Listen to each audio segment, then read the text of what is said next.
You've tuned into the Theist Helpline. Your friendly and helpful hosts of the Theist Helpline are, in alphabetical order, Amy Newman, who is known for her trademark slogan, Sending Love, is a professional comedian and skeptic who hosts debates, interviews, and conversations on her YouTube channel. She also creates educational and other important content. IX is a Tom Unboxes subscriber and former atheist community of Discord admin who enjoys long walks through evolutionary biology-inspired computer science, archaeological academic biblical criticism, and so on. Jack Purton, it's all in the reflexes, is a self-described middle-aged college-educated nobody who drives the Pork Chop Express truck in his spare time. He is a deist and is mostly non-committal to philosophical stances. Jefferson Spatchcock is an atheist inquisitor and intellectual who has particular expertise in thoroughly analyzing and reviewing debates, often from the comfort of his genuine lazy boy chair. J.L. Warren is an atheist activist, educator, and entertainer. He runs the Bridge the Divide YouTube channel where he addresses irrational beliefs, the irrational behaviors that often follow, the societal divides they create, and how those divides can be bridged with education, rationality, and reason. J-Mike is one of the co-hosts of the Talk Heathen show. King Xerxes is an atheist activist and political commentator who has extensive knowledge of the Holy Bible and Christianity and the knowledge of the history surrounding it. Mubarak Abu Sharifa is an ex-Muslim who grew up in Saudi Arabia with knowledge of Islam and world history. He's also a co-host on Peter de Tucker's YouTube show. Peter de Tucker is an atheist epistemologist from the Netherlands, inspired by Aaron Ra, Seth Andrews, Anthony Magnabosco, and others. He started a YouTube channel that mainly focuses on religion, but he also hosts shows on other topics, including interviews with other content creators and atheists he meets through social media.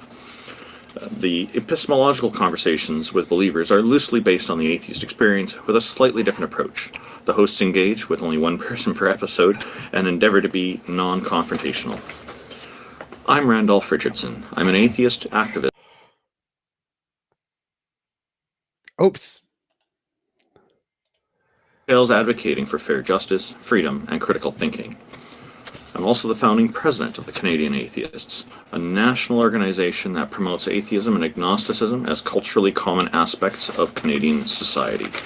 Taco, the visionary organizer of the Theist Helpline, is a #1 Discord debater who has never lost a Discord debate in his life.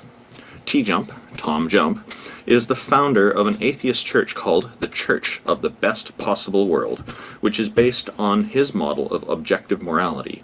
It has the goal of doing what Abrahamic churches should be doing, but are not: helping people by providing affordable housing. Thank you, everybody, for joining us. I see I've got to bring a few people up, and I wonder if Peter or Amy had anything new they wanted to add before we got started with our audience. Just want to say that today is the day, Randolph. I feel it. We're going to be converted. Converted or convinced? Both in and of them same. I'm not that confident, but it's sad that we don't have Mubarak today. He had a really tough show yesterday. If people are interested, go and check it out on Ross' channel. How the Quran isn't all that scientific. It was pretty painful.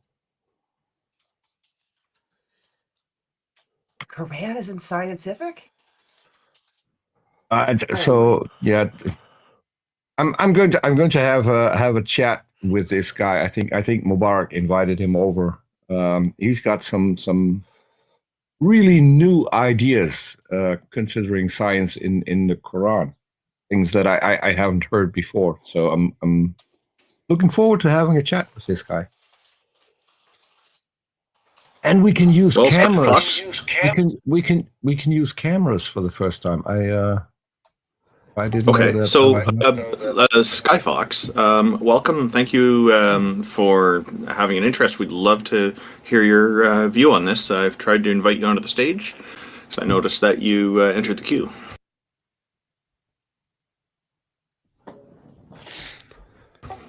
So I guess Skyfox is running into some technical issues with trying to get onto the stage, but I'll try to bring another invite up to bring them on.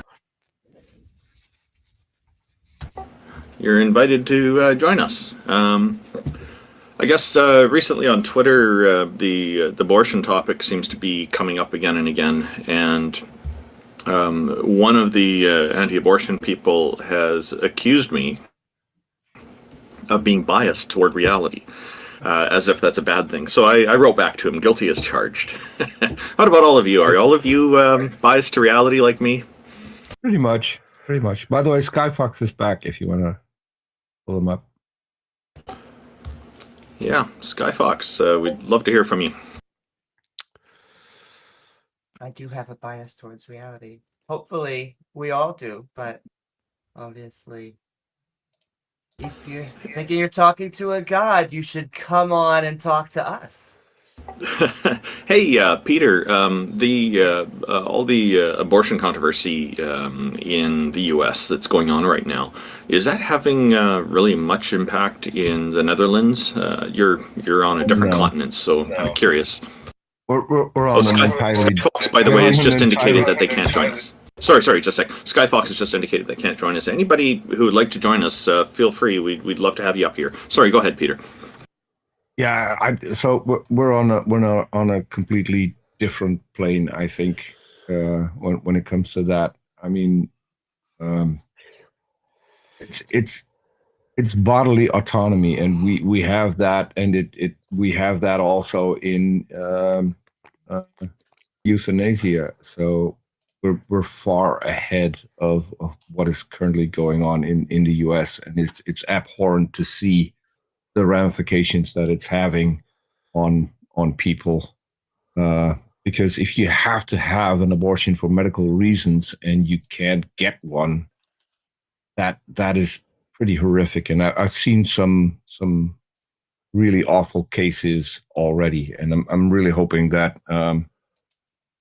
people will remember in 2024, because we've seen this on the last election in the US. Younger people are going to vote more, and that's probably not going to bode well for those who are now trying to ruin their society by pushing their beliefs on other people. I mean, this should be a decision that the one who's pregnant is allowed to make. No one else has a right to butt into that. The only thing that I would say is that if people are choosing for an abortion, they have to have some really good counseling before they take the procedure. So, and that's what we have here in the Netherlands. And that pretty much takes away most of the problems. You can't rule out all of the problems, but that is with pretty much every decision you make in life. So I'm hoping that the US gets past that and joins everyone else in the 21st century pretty soon. I think very specifically over here, we're having like the last hoo-ha of the religious fundamentalist, of the Puritans that have been trying to make a hands-maiden tale over here for a long time. And so you have to counter all of that. We need to point out why it is good to have a secular society and a separation of church and state. And yeah.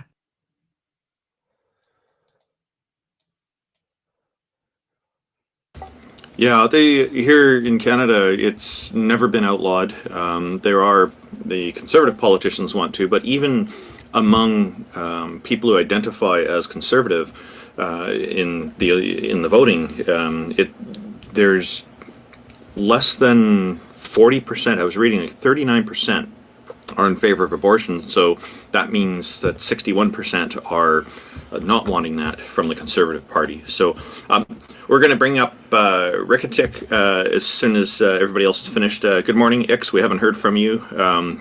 If you just want to say hello before I bring them up. Yeah, I'll just say on the subject of the abortion issue.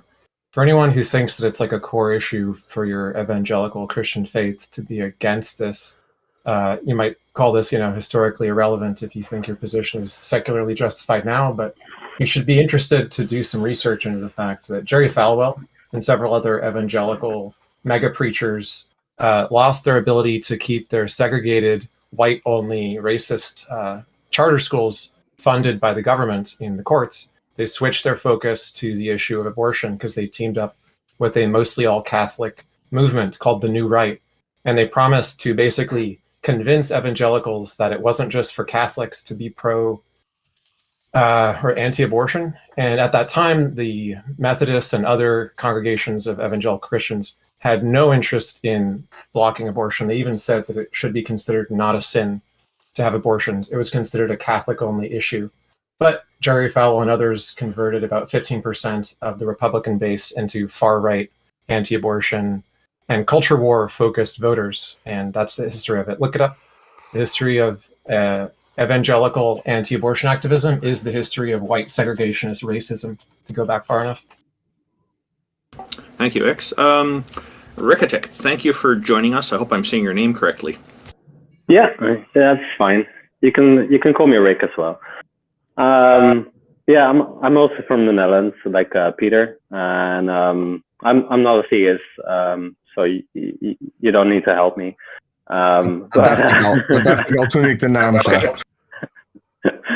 But maybe I was just thinking about, like, now currently there in the Netherlands, it's I think a law just passed, or they're about to pass, that we allow euthanasia for children under 12. Yeah, that's so maybe correct. that's an interesting topic as well. We probably, I don't know, like maybe Peter knows, but I don't know if we're the first country to do this, or I think we might at least be one of the first. I saw it pop up in the news earlier this week, and which is it's going to be a thing that a lot of people will want to talk about. So having had a few friends that that sadly had a terminal disease.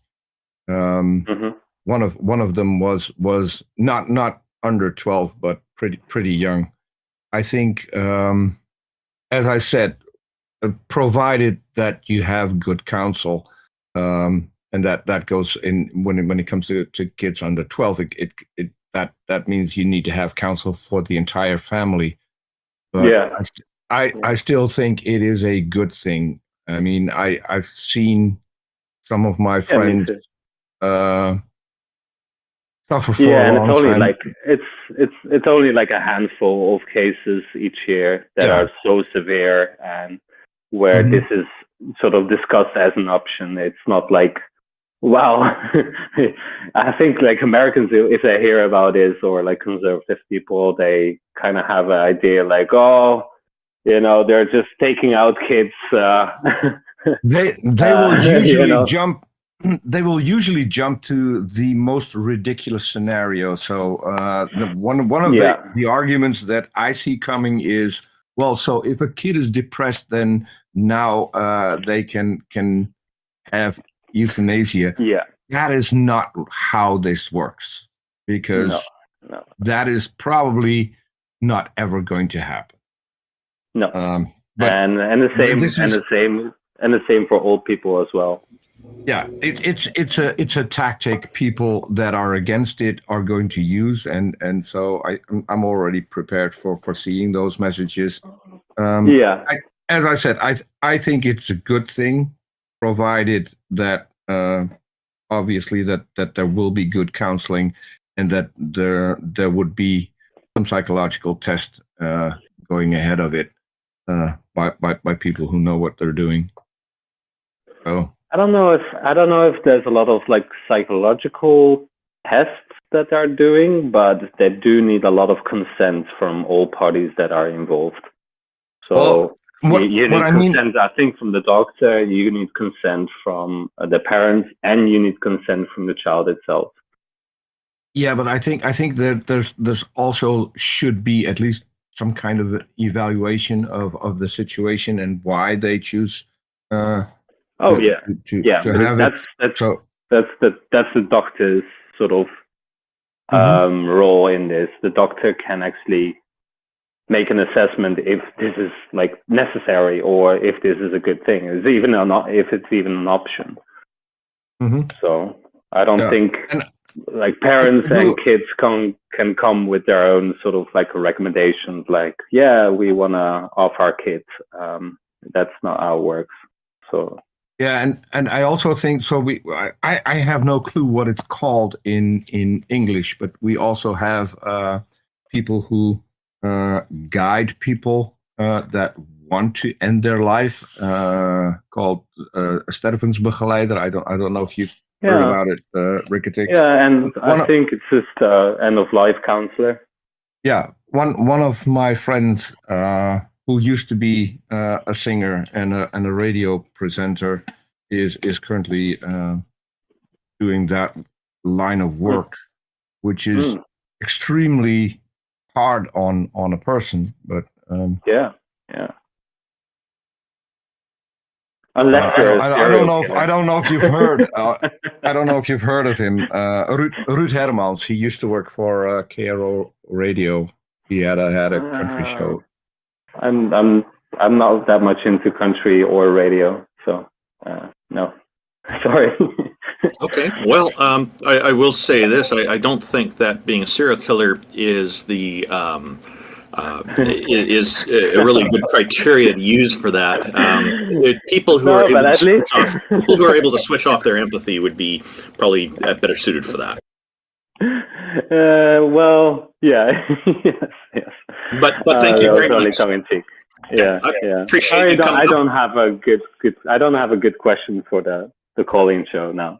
Oh, But no, I no, thought it but was a good topic. It was it a was good a good topic to talk. bring up. So thanks for that, Rickety. Yeah, I really no worries. appreciated bringing it up. I look forward to talking with you again. Take care. All right. Thank you. Skyfox, welcome. Thank you for joining us. What's up, buddy? Thank you for having me. It's always a pleasure to bring people on. What's on your mind? Is this specifically about the header? Does a god or goddess exist? Is that what it says? I can't see the whole. That is the main focus, but as you can hear, we are covering other topics as well because this isn't the only thing that theists are interested in. Okay. I do have a pro-life argument, but it's actually not from a theistic worldview. So I would like to ask another question. Sure. Could you turn up your volume a little bit? Is that maybe better? Yeah. Okay. I'm a bit far from my my device. Yeah, that's much better. Okay. That's much better. So Great. please proceed. Yeah, so my question is essentially I was in a VC in this very server, politics Discord, with an atheist. I believe he was an atheist. I won't name him because I don't want to, expose, him or give That's him okay. Yeah, that's quite nice. Yeah. But he mentioned and he listed off something came up about moral objectivism, right? And I had always assumed, I'm kind of a layman, right? I've always assumed that that was more of the theist position, that there's objective morals and, metaphysics or whatever, right? But he mentioned all of these atheists that are moral objectivists, and obviously they don't believe in God. So I was wondering if you guys any of you are moral objectivists, or if you would kind of know their position to maybe explain it in a Yes, simple I'm a term. moral objectivist. Yeah. So most academic philosophers are atheists. It's like 70%, and most academic philosophers are moral realists or objectivists. So they believe in objective morality without God. There's lots of different versions of this: Platonic realism, a priori abstracts. My preferred version is moral naturalism. That morality is like a feature of the physical world, physical natural world, just like anything else. I like the law of physics model. So it's just morality is like a law of physics, like any other. There's lots of different ways to frame it, but any object that exists in reality could be a grounding of a moral kind of an object. And so it's no different than like God's nature is what grounds morality in the theist worldview. We just think, well, no, it's just something in nature, like a law of physics. Another way to think about it would be something like game theory. Do you understand how game theory is applied to people defecting or cooperating, like being nice to each other or betraying each other in a cooperation potential situation, like a game? No, not at all. Okay, so there's a mathematical discipline called game theory where you try to solve for a given game what are the strategies which are going to win or lose, especially ones that are controversial because they betray the other players in some way. And what happens is that you find out that there are implications that predict under naturalism and natural selection and evolution what strategies organisms likely took in order to get to the point where they're at because it won. It was a winning strategy. One of those things is like, why do herd animals have such huge populations and why are they so predominant in the earth? Well, they outnumber the predator populations by a large margin. And it's not just because of like food imbalance, right? It's because they're a winning strategy, more so than the predator strategy. If you have a big group and you're really nice to each other, mathematically, it works out, even on paper, that you're likely in some abstract sense to have that group become more prevalent in their genetics than the groups that don't cooperate. So this is one of the things that leads people to like moral naturalistic positions. Whether you think it's physics or you think it's game theory or whatever, you can just think that there are features of the world that make certain moral concepts naturally successful strategies that organisms are going to pursue. I don't think that's true. So evolutionarily, that's subjective morality. If evolution is the cause of objective morality, it's subjective. So objective has to be true independent of evolution. So gazelles be min-maxing? Well, in the sense that it's not the evolutionary state of affairs that makes it moral, it's the winning game theoretic math that makes it successful. So it would be moral even if no organisms had evolved it yet.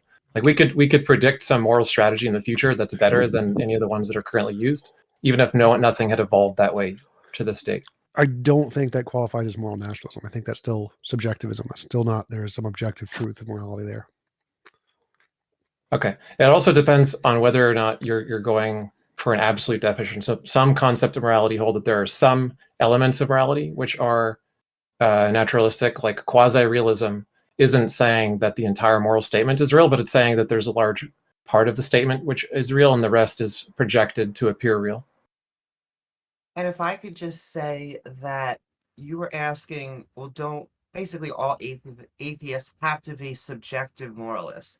And the answer is no. Morality can be detached from these concepts of atheism and theism. I know that many theists view this dichotomy as if you are an atheist, you are a subjectivist. If you are a theist, you are a moral realist, but they're actually separate, and you can have a widespread spectrum, whether you're atheist or theist. Okay, great. That's all, guys. That's all I have to say. Well, I do have one more thing. I would recommend that you try to get Not Fox up here because that would be amazing. Oh yeah, we spoke with Not Fox before the show started, and he did say he was interested, had some question for us. Thank you very much, Skyfox, for joining us. Did we answer your question today? Absolutely. Thank you guys as well. Peace be Okay. morning. Have a wonderful day.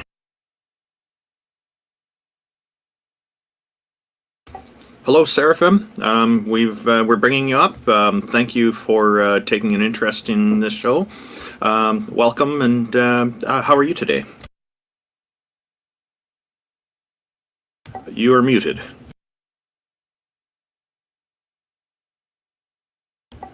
Your microphone has a cross through it, which means that it's in mute mode. Oh, their server muted.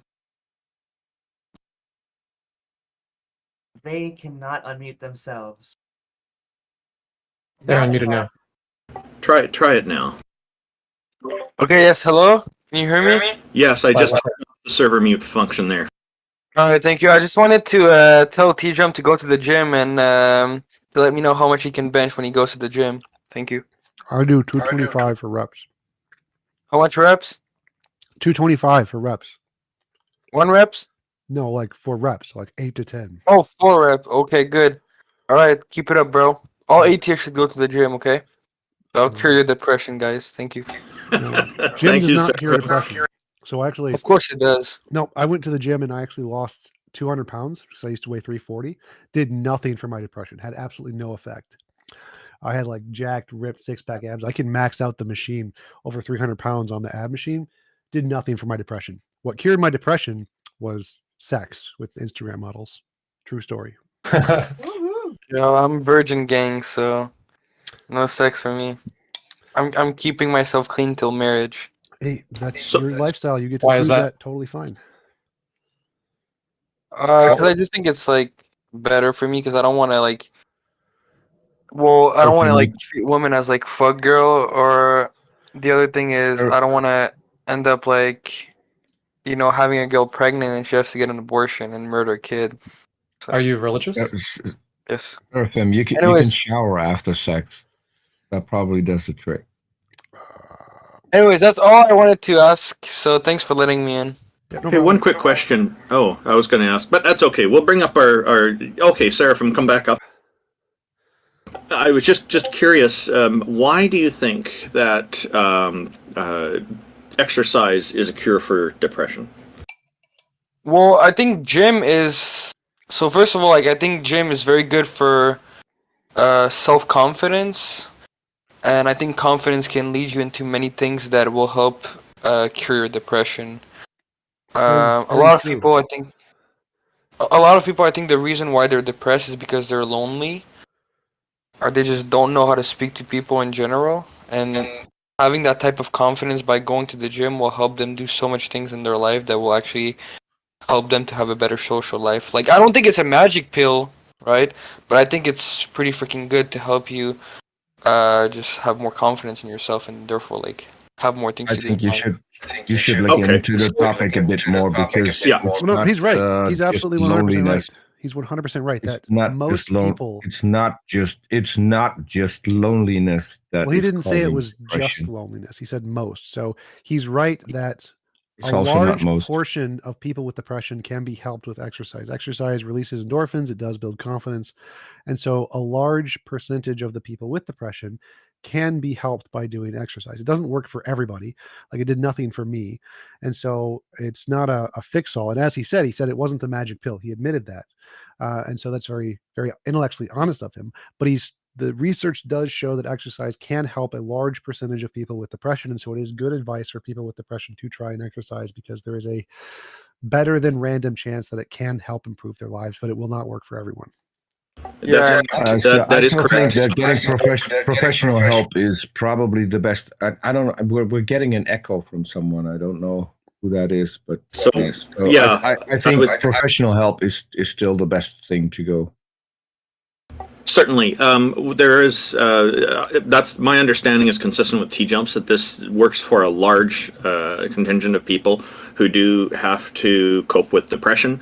But there are different causes. So what you're saying, it's great that it's worked for you or for people you know who it is the right solution. But there are other reasons people can be depressed, and some of it can be having to do with diet. If for example, if somebody has really low iron levels, which is revealed by a blood test, and any good doctor who is encountered somebody with this is going to do blood work to find out if it is a problem, if that is one of the causes, or to rule it out. Then of course you need to change your diet. This is something that happens a lot with people who make an extreme sudden change to vegetarianism or veganism, for example. This is not uncommon, and the problem is if your iron levels get too low, like it starts to cause anxiety, and anxiety causes the depression. So there's different things like that. So it's good that you're saying it's not a magic pill. I agree with TJump that's a very important point that you made. So that's really good. Yeah, I think also like you said, like depression can be caused I don't think it's only because of lack of confidence. Like for example, like it can be like having an addiction that may sound stupid to other people, but to yourself it's like the end of the world. Like I think many things can cause depression, almost like probably everything depending on the person. Like playing too much video game can cause depression, smoking too much can cause depression, drinking too much can cause depression. I mean, kind of everything. But yeah, I don't think there's like a magic pill. I think one of the great thing to do, like to cure depression is just you have to focus on yourself and not Self-confidence can be is more of a side effect. Overconfidence can be another side effect of depression as well. Oh yeah. Anyways, so thank you for having me on, guys, and have a good day. Put in 2 other suggestions. My joke used to be that I would buy every depressed person a kitten. However, there's actually something to be said about having, if you are lonely, about getting another organism, because actually having to take care of them and give love and them give love back to you also helps with that. And I hate to be the Joe Rogan. Once again, you should always do this with experts. But there has been some small studies that show that mushrooms have an effect on certain forms of depression. If you are paranoid, it actually can worsen it. So if you don't have a paranoid type of depression, there's the Joe Rogan advice. I mean, I think it's true. What Amy just said is true, because I knew a person that was like always alone. The only person he would see was his son, and like he would see him like once a week. But him having like a plant just gave him a purpose in life, and it helped him like very like a lot in the sense of like his depression, because he kind of had a small purpose. Like he had a reason to wake up in the morning apart from like just him living, having a plant taking care of you. I get you. Makes sense. Yep, and the point with the animals, it is therapeutic. Indeed, these kind of relationships people have with them. There was. Thank you for joining us, by the way. I remember there was some study done where they had prisoners looking after animals, and they had found that this had a really good outcome for most of them. I don't know if it was 100%, but I know a lot of them had really it changed them, and I think. Part of the reason for that, though, there may be a bias there of it being too many people, the environment is already pretty rotten. So any kind of relief, having some kind of animal that you don't have to worry about watching your back all the time in such an environment might work better, because prison environments are notoriously horrible. But as far as the mushrooms go, Amy, I'm kind of thinking, isn't that more of a Jordan Peterson thing than a Joe Rogan thing? He may have suggested. Joe Rogan is known for saying that everyone should try DMT, and while DMT may have some good effects, I can actually say with a moderate level of authority that there have been some studies where mushrooms have severely helped with depression. It's very good in the literature on addiction. So like if it's very good on the literature on addiction. Like there's a consistent result with people trying to fight addiction being helped by doctors or shamans or whatever, and just breaking heroin habits better than any other intervention that exists. So it can do a lot of things, but have medical advice. There's actually doctors, in case people don't know this, there are doctors that'll help you take a number of previously considered illegal drugs in a healthy, structured way. One of them is ketamine. Ketamine is the largest effect ever discovered on suicidal ideation, treatment-resistant depression. In other words, the worst of the worst, the hardest to treat. So talk to doctors about ketamine if you're really, really severely depressed to the point of suicidal thoughts. Yep, and then there's also another example that would be that's kind of related is the safe injection sites, where we have many, many cases here in Canada where the safe injection sites have actually resulted in people getting off the drugs they were addicted to. And the approach that's used is that there's no pressure to get people off of the drugs when they're there, but then they're seeing all these people around, because many of them are people who used to be drug addicts, and they're suddenly realizing, hey, I want to clean up my life and get better, and then they ask for help, and there's signs around there indicating that they can get all this help, but there's nobody lecturing them or anything, and the outcomes are actually quite good, and some of them get interviewed on the news sometimes, and they're talking about how their experience went with that, and the only thing they wish they did was engage in that earlier and get started on that path earlier. But what's understood about this is people don't want to quit. It's going to be much, much more difficult to get them off of it unless they're in a situation where they're more willing. So, Captain Perrywelk, thank you for joining us. Oh, sorry, X, did you have something you wanted to respond to with me on that? No, that's it. You said it very well. Captain Perrywilk, I see your microphone is... Yep. welcome. Thank you. Good morning. How are you? Good. I wanted to ask about the Quran. It hasn't been changed. There hasn't been like any major changes in like for over 1,400 years. I'm not a Muslim, but how would you explain like the lack of change and the lack of I guess the lack of change from like a atheist perspective? One guy There is an exception. One guy took all the different copies, he burned them, made a centralized Yes. copy, and then made it illegal to change it and killed anybody who did. That's how. And So I was right about the preservation culture. Yeah, and the other thing is that the people who resisted him were like some of the most respected scholars at the time of the Quran recitation culture that they had. And they said there were very significant differences. They pointed out what some of the differences were between the different versions. And they said they would never accept the new official Quran because it was incorrect. Is there like a source I could read? I mean, I believe you, but I just want to like Uthman. read more. The caliph that did this was Uthman, and Uthman codified it by burning all the others. I'm trying to remember the name of the guy who resisted Uthman escapes me at the moment. I'll just add one point here. It was believed that he burned them all, but apparently quite a few of them were missed. And yes, how do you search an entire land and be that thorough? There's some people who are going to probably secretly want to keep them, and then there's going to be some others who accidentally lost them and didn't realize until later and thought, oh boy, I better not let this out, and it becomes a family secret for a while. My understanding is there have been 33 different Holy Qurans written in the Arabic texts that have been uncovered, and there are differences between them. So there is not just one. Just like there's already at least 99 different denominations of Islam, Shia, Sunni, Wahhabi, Ismaili, and some of the others are more commonly known, but they're not the only ones. Oh, that's very interesting. Thank you. Oh, I think X has something to follow up here. He's just looking up something for you.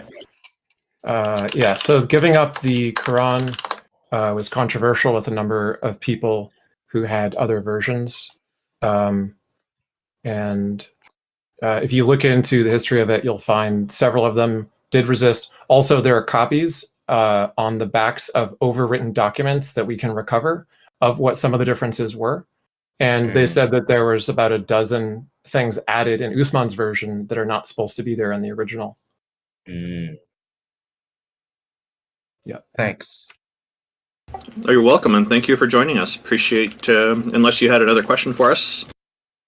Not really. Have a good day. Well, we look forward to talking with you again. So I guess the next person we're going to bring up is Not Fox, and then after that will be Sky Fox again. Oh, before that'll be Atheist Defense. Sorry, because Sky Fox, you've already been up once, so we'll bring you up after our next guest.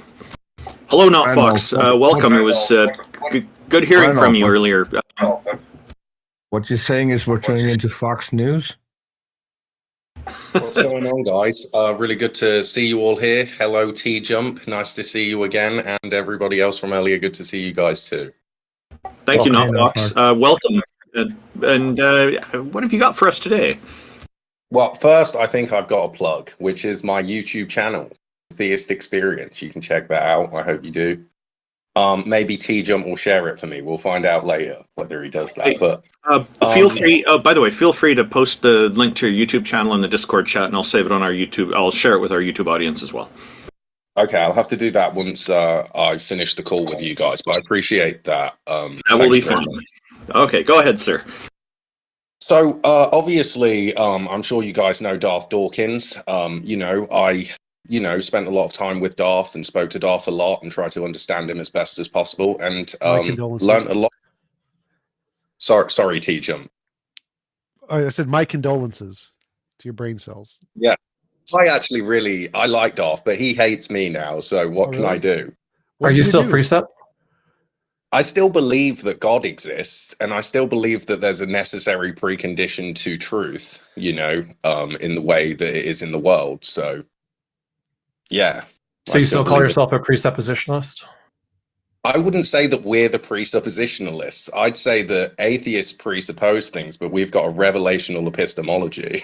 So, yeah, it's But different. you would say that you would agree with like Bunsen and the whole precept argument still, transcendental argument. I just feel like it's unfair to call it presuppositionalism when we've got what is basically a found-herentist position. It's a foundation. It's foundational positions that are justified within a web of coherent beliefs. So Well, a found-herentism. Okay, found-herentism came from Hack, right? Hack's an atheist. The reason it's called precept is because they called it precept. This isn't like a label that was added by other people. The stated purpose of the argument is to basically browbeat and intimidate and shut up atheists by confusing them with a really confusing argument. And that's just from the words of the people that made it. Do you disagree with that? Do you think that's the value of it, or do you think it's actually true? So I disagree with that. I think that it's an appeal to motive fallacy. Even if the intention was to do that, that doesn't mean precept is an invalid argument. You still have to address the argument for what it is. And I like precept. I like the methodology. I think it's a perfectly valid methodology. I think it ends in a failure. But I think like the idea behind it is a perfectly rational hypothesis to try to use to evaluate things. It just happens to be wrong. So even if the motivation was in order to try and confuse atheists, it doesn't make a difference. It can still potentially lead to a good argument. And so we have to evaluate the argument on its own merits, independent of the motivation that was used to create it. That's what I was asking him, if he wants to do that. Yeah. I love you, TJump. What is it? I can't believe in our debate that I was using a script. I can't even read very well, so I wrote out this whole script and it was horrendous, But obviously I still won the debate, as you know. So you've got to watch it really hard to see that. I think the amount of money I made means I won the debate. Okay, well, fair enough then. That's really cool if you made some money. I'm happy for you, bro. Was it on this topic or some other topic? It was sort of on this topic, but it was specific to TJump. But this is the thing with the revelational epistemology, that I prefer to call it that than presuppositionalism, because people attack us now like, oh, you're a presuppositionalist. But there's nothing wrong with having like a revelational epistemology and a Christian worldview. I think that it's really hilarious that we get called presuppositionalists as if it's some kind of insult, when actually the people that are presupposing axiomatic foundations in their worldview are the atheists, I pointed out that it's a transcendental argument when I asked if you believed in that part of it. Do you believe that it's a transcendental argument, and do you make it that way? I think transcendental arguments are good. I'm not 100% sure whether my argument necessarily falls into a transcendental argument, but the only way to know Christianity is true is if the Christian God exists. What is it? They are definitely transcendental arguments. Sorry, what about the transcendental argument that appeals to you? I just think it's funny in a way because if you have a coherent system of justification, then you can account for the truth value of propositions in a rational way, and the transcendental arguments are just illustrations of that from within a particular system, and it's sort of hilarious watching the atheists squirm. Well, that's the part I don't understand. It is funny. Like, you say you have to account for the truth value of propositions, right? And I'm saying, in my worldview, the truth value of propositions is, do they correspond to reality? That seems like perfectly fine. I don't think I need any God relations to do that. I don't understand why you think you do need a God relation to do that. This is why. So basically, God is the thing that's ultimate that dictates the truth value of claims. So ultimately, there has to be something. It doesn't matter what your worldview is. Right. Whether I you're think a it's Hindu reality. Reality or is the thing. So if I have a proposition, a Christian or a Muslim, there's always a thing that's ultimate that dictates the truth value of claims. Even the atheists have something that's ultimate that dictates the truth value of claims in their worldview. I agree. It's reality. So I use reality.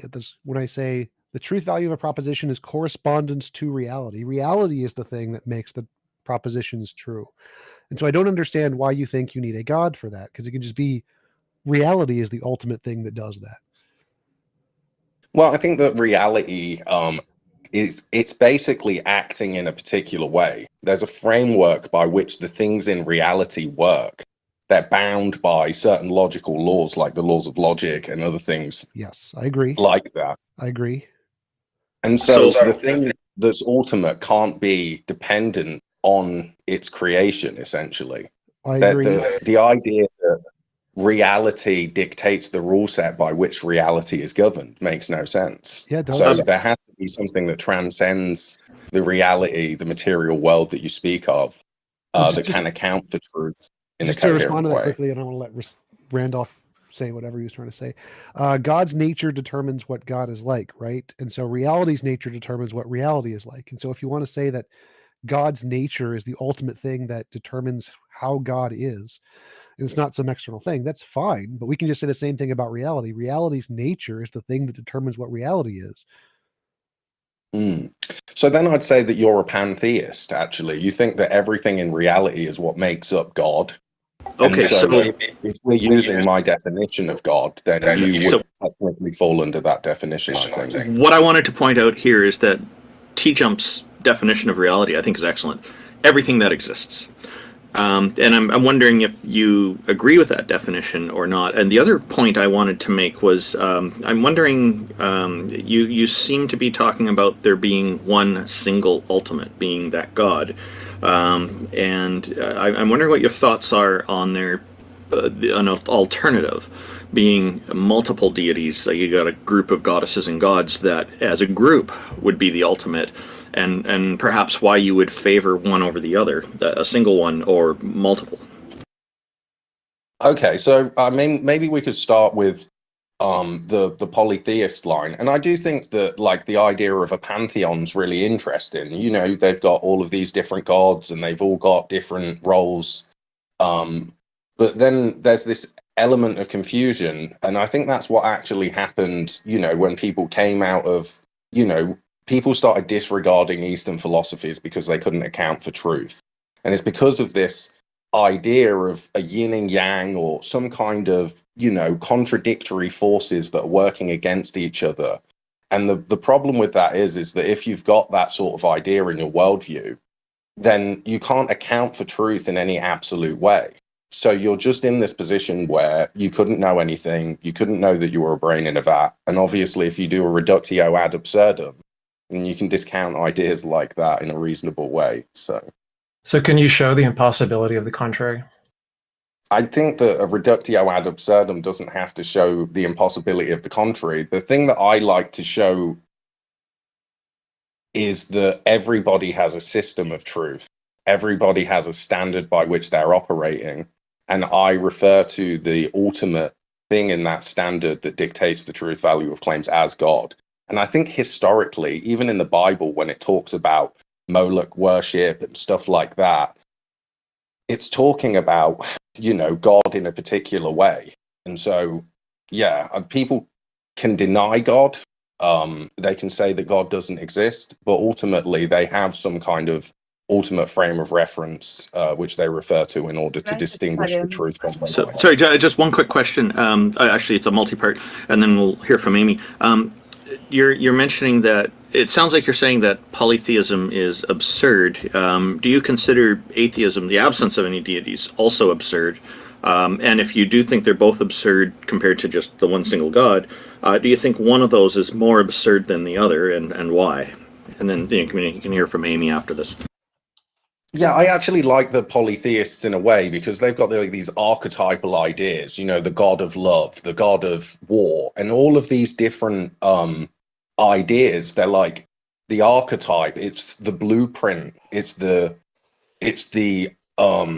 guiding principles that make up that particular thing. And that god represents everything that it is to be, you know, loving, you know, in a humanistic form.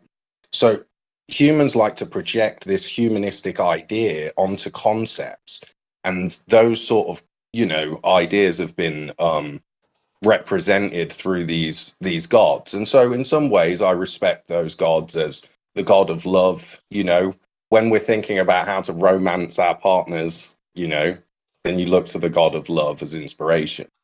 But the thing is that the thing that's ultimate, that dictates the truth of any conceptual idea, has to transcend the world in which we live. And it can't be a demigod, because a demigod could just be overruled by the thing that's ultimate, you know.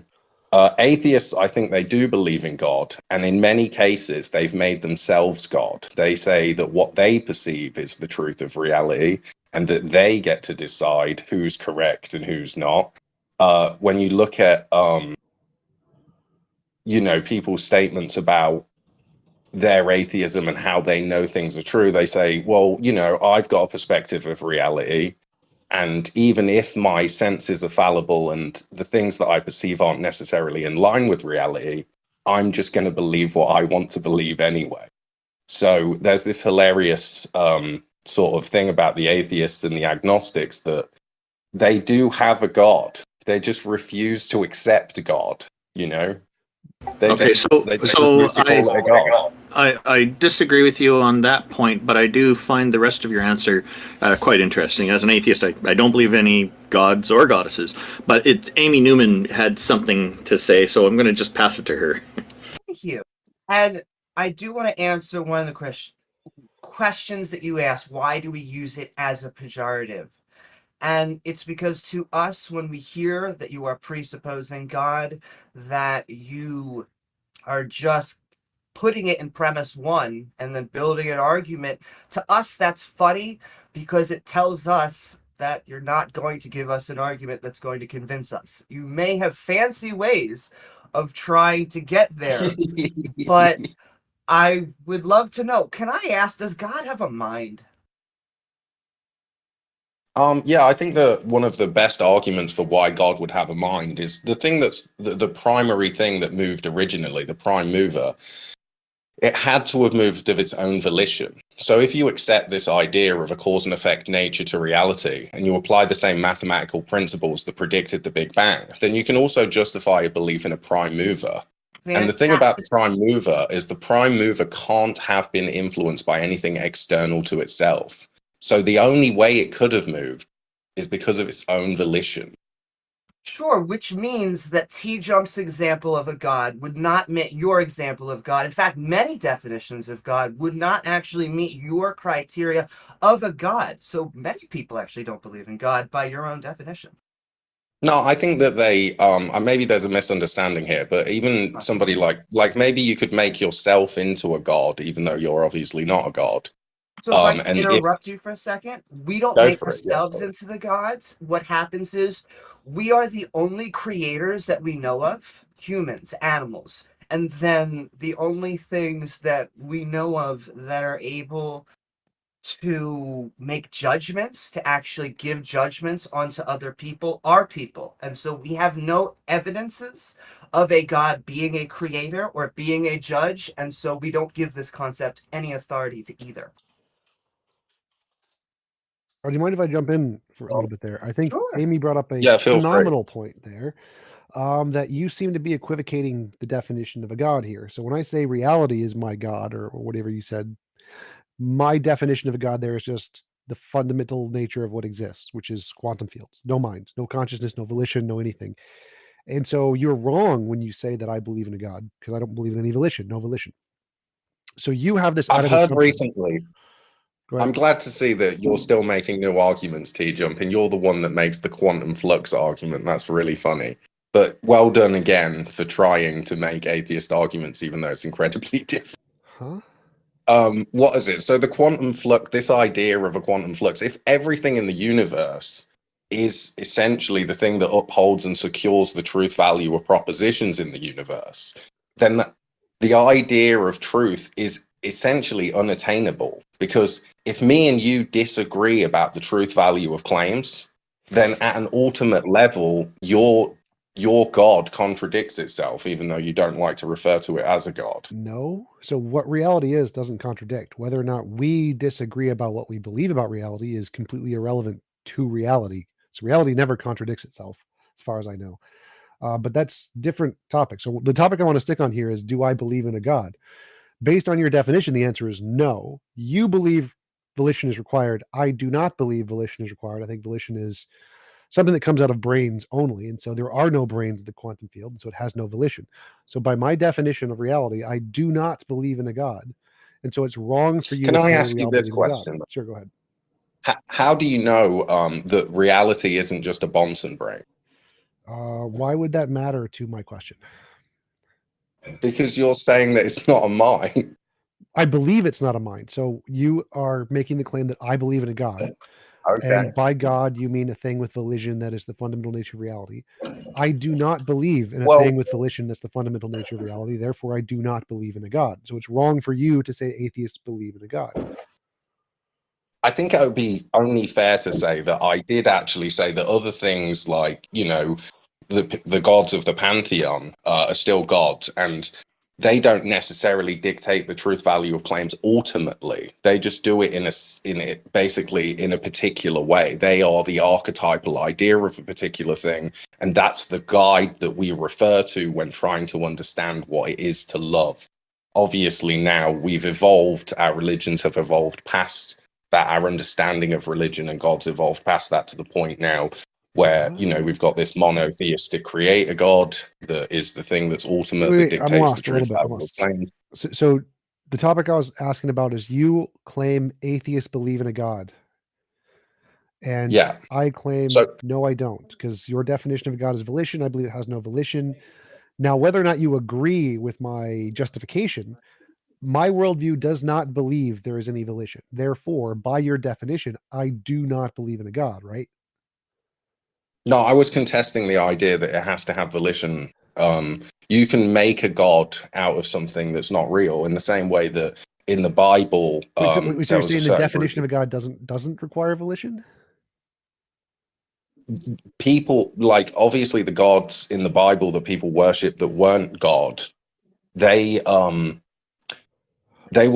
built up this idea of God, right? So that God obviously didn't exist in an actual way. It wasn't a real necessary precondition to the world. It was just some idea that these people were holding up above God. So, you know, they raised this thing up Sure. above God and worship that instead of God. Now, Sure. what it sounds like to me you're doing, I'm and I know taking that you don't reality and agree, putting that above God and worshiping that essentially, right?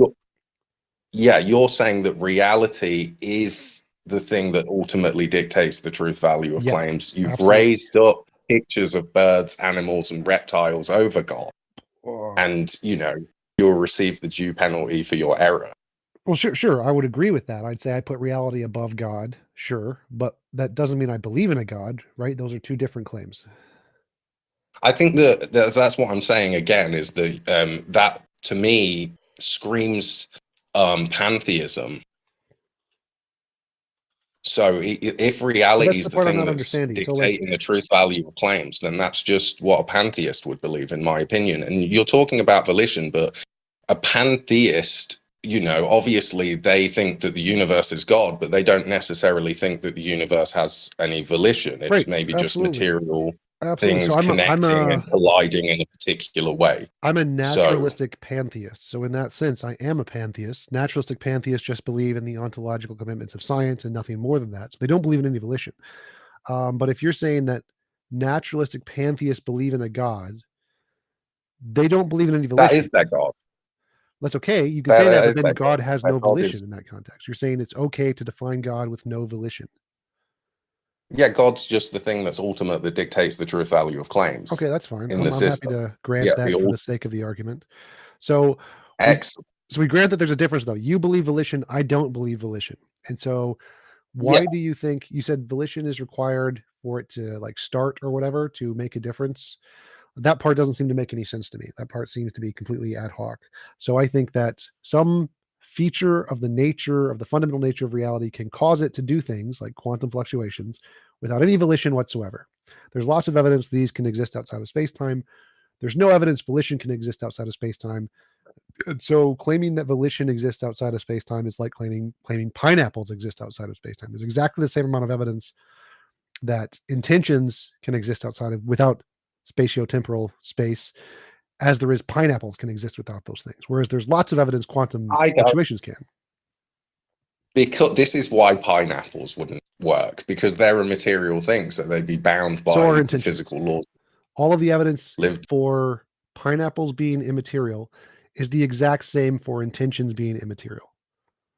I don't know. I think we've got a lot of evidence that pineapples are material, and there's no Yes. evidence that there's an immaterial pineapple that Agreed. exists. Agreed. Same thing is true of intentions. Well, like I said earlier, the look, so if you accept that there's a causal chain of events and every action has an equal and opposite reaction and every action is governed by a previous reaction, and you have a reasonable understanding of mathematics and you can apply Occam's razor and reduce any equation down to its lowest common denominator, then you can justify the Big Bang, which is what we did all that time ago.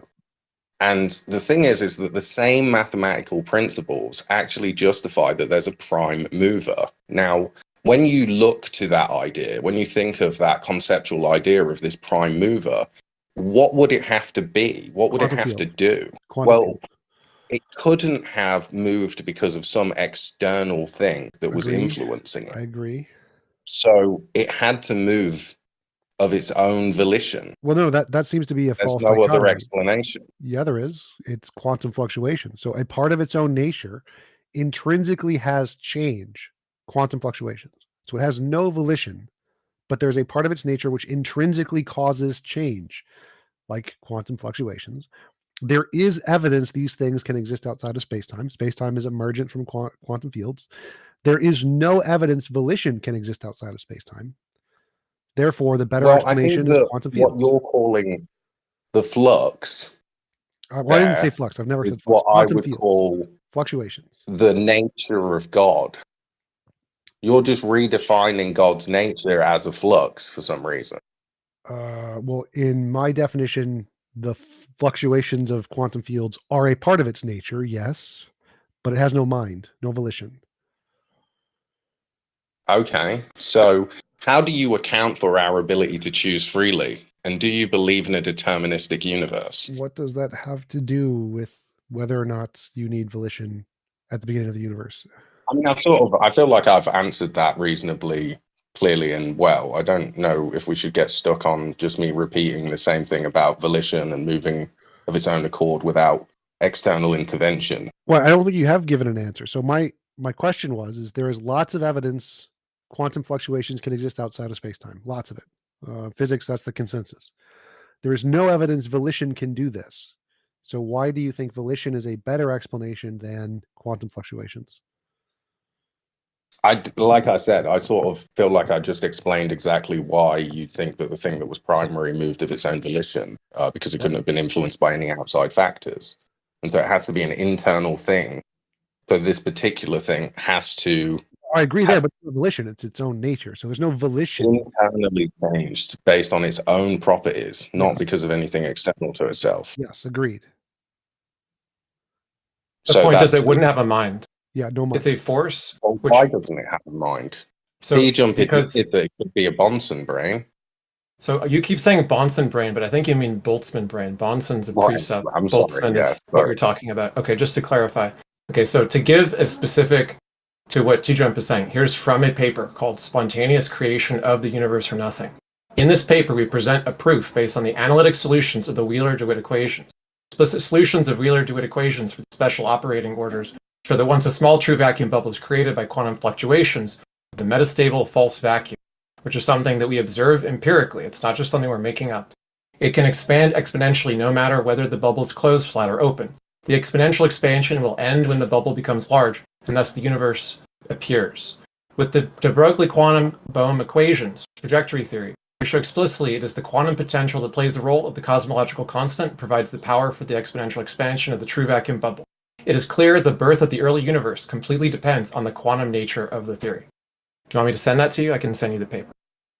I mean, I hear what it's saying. It sounds pretty much like Lawrence Krauss said all that time ago. I mean, it's the same exact thing from what I can hear. But yeah, if you want to send me a link, I'll take a read. Yeah. It sounds interesting, for sure. Read it over.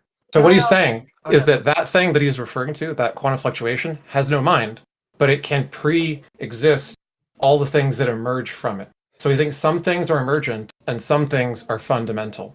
And we think that the vacuum bubble may be fundamental, and the quantum fields that are emergent, like time and space, may be results of just the nature of quantum theory. So did you say it was a Boltzmann brain?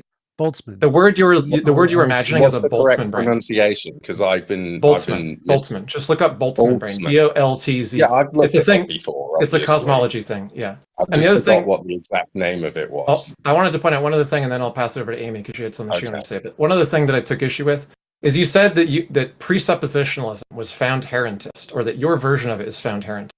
But everything that you've said suggests that you're actually relying on and even claiming the impossibility of the contrary against anything other than foundationalism. Full stop. Because what found herentism means is the opposite of what you're claiming is required for what you claim is the correct theory of truth.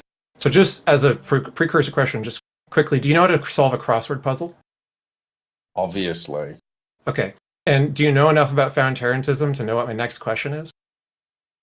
I know enough about found herentism to know that your description of it isn't exactly correct. Okay. So in the crossword puzzle, which line in the crossword is the privileged presuppositional belief that determines all others? Which is the ultimate line?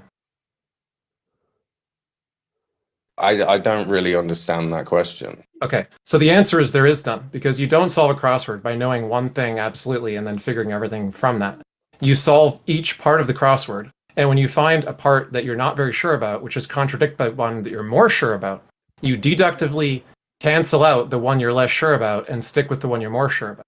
So what Hack is saying about found herentism is that the correct way and the accurate way that people actually do justification of what they think is true, in other words, what supports your beliefs about what you think is true, is that you have beliefs that are stronger and beliefs that are weaker. There is no single privileged belief of any kind, but there are stronger and weaker. And you inductively figure out what you think those are, and then you deductively eliminate the ones that are contradicted by stronger ones, just like doing a crossword puzzle. That's the opposite of what you claim is necessary. Well, you say that it is impossible to have a worldview that's coherent if your theory of truth does something like that, because there's no ultimate belief. That's just false, and it's the opposite of what you said you were a found herentist at the beginning. It's not the opposite, and you keep strawmanning me. The fact is that in order to do a crossword puzzle, you'd have to know the language that the crossword puzzle's written in, and you'd also have to understand the rules of the crossword puzzle. So you could have a even crossword puzzle written in every language, okay, or no language. that Could be written in yeah, math, you have right? to know the language in order to be able to do the crossword puzzle. I think you guys are talking And- past one another a little bit. So X is right that you misused found herentism because that's an epistemic position. Your position is an ontological position. You think that there's an ultimate truth that grounds all other things. In the crossword puzzle example, there is an ultimate truth that grounds all things also. But found herentism is an epistemic position. So it doesn't care about ontology. And that's where I think the distinction here is being made, is that Foxy's position is specifically based on some ontological fact that grounds all other facts, which still exists in found herentism, or in that analogy. Yeah, this is the thing. Sorry as well. But this is the thing, is that in a found herentist position, you have foundational beliefs that are justified through a coherent web. It's not like a presuppositionalist or an axiomatic position. There's a coherent web of justifications that you have for the foundational positions that you have, and you can justify in a coherent way the world in the way that it is. I've got a coherent explanation for why I exist, why the physical world acts in the way that it does, why we can use the scientific method to justify our beliefs in certain things, that the objective world exists. And if you don't accept essentially the ultimacy that dictates the truth value of claims, and you don't have any way to rationalize the truth of any particular claim through your epistemology, then you can't get to ontology. I wouldn't say that I have an ontological position. I'd say that I have an epistemological position that can get to ontology, whereas a lot of people that believe in atheism, agnosticism, or even a lot of other worldviews that claim to be God-believing worldviews, they actually haven't made the step to go from epistemology to ontology, and that's a key point.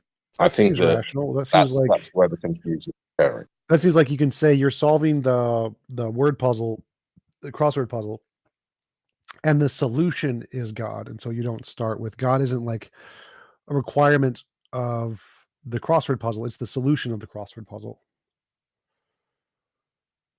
Yeah, once you reach that state of perfection, that is obviously God.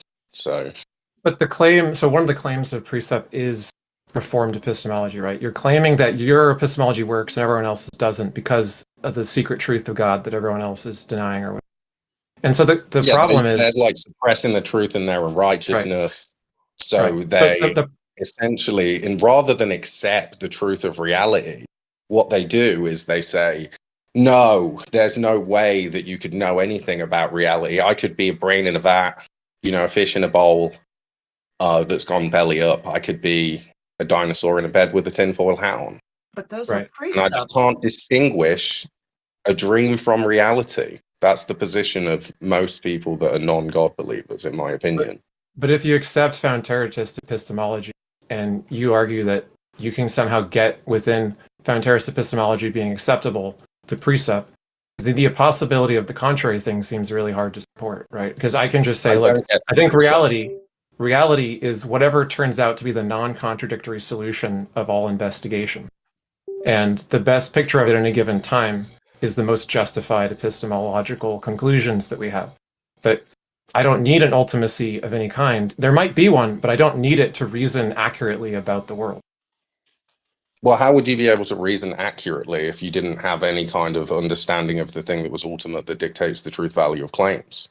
In order to be able to You reason haven't demonstrated that there is one other than reality itself. Explanation for things in some way. Not only that, but God isn't an answer. And so by asserting that God is, it doesn't actually illuminate or give any clarity.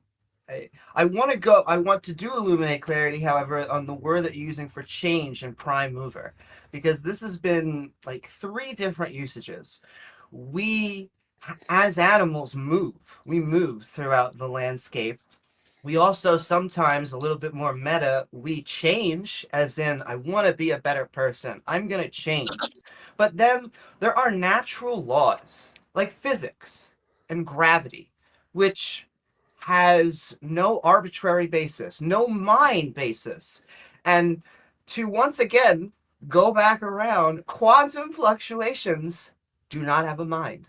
They are, in fact, in the second category, the natural laws of physics category, and not what I would say in the biological or sociological sense that is sometimes being used back and forth. Would you necessitate that quantum fluctuations don't have a mind, TJump? Yes. So Well, how depends would what you mean by justify necessitate. that I would claim? say that by my definition, they definitely don't. So if my definition is correct, then yes, they cannot have a mind. So what is your definition? The definition given in physics of the mathematical formulation of quantum fields as a part of fundamental reality. Okay. So does that mean that it can't have a mind and it can't transcend Yes. in any way? Yes. Given Can you it's give that definition? Do you mind? it's nomenologically impossible for quantum fields to have a mind. Is there a definition that you can refer me to so that I can read it? You want me to give complicated physics definitions? I'll just go to complicated physics books. I don't. It's just because you're using the definition and you're saying it can't have a mind, that the quantum fluctuations maybe there's like, you know, lots of different quantum fluctuations that are occurring in different areas, and there's a relationship between the different reactions that are taking place. And the reason that they're taking place in the way that they are is because it's just part of a greater mind. I don't see why that. I just sent you the Wheeler. Like I just sent you the Wheeler-DeWitt equations, which are the ones that people are talking about being responsible for explaining how quantum fields give rise to the universe. So in physics, a mind is defined as a conscious state, and conscious states are defined as specific systems of transferred energy that result in like qualia or whatever. And those can only exist given all the known laws of physics within brains. No other way they can exist. Therefore, it's impossible that without a brain you can have consciousness given the laws of physics, as far as we know. Forgot the name of the brain again. What's the Boltzmann brain? Boltzmann. Sorry, guys. So Why can't it be a Boltzmann brain? So you A Boltzmann brain can't be the fundamental nature of reality. A Boltzmann brain is a result of the fundamental nature of reality. I don't see why it couldn't be that the entire reality that you believe in couldn't be upheld and secured in some kind of Boltzmann brain style mind. Well, a Boltzmann brain is like literally a physical brain that pops into existence in another reality, in quantum fluctuations, creates a Boltzmann brain, and then your ideas of what world is just produced in that brain. But the brain isn't all of So our reality. universe popped into existence No, your brain 13 billion years ago. But your brain pops into existence. A Boltzmann brain isn't the fundamental nature of reality. A Boltzmann brain is a thing that pops into existence in reality because of quantum physics. Look, so I mean, obviously, I don't see how you can necessitate that given your position, but it's probably best not to stick on that too much. We clearly disagree. I do understand what you're saying about it popping into existence, but obviously, and maybe you guys believe that the universe popped into existence. No, well, the popping into existence part was irrelevant here. So I just because of some kind of. So the part I want to clarify here is that a Boltzmann brain is not the fundamental nature of reality in the Boltzmann brain hypothesis. In the Boltzmann brain hypothesis, you still have quantum fields as the fundamental nature of reality. And a Boltzmann brain is just a thing that popped into existence in that reality. And so you're trying to use the Boltzmann brain as a simple way to outline a concept which you can understand now. So now that we've reached that mutual understanding of that's what the part I I'm not mean. understanding. I don't get how you're trying to use the Boltzmann brain to counter my argument in some way, saying that how do I know it's not a Boltzmann brain or something? If it's a Boltzmann brain, I'm still right. I'm still correct. It's still quantum fluctuations. Like the Boltzmann brain isn't the fundamental nature of reality. The Boltzmann brain is a result of that. Well, that's like you're saying that of this reality, it has to pop up in this reality, this world that we're experiencing, essentially. But see, the thing is that doesn't necessitate that the thing that popped into existence wasn't a mind. Well, the thing that exists first isn't a mind, and then a mind pops into existence. That's fine. Why can't it be a mind? Because all of the nomenological possibilities of all the laws of physics do not allow for that. I think that's just a claim that's an assertion, really, without justification. Really, the reason that I came today, and I appreciate all of you, and it's nice to meet you, Randolph, for sure. Likewise. So the reason that I came today is because I wanted to get you guys to agree to the definition of God, that God was the thing that was ultimate, that dictates the truth value of claims, which I feel like you guys sort of did earlier. So is there any way I could ask you? Grant that for the sake of the argument, but no, typically God entails a mind. And so I would say no one is really going to agree to that. You're just using the very pedantic usage of the words that's unique to you and not using the word that most society is using. I don't know about that. I think that throughout history, people have referred to people that have made themselves God, people that have put them, birds and animals and reptiles above God and worship them as gods. So the only way that you'd be able to do that is if the thing that you were worshipping essentially was the thing that was referred to as God. And the reason that the people worship those things is because they thought it was the thing that essentially dictated the truth. So I don't feel like my definition's that alien, really, but okay. Yeah, some people use that, but like 90 something % of all humans define God as a conscious entity. And this is because of biology. It's the hyperactive agency detection system. So 90 something % all define God as mind. And there's a very small percentage, 1 or 2, who don't, and who they include God as like pantheism or whatever, non-mind. It's just not what most people mean by the word. And since I'm an atheist, specifically to counter the God-mind definition, when we use the word, we're using the God-mind definition. When most societies using the word, they're using the God-mind definition. Interesting idea. But I definitely disagree with your opinion of what God is. But also I think that God does have a mind.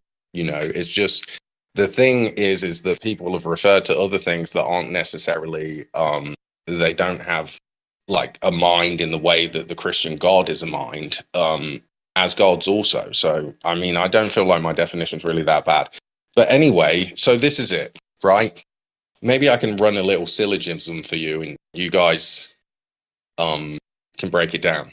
So I just quickly just want to respond. I actually asked Darth Dawkins last time I spoke with him how he defines God, and he avoided the question, and he kept wanting to run his interrogation. Now, you've mentioned earlier that you had spoken with Darth Dawkins quite a bit, and I'm just curious if it ever came up that you got an idea from him on how he defines God, but I'll leave it to you to decide whether to address that first or put forward your syllogism first. It's up to you. He says that I've spoken to Darth a lot, and what Darth says is that God is the Christian God of the 66 books of the Bible, and any denial of that would be essentially a negation of the truth. So his position is that the God of Christianity, with the 66 books interpretation, is the only God, and anything else is essentially not really God. Okay, thank you very much. Let's hear your syllogism. So the syllogism is this: the only way to know something is true is if you have a system by which you can evaluate truth. Premise 2: the only way that something could be necessary is if there's an ultimate authority that can necessitate the truth value of claims. So the fact that you know you exist is proof that there's an ultimate authority that dictates the truth value of claims. There's no way that you could know you exist in the way that you do unless there was an authority that you referred to in some way. If it's reality, then there's no need for it to be an individual agent being of any kind.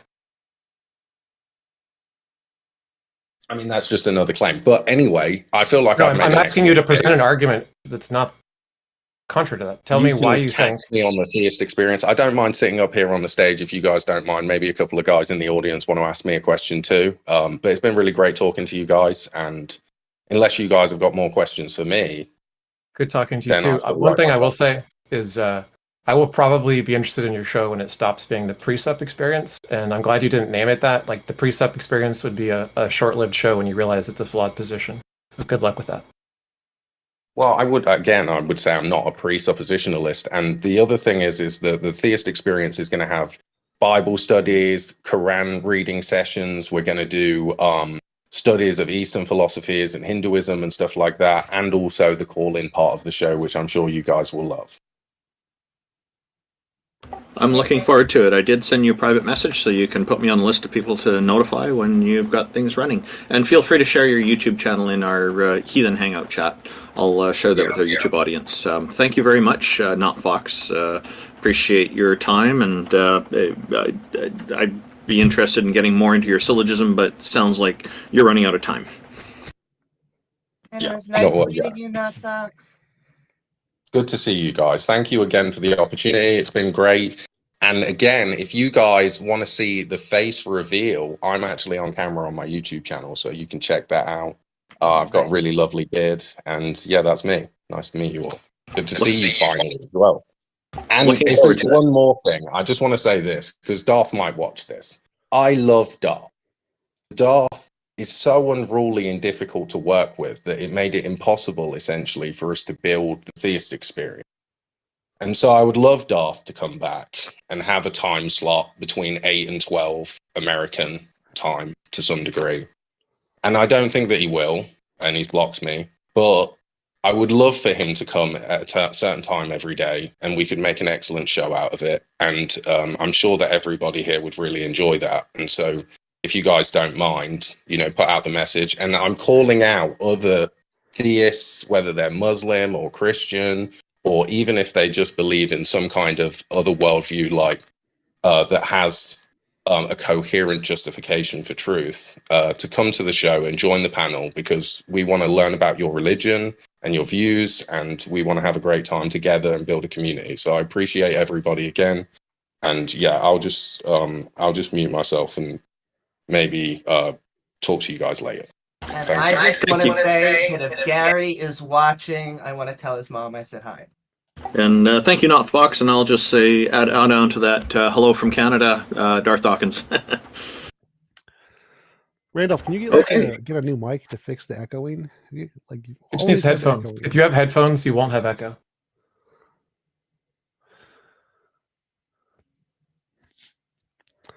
Literally, he's echoing like all of the 10 years that we've known him.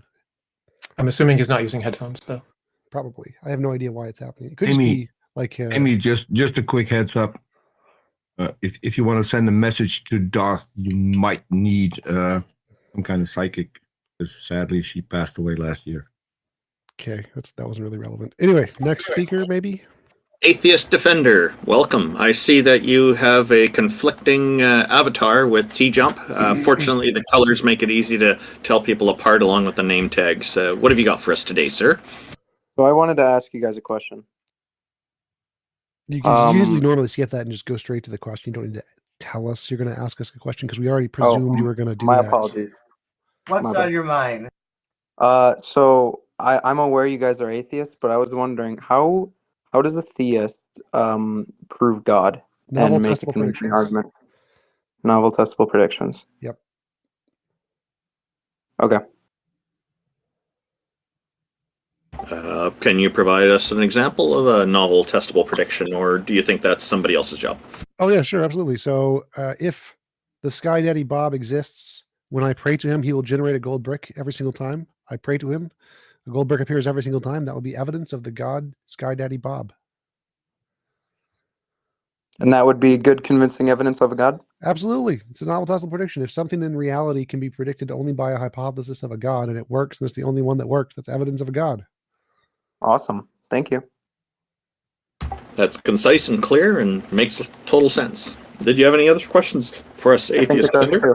No, that's what I wanted to ask. I appreciate your time. I like your avatar. Have a good day. Thank you. Love you. Atheist Defender. Okay, so our next guest is going to be Skyfox. Welcome back, Skyfox. You had asked us something earlier, and if wondering what's on your mind now, sir.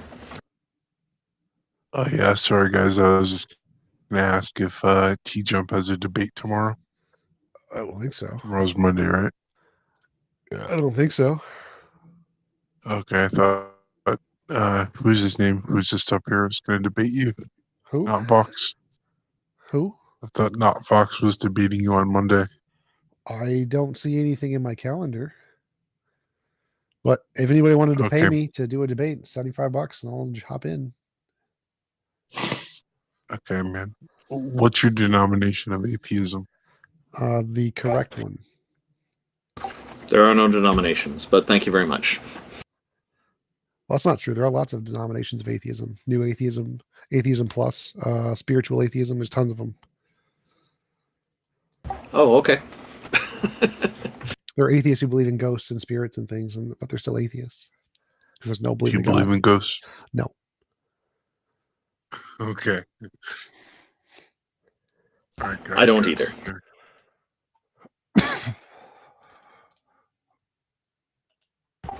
Welcome, We wanted Zach. to know.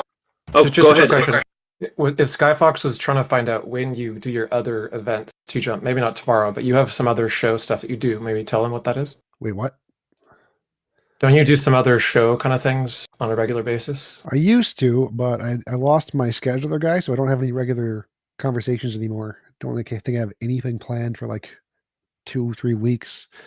I have I'm flying to Texas to do Modern Day Debates, DebateCon, and I'm debating Aaron Ra on next Saturday. Maybe that's what he was thinking of. What's the topic? Does religion cause more harm or good? Has religion caused more harm or good? Cool. And I'm taking. I look forward to seeing that. I've taken the position that religion has caused more good than harm against Aaron Ra. I look forward to tuning into that debate. I hope I'll be able to. Sure. Well, I'm probably going to post it on my channel, so everybody's going to be able to see it. Yeah, post it in the Heathen Hangout, and I'll share it with our YouTube as well. Zammer, welcome. Thank you for joining us. How are you today? Hello, can you hear me? Yes. Yes, sir, we can. Great. Yeah, I'm fine, thanks. How's everyone? Doing well. What's on your mind? Yeah, so I was just wondering that, I'm actually sure that, there can be proof for the existence of God. I was just thinking before, I was actually writing a few notes down, if you'd like to hear them. Yeah, sure. Please go ahead. Great. With that. Okay, so I was just looking at the, I guess, the analysis for like linguistics and how we attribute meaning to, our words, right? And I could use like maybe the example of, when someone is conceived or when someone is born, right? What does it mean to be like conceived? It means to be known, doesn't it? I have absolutely conceived no idea means- what you're saying. No idea. Okay, so conceived is long before birth. That's approximately 9 months before that. Being born is once a person has exited the womb and they've exited the womb and they've become a person. That's there's a differentiation there, but you're talking about linguistics for some reason. Language is a communication tool. This is how we're able to communicate with each other. It's learned from other people typically, and No, of course. Yeah. Absolutely. Zammer, I have a qualifying question. So if you say that being conceived is being known, yeah. So can you tell me how many conceived people you know of at this point in time?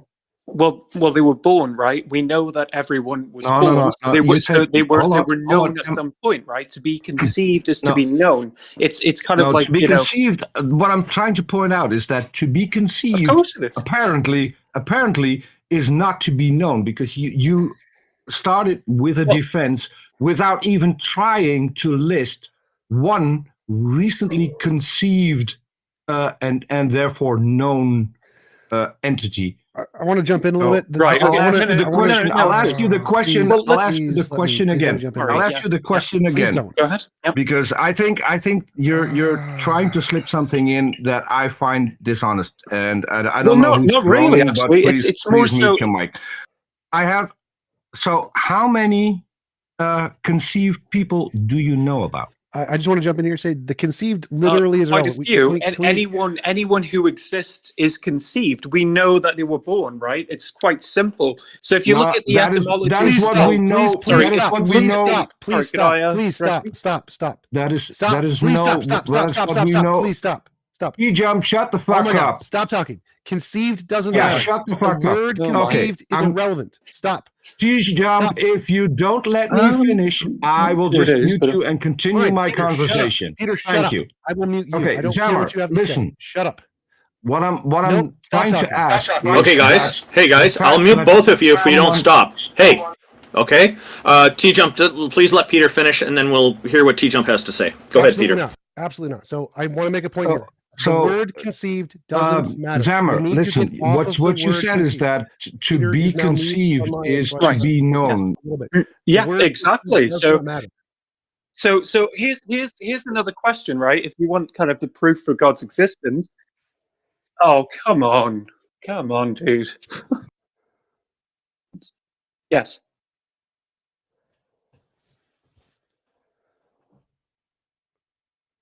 So can we get off the conceived thing, go back to the actual point now?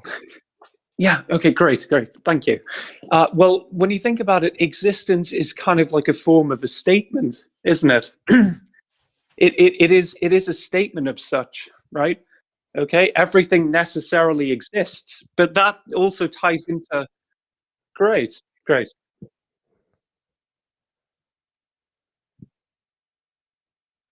Can we shut Peter up and get back to the point now? Because conceive, this is completely irrelevant, 100% irrelevant, all of it. None of it matters. Stop talking about conceive. The word does not matter. I was right at the very beginning. Peter should not have talked about this at all. Conceived doesn't matter. Go back to your original statement, the thing you should have said at the very beginning. You wanted to say God can be proved to exist.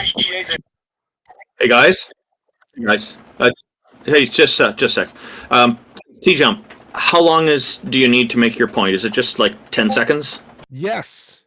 Okay, let's let TJump make his point for 10 seconds, and then we'll go back to Peter. Peter's bringing in a relevant position. I was in a conversation with Peter, Sarah, and Peter, I don't interrupt TJump, and I would really appreciate if TJump didn't interrupt me. If it's only 10 seconds, he can wait until I'm done, and then he can have all the time he needs. Shut up now. Peter, And TJump, we're going to stop swearing at each other and stop telling each other to shut up. That's not acceptable. Peter, please just give him 10 seconds, and then we can move back to you, okay? Just go ahead, TJump, 10 seconds. Okay, this entire This point is on the word. to me. Oh This my is God, shut up, unacceptable. If just interrupting people Peter? and then shouting Peter? over people is going to Peter? You just mute him. interrupt the Just mute him. conversation that is Just mute him. ongoing. To me, that's Just mute him. unacceptable. It would have I'll been just be done already, quiet and Peter. let Zammer speak. Let's just have Zammer talk and let's none of us interrupt him at all until he's said his whole point. No, I Okay, do not say that. I've already made a decision No. here. Peter, stop for 10 seconds. Let TJump talk for 10 seconds, then we'll go back to you, and then we'll hear Zammer speak some more. This whole debate on the word conceived is completely irrelevant gibberish. Right, That means yeah. nothing. It means literally nothing. Stop talking about it. I actually Stop. disagree with Zammer, that. shut up. Oh my God, shut up. Listen, All right. the Okay. word Sure. conceived does Okay. not matter. Do not ask any questions about the word conceived. Zammer, go back to the very Why, first though? thing you said. Stop talking over me. The very first Okay, thing you sorry. said. I that think you- oh my this God, was 10 shut up. seconds, Holy Randall. shit. Well, I actually Can I think get back to my we're conversation? close to Oh my proving God. God's Peter, existence. stop for a Actually, sec, Peter. Just give I a few more analyzed seconds, in TJump. And linguistics. I Zammer, dunno. please stop for a moment, okay? Just let TJump finish here. He just needs a few more seconds. The Right. word, Okay. Sure. the word conceived means nothing. It tells Yeah. us nothing about your position. What? I Don't actually interrupt. disagree. Don't interrupt. Oh my I God, actually shut up. disagree. Shut up. How is this hard? Do not speak. Do not open your mouth for 10 seconds. Very easy. Stay quiet. The word conceived is irrelevant. The very first claim you made. Okay. Oh my God. How is this so Zammer? hard? Shut up. Zammer, please let TJump finish, okay? And once he stops, then you can respond, all right? Just a second. Sure. All right. Sure. Okay. So the very first thing you said is you wanted to try to show that we can prove God exists. Go Oh, yeah, back yeah. to that. Try to explain how you can do that without well, using the I'm word actually- I'm- conceived. Why though? Thank you, this- TJump. This is I going to think be this was the between 10 Peter and Zammer seconds. now. This was the 10 Stop. seconds. I Stop. think I can Peter, continue Peter, now. Peter. There were a lot of interruptions while TJump was trying to get his 10 seconds out. So it'll be, for now, it's going to be between you and Zammer to continue with this, okay? Now that TJump has said his piece. So Right. go ahead, Yeah. Peter and Zammer. Thanks. Okay. So the whole thing that I was trying to get out is not about the conceived thing. It is for me what I perceive, and you may disagree, and this is why I asked this as a qualifying question. Is why do you slip in it is known? Because that's what it means to be conceived, right? Everyone knows about you. So when you were born, you're conceived, right? Okay. So Are you're you aware- known. are you aware that yeah, exactly. Let me talk, please. So you're ahead. actually known to this world, right? So you're conceived. So my you're other not. question. Oh, sorry. Yeah. But you're not.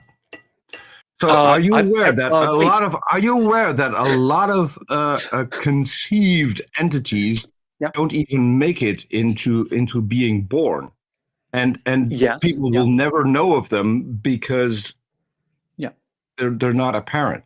So this is why I'm asking why you think them being known is actually a thing, and what it does for your argument. That was my question. Right. Okay. No, of course. I think that's quite difficult. I would say there's been some sort of I don't know. Maybe there's been maybe some I'm misunderstanding because English isn't my first language, but the part of it being known seems weird to me. Why though? Because as I said, in humans, a lot of humans who are conceived don't make it to full term. Right. And No, no of one course. will ever know about it, not even the parents. So the thing, I don't get it why you say that the moment they're conceived, they're known. Right. No, of course. I would say something is kind of intruding on their ability to express themselves or make a statement in the world, whether that's through, some sort of physical problem or whatever. I would say that's my interpretation of that. If you ask me, I would say there's, something is impeding on their ability to make a statement because, when everyone is born, they're making some statements in one form or another. So yeah, that's what I would say. I think we're all confused because I don't know if you've made an argument yet. Do you know what a syllogism is, where you have some premises and they lead to some conclusions? It seems No. very vague. Can you explain what it is that you think is true and what premises you think lead via inferences to the truth of that statement? No, of course. Well, I wasn't really making any sort of syllogism or any form akin to that. I know these are just ideas that I have, right? And I made notes of them, and I just thought it's quite interesting. It's almost as if embedded through our linguistics and our use of language is kind of it's almost as if there's kind of like an anticipation for existence. Does that make sense? And so that's what I was trying to drive at with the word conceived. Zammer, can I try? Because I disagree with some of okay. I think I understand what you're saying, and I disagree with it. Because when we're talking about conceived, we are talking about multicellular living organisms having sex to give birth. Like, that is the very specific definition. And so if your definition of conceived means to be known, does that mean all other forms? Well, plants can conceive, and yet, do you think a plant knows about faraway plants, or? Possibly. I'm not really sure because I'm obviously not a plant. I mean, yeah.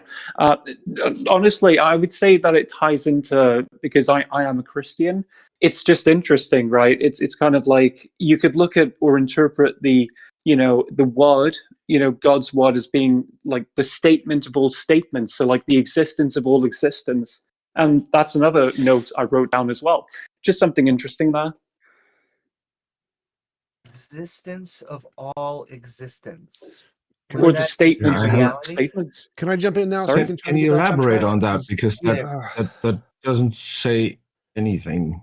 Can I jump in now? Because literally nothing that's been said has ever gotten to a topic at all. Can I please get us to a topic? Well, again, can we let him answer the question, TJump, or are you planning on taking over the entire show? Because then we can just yes, I would like to take over the entire show so we can get to a point, which you guys are not doing. Great. Go to your own channel and leave here, and you can do whatever the fuck you want. Okay. You know what? This has to stop. Okay. What is Zammer? Did you have a response to the question? What was it again? Sorry. Just to kind of. So you said something about existence of all existence. Can you elaborate on that? Because I have no clue what you're talking about. Right. Okay. Well, in the Bible, it basically says that, in John 1:1, it says that in the beginning was the Word, right? And the Word was with God. Well, again, you can kind of ignore that bit, but in the Word was, in the beginning was the Word, right? So you could kind of interpret it as in the beginning was the statement of all statements. Or yeah. If you believe the Bible, but why should we believe the Bible? Well, that's up to you. I mean, again, I'm just presenting these ideas. I mean, I made I'm these asking notes. you. Right. Yeah. Asking you why should we believe the Bible? Well, it's up to you. I mean, you really don't have to. Again, I'm not making some sort of argument here. I just thought it's just an interesting point. If what you're interested in is like, why does the Bible describe God as like speaking things into existence and so on? The answer is it didn't originate as a common practice in other religious traditions that it was no doubt influenced by. It does originate much earlier in Babylonian traditions and other like Proto-Indo-European influenced traditions. So it's a linguistic historical fact that a lot of religions, like Christianity and Judaism, have God speaking things into existence. It's descended from earlier traditions where, once people started writing things down, they started attributing the power to write something down with the power to create a universe, so to speak, in your mind when you not really, actually, because when you think about it, they're expressing themselves. So when you write something down, you're expressing your thoughts. So you're making some sort of, declaration of some sorts, aren't you? Well, that's kind of interesting because maybe that's where, I don't know, maybe the 10 Commandments come in, right? Because they're, they're given by God, right? And he, his word, his declaration. So that's just another interesting point. The problem is, it doesn't sound like you're making any specific claims. You're just kind of saying that some things seem related, and you're thinking about a topic, but you don't have any claims yet. Could we ask you about? You said you're a Christian, and Yes. I take it from your profile that you're a creationist. I think we've spoken about creationism before. Do you want to defend why you think Christianity is true, or why you think creationism is true specifically? Not really. Again, my intention there was just to bring, just to bring forth a few of these notes and points that I made. Okay. I'm not really making any argument. I just thought it's just interesting, really, and I think, to prove. You want to the study Bible- this? Sorry. Well, let's just leave aside. Okay, did you think you could prove the Bible with this, or do you just want to know more about the history of how these speaking things into existence traditions are? Because I can give you a bunch of YouTube channels and videos and books on the subject of other religions that do this and how these practices became common and how they influenced Judaism from other sources like Babylonian, Egyptian, and Zoroastrian sources that did it before they did. No, of course. I've actually heard you talk about the very same point you were making before. Perhaps, maybe. However, again, kind of to add on to what I was saying before, if you'd like, I actually feel as though, it's almost as if, again, the use of linguistics that we use are kind of denoted in terms of like the coming or like the anticipation of one's existence or how to express their existence. And so it's almost as if we've used the method of writing to do that. It's interesting. It's really interesting. So can I Well, get us did- back onto a point now? Because Okay. literally nothing having Go been for it. said. 10 minutes, nothing. You're all terrible at communication. What is the topic, Zammer? Tell us. What are you trying Yeah. to say? Takes 5 words. What am I That's all- trying to say? Should have been the first thing everyone said. What am are I you trying to say? Yes. Yeah. Go. Okay, so again, I'm not really bringing forth any argument. I'm just, again, these are notes that I was making, and so I was just sharing them. That's all. Yeah. But what are you trying to that's it. say? Like, what is the point of this? Well, I just thought I did. Okay, so I just actually thought it was quite peculiar with the the whole linguistic part and statement existence is kind of a form of a statement, right? So when someone is conceived, they're to be known by people. I just thought that's really interesting, and I feel like it does tie into, I don't know. I mean, this is kind of making some sort of assumption here, but I actually feel as though, again, I am a Christian, and so I feel like it kind of ties into, the exorcism, or yeah, I guess maybe the exorcism of maybe like a will, if you kind of believe in a will, that is. Well, I'm glad you think that's interesting. Can you give us a proposition? Like, what are you trying to say? You think that's what? Right. No, of course. How can I formulate that? Right. No, of course. It's almost, again, it's difficult because I haven't written things down kind of like a propositional format. Difficult. But Hammer, maybe I can help. Sure. You Sorry. seem to be stuck on the thing that someone is known. Yes. Why is that important? What does that do to an individual the moment they're known? It kind of solidifies their existence into this world. And so what another interesting point as well to tie into that is if you count the years back from since you were born, it's almost as if it doesn't correlate with evolution and billions of years, right? It's almost as if it feels like benign to that. Do things it's just exist that ridiculous. are unknown? Sorry? Do things exist that are unknown? Do things exist that are unknown? No, I would say no. Is there a grain of sand on Alpha Centauri? I'm not sure. Answer is probably, but it's whether or not, either yes or no. That statement is a fact. It's true one or the other way, and neither one is known. Things exist without being known all the time. Like, do you? No, of course. Sorry. Yeah. So you don't need to know things for them to exist. I actually wouldn't kind of I wouldn't really assimilate or I wouldn't actually compare grains of sand on Alpha Centauri to human beings and animals and or other creatures on this earth. I wouldn't compare those two because One serves a purpose, the other one doesn't. So I'm just a bit confused. What does that have So to let me do- ask a question about the known. Does it Yes, does and I it would like to after Peter. give people or animals rights? Does it distinguish them from other things? Sorry, what was that again? Sorry. I'm still trying to figure out why, according to you, at least for you, the fact that they're known seems to be important as opposed to not being known. I'm still confused about that. That is the part that I really would like to flesh out. No, of course, but well, again, I guess you could kind of interpret it as kind of like an exorcism of the will, right? You know, there's kind of like a choice involved, right? That well, I mean, oh, sorry, yeah. There's a No, choice can I involved answer- that people are No. conceived.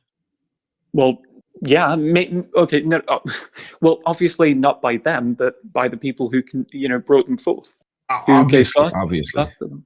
Yeah. Amy, go ahead. Sorry. No, Zammer, I think this is where the problem between creationism, I would just say a natural model, kind of face off, because from our perspective, things have existed far before minds, before we knew anybody. There were single-celled organisms. Well, most of multicellular life doesn't seem to have minds. Single cellular doesn't seem to. And so even before then, there was billions of years that seems to have existed without any minds at all. Right. But from right. a creationist perspective, it has to be important. It was created very early on. And so I think that is a dichotomy. We don't think that you need to know in the way that you are speaking. We think that conception is an act and it has a time-space label, sometime involving tequila, and then 9 months later, a child comes out. Right. Okay. Well, I mean, just by analyzing, you know, your worldview or your atheistic worldview, it's almost as if existence seems a bit, you know, arbitrary or just irrelevant. I mean, right? It's almost as if it's just it's again it's kind of benign. It's benign to.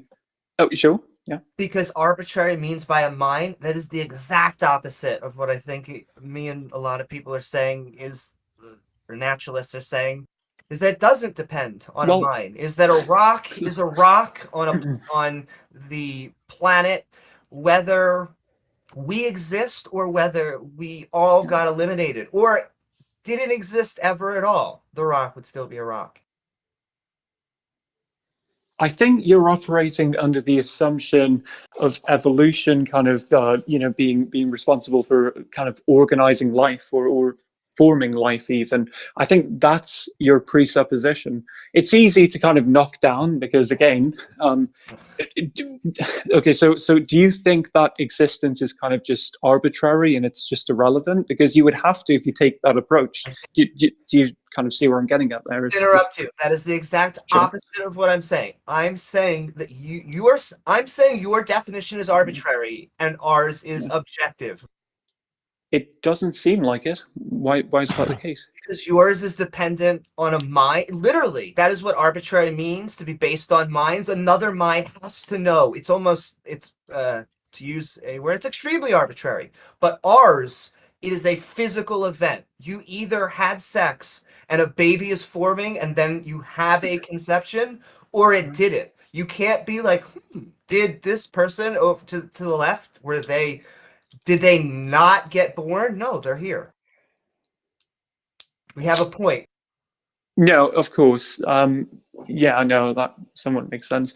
However, they got here by some sort of by you know, by some means, right? So there was kind of like sorry?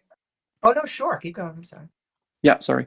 So there was kind of like it was necessary for them to be born just because they were conceived. Does that make sense? And so why were they conceived? Well, they were conceived through the act of, you know, their parents having intercourse, right? So there is this this line. Sorry. I keep on doing that. I'm sorry. I'm going to mute again. Indeed. Great. Yeah, thank you. Thanks. So there is this contingent line, right? And so, you know, we rely heavily upon that, right? So it is just this. It's necessary, right? And so I feel like. What do you mean by necessary? Sorry. What do you mean by necessary? Right. It's necessary for okay. So for them to be born, their parents had to have intercourse, right? How else would they be born? And so there was kind of like an act, right? Obviously, it was, you know, like a sexual. Well, I'm kind of a bit you know, concerned with kids being in the room, right? So I don't really want to use that language, but yeah, they had intercourse. Do you know what sleepwalking is? Yes. So someone can sleepwalk and have sex with another person while they're sleeping, and so someone can be conceived with no intentions whatsoever. Right. Okay. Right. Okay. So I'm not really sure what to say with that case. Really, I'm not aware of people sleepwalking and having, you know, Literally. intercourse with other people. It's a literal not thing aware of that's that. happened. There are actual court cases about this. Yes. Right. Interesting. Yeah. I'm not really aware of that. So yeah. Okay. Samar, I have a question. Do you think existence is only important when it comes to living beings that have the capability to talk about existence? Right. Yes. And not yeah, to inanimate? Mm-hmm. Yeah. How? How? Because they exist necessarily, right? Again, things existed before you were born, and they were necessary for you to be born. So, right. If I'm just going to be really simple about this, there was a bed, which is an inanimate object that existed where your parents conceived you. Right. Yes. So if existence isn't important to the bed, then I don't really see your point. I struggle with how you define existence as being important to us and not to anything else. Right. So so did the beds interact with you know, my father and my mother? Yes, it held them up. But it didn't interact with them. They didn't interact. It wasn't involved in the process. That's the difference. It was, because if it hadn't been, they would have done it on the floor and they wouldn't need a bed. Yeah, I really don't think you understand what you're saying here. So, but yeah, do you have intentions? Maybe that's because I'm still struggling with what you think makes existence important to us and not to inanimate objects. Because it's making maybe I'm wording it a little bit difficult. As I said before, English is my third language, so sometimes I struggle a little with trying to get my point out. And this is a point that I've never discussed, and I find it really interesting. So that's why I'm sticking to it. Great.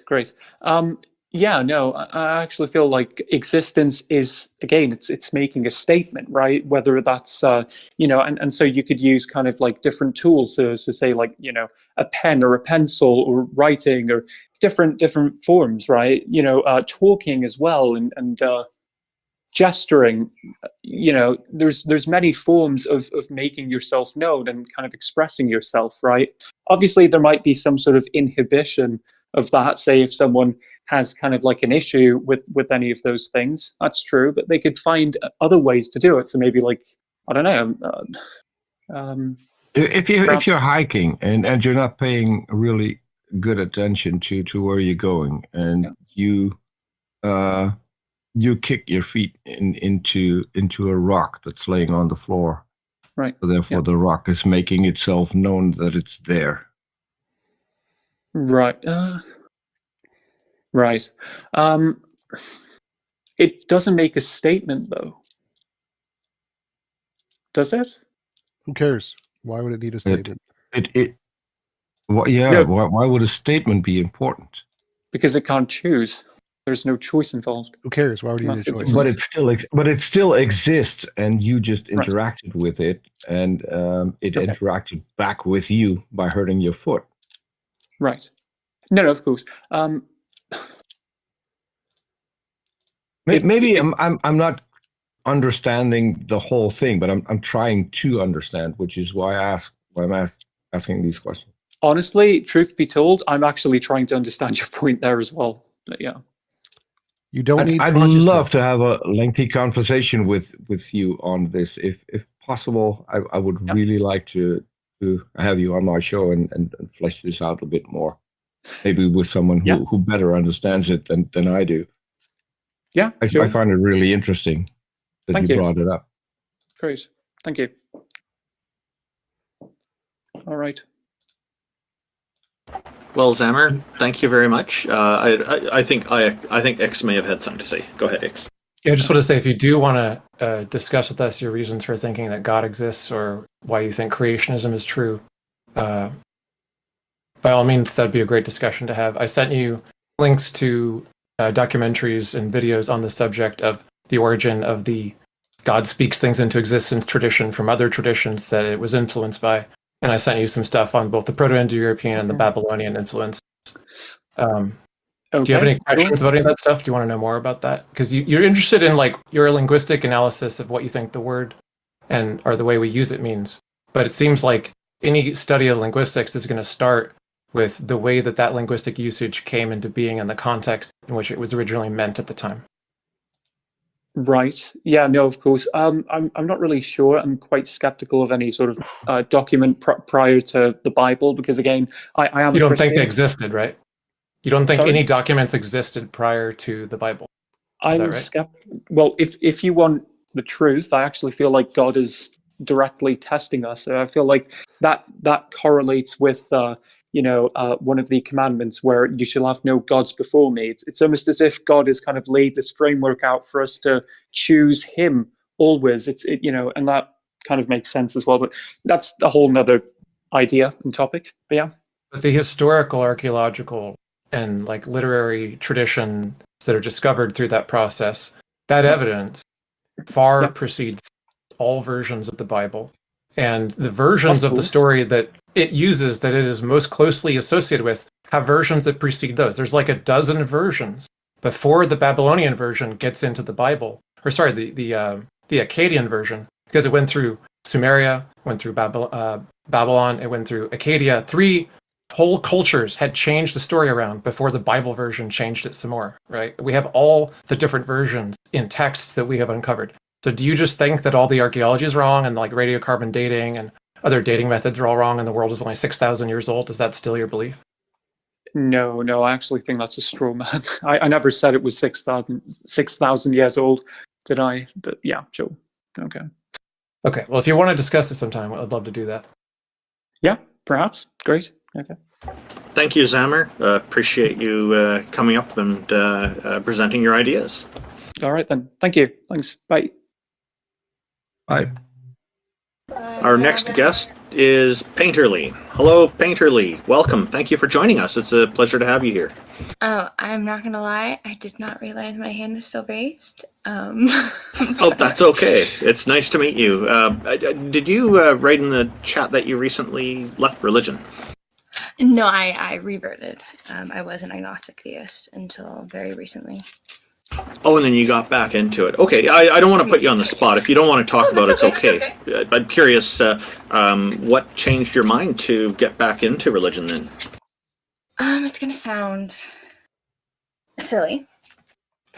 Actually, no, it's not silly. Really, I've been having a lot of like personal troubles, things like that. And I've been in a Christianity Discord server for a few years now and have built like great relationships in there. And I love learning about religion. That's why I'm in that one. I'm in a few Islamic servers. I'm in a couple other things. I just love studying theology.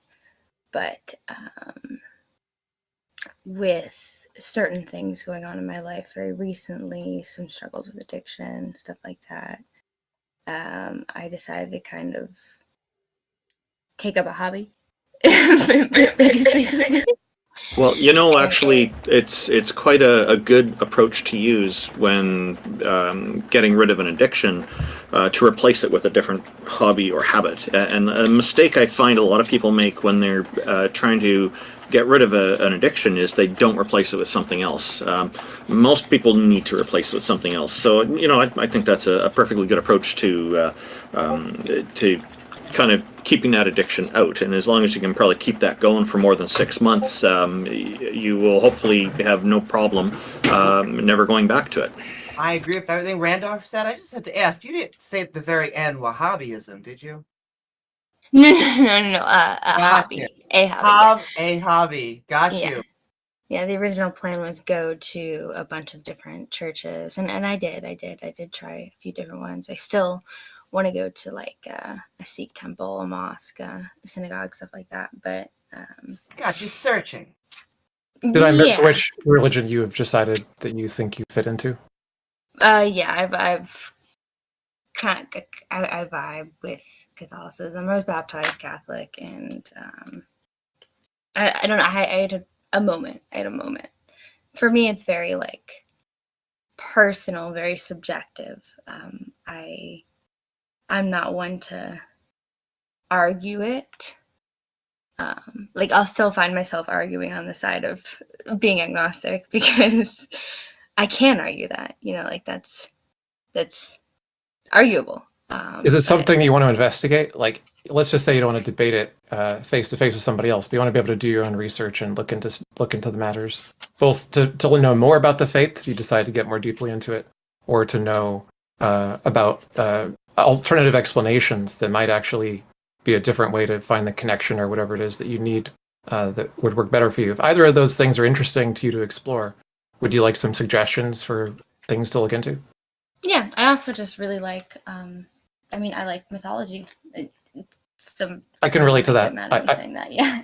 I grew up studying every religion basically and practicing a whole bunch of them in a syncretic fashion in a family that was really into religious scholarship. So I relate to that, and I still find it all very interesting to study.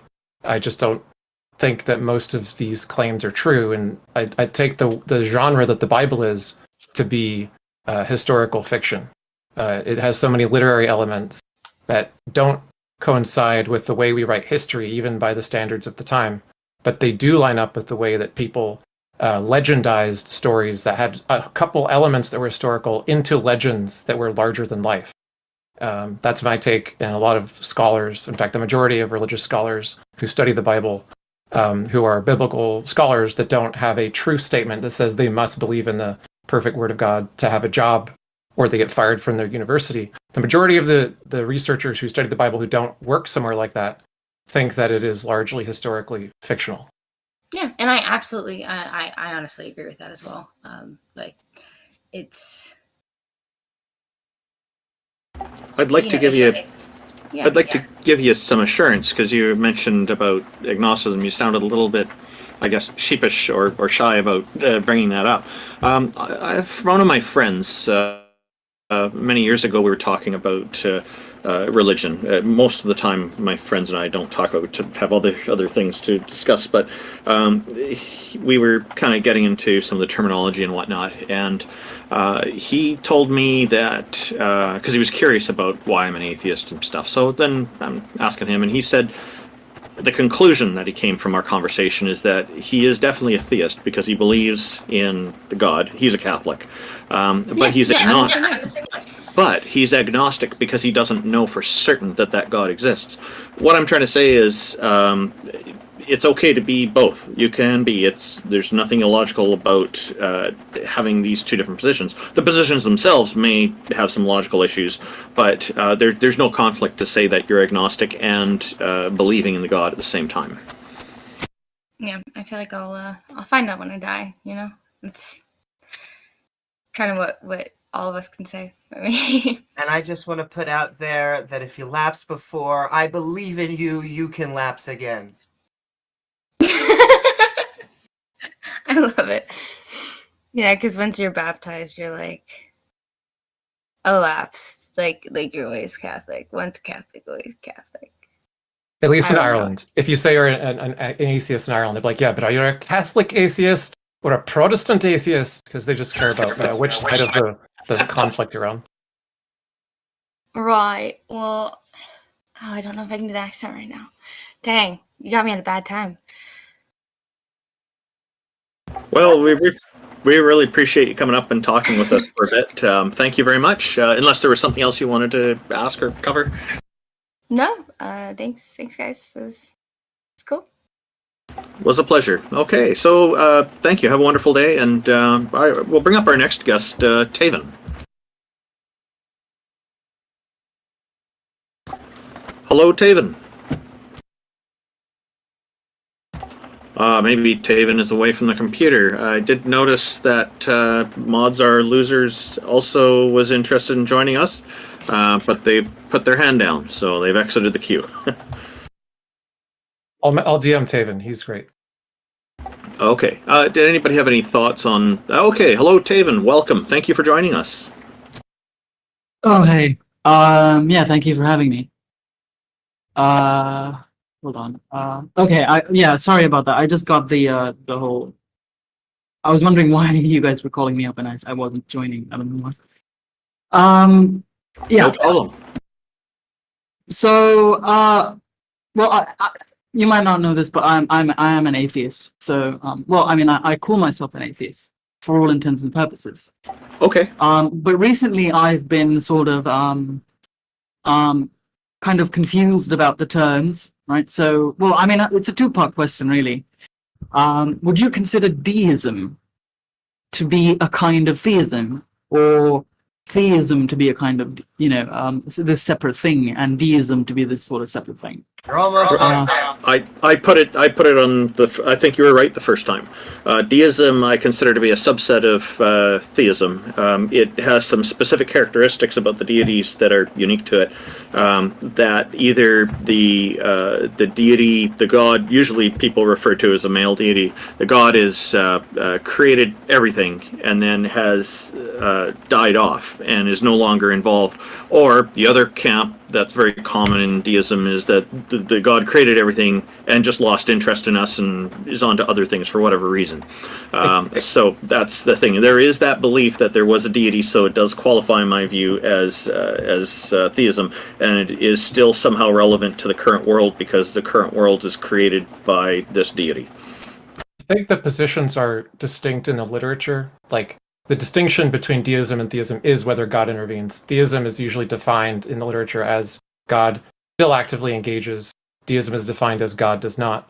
And so, a lot of times people use it either way. But I would say in the philosophical and religious studies literature, that's the distinction.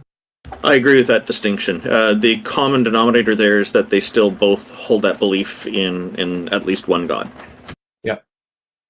Right, and this is the common sort of response that I get, right? But I've never really understood that distinction, right? Because in my view, you're taking away a property, right? So if you had an object and you added properties to it, you would say, okay, object A, maybe it's an apple, right? You say, okay, it's an apple and it's green, right? And it's got a bite in it or something, right? That's more properties that are added to it, as opposed to not specifying properties, right? So it just seems kind of weird that a lot of literature, or at least in common parlance, I don't know about literature, but at least in common parlance, when people say deist, it automatically means you're a theist. Because in my view, hold on one sec. Well, while you're holding on, I'll just say the theist could be represented by the apple that's still on the tree, and the deist could be represented by the apple that fell off the tree. Can I ask you a Wow, question? I didn't understand that analogy at all. Can I ask you a question? Is a rose a flower? Yes. And which one has more properties, a rose or a flower? The rose. Right, because the rose is more specific. There's lots more stuff to it, right? Yeah. So a flower is just a god of any kind, and a deistic god is a god who does not interact. The deist would be the rose or the flower. Well, that's presumably what I'm confused about, right? Because Deism proposes a deity, and theism proposes a specific kind of deity. It's more specific. Yeah, that's what I'm confused about, right? Because usually when you say you're a theist, right, it's usually some kind of interventionist, right? So you can take it in this way as well, right? So a theist is a god, the creator of the universe, that someone who believes in the creator of the universe that intervenes, that's a property. You wouldn't say the lack of a property, right, is a property, right? So you wouldn't say the lack of intervention is a property unto itself. Sure, Theism is a kind of deism in that sense, right? Because deists are defending just that there's a deity creator. Theists are defending that there's a deity creator who also has omnipowers in other ways and uses them. So yeah, they're defending a larger position than the deist is, which is why a lot of theists start with deism first and then try to build up from there, because one includes the other and it's not the other way around. Yeah, but surely, but that's my point exactly. If you're building up from deism, right? Yeah. Then it must mean that theism is a kind of deism, right? No. I agree with that, and that's why they do it. But not they're exclusive in their definitions of how they're used. But the position that there is a deity is used as a starting point for an apologist to then claim that their deity is that deity, because they think it gets you halfway there. So no, I disagree. I think that the technical language, theism applies to any kind of a god. Deism applies to a god that doesn't do something. So like if I say flower, flower is the most primitive. And then if I say a flower with no petals, that's a more specific kind of a flower, right? So a flower with no petals is still a flower. The flower is the more primitive term. So even if it doesn't have something or doesn't do something, that is still a property that is specific to that thing, that is not specific to the entire class of things. Mm-hmm. Well, so the way I imagine it is, the way I imagine non-interventionist view of God is, God sort of just starts rolling, starts the chain of events, and then just kind of, that's it, right? Yep. Intervention would be interrupting the chain of events, which is an active process, right? But that's not what theism So I don't is. think the analogy. Theism does not mean interventionist. Theism means just God of any kind. I'm pretty sure. Hold on. Theism definition. I can just Google this. Sure. So if you go to Google and you type in theism, the definition is specifically of a creator who intervenes in the universe. No, it's That's belief theism. in the existence of God or gods, especially belief in a God who's the creator of the universe and intervenes. Theism, in the philosophical terms, means specifically any God of any kind. That's theism. It can especially, in most cases, mean a God that intervenes, but that's not the definition philosophically of theism. Philosophically, the definition of theism is any God of any kind. Belief in a God of any kind. Well, when you say philosophically, who are you citing? Do you just mean like generally in literature? The academic literature, Phil Survey's paper, or not Phil Survey's paper, philosophy. What is it called? Stanford Encyclopedia of Philosophy. SCP. Yep. SCP. Okay. All right. Hold on. Let me. So, well, would you take? Well, before we get into the whole SCP thing, right? Would you say that the common understanding of theism is the philosophical definition, or the one I presented, the one that's on Google, right? The one that's on Google says the same thing. It says belief in God or gods, especially one that does stuff. Yeah.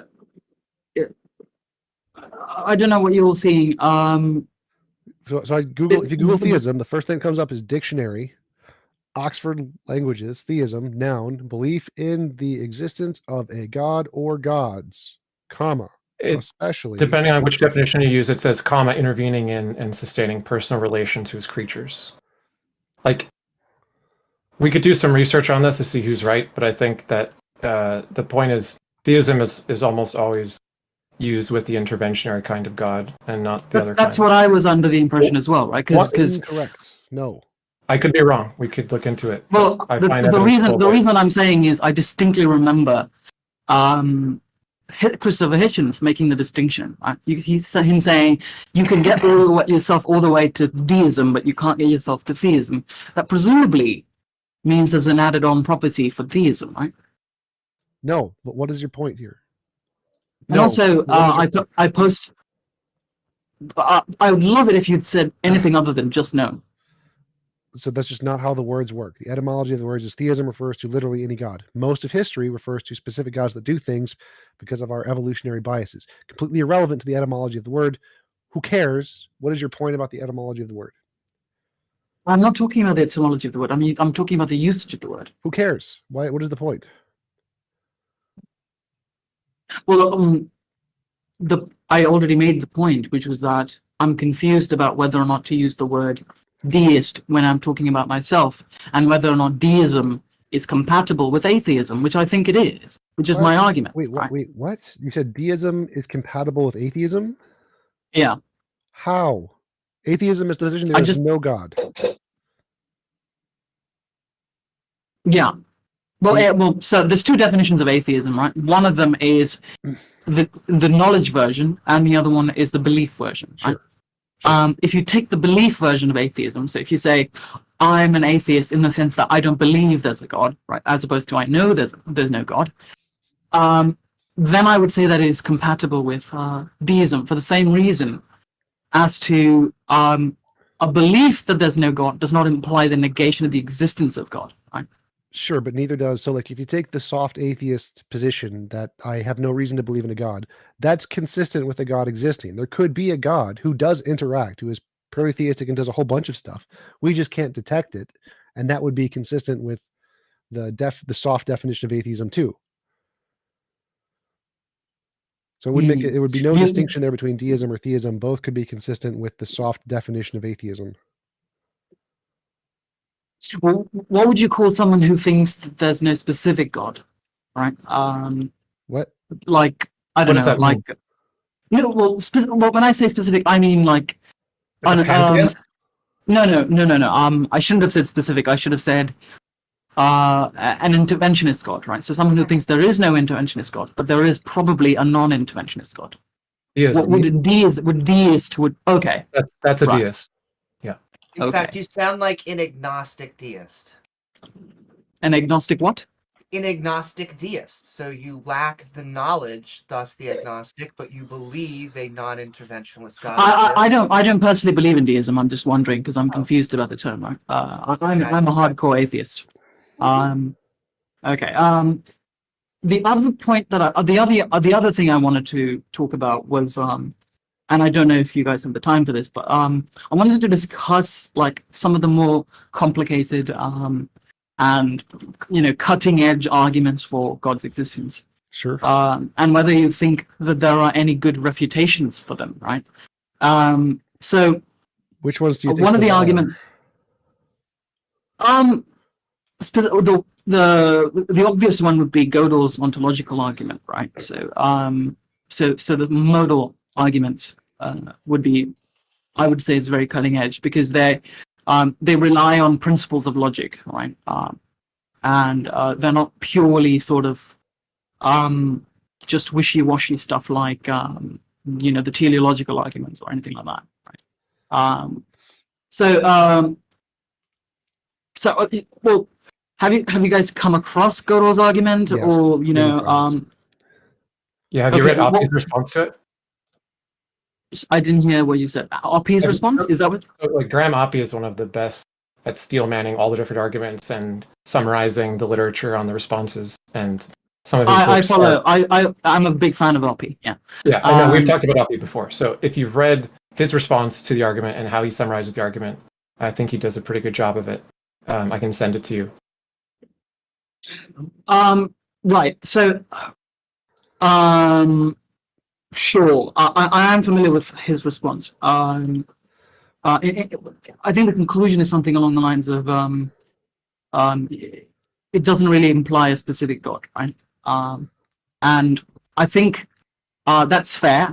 It really doesn't. But when Gödel talks about positive properties in the sense that he talks about in the ontological argument, he means of positive normative force, right? As in, if there is a good action that can be taken, right, or that is taken up, because in his view there is no such thing as possible worlds, then any good action in the world is the cause of God, and the entity that is responsible for that would be called God, right?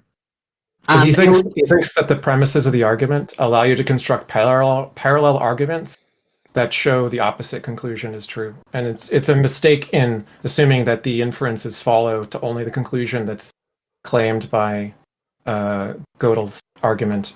And it could, because these parallel arguments exist from the same premises that lead to the opposite conclusions, he thinks that the argument is flawed. I don't remember him saying that. Could you provide a source for this? Yeah. So like, a lot of arguments have something wrong with them that's kind of complicated. I would agree with. But they ad absurdum usually is I guess where the argument commits you to something that's either the opposite or is just absurd, right? Right. I would agree that is the case for Plantinga's argument. I don't think that's the case for Gödel's argument. Now, the problem is that Gödel's argument has been verified by computers, right? So it's not something. It's just valid. It's valid. But if I say cats are dogs, dogs are chickens, therefore cats are chickens, that's also valid. So Gödel's argument is valid but not sound because the premise is about essences, about something having all positive properties can't have all negative properties. Those are all assumptions that have no basis in reality. So it's valid, perfectly fine. It has no soundness to it whatsoever. It's not accepted in like pretty much anywhere in philosophy or anywhere in science. It's not a thing that we think is compelling at all. I don't think it's quite as simple as just saying it's valid or invalid, right? Or that it's valid and it's not sound. Because it's not in propositional or first order logic, it's in higher order modal logic. Right? And there are some formulations specifically that are implemented in, if I remember correctly, type theory, right? It's so type theory. None of that addresses the point that it's still just valid, not sound. The concept of validity doesn't apply to higher order logics. It does. No, it doesn't. Yes, it does. I'm a logician. I've studied this for many years. The conclusion can follow from the premises without the premises being true. Yes, it does. If I say, if I give you, let's say, the law of excluded middle, right?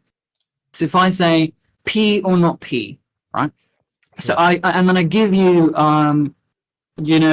something like a disjunctive syllogism, right? Or something that follows from the principal explosion. You wouldn't say that P or not P is false, right? That's impossible. P or not P is necessarily true.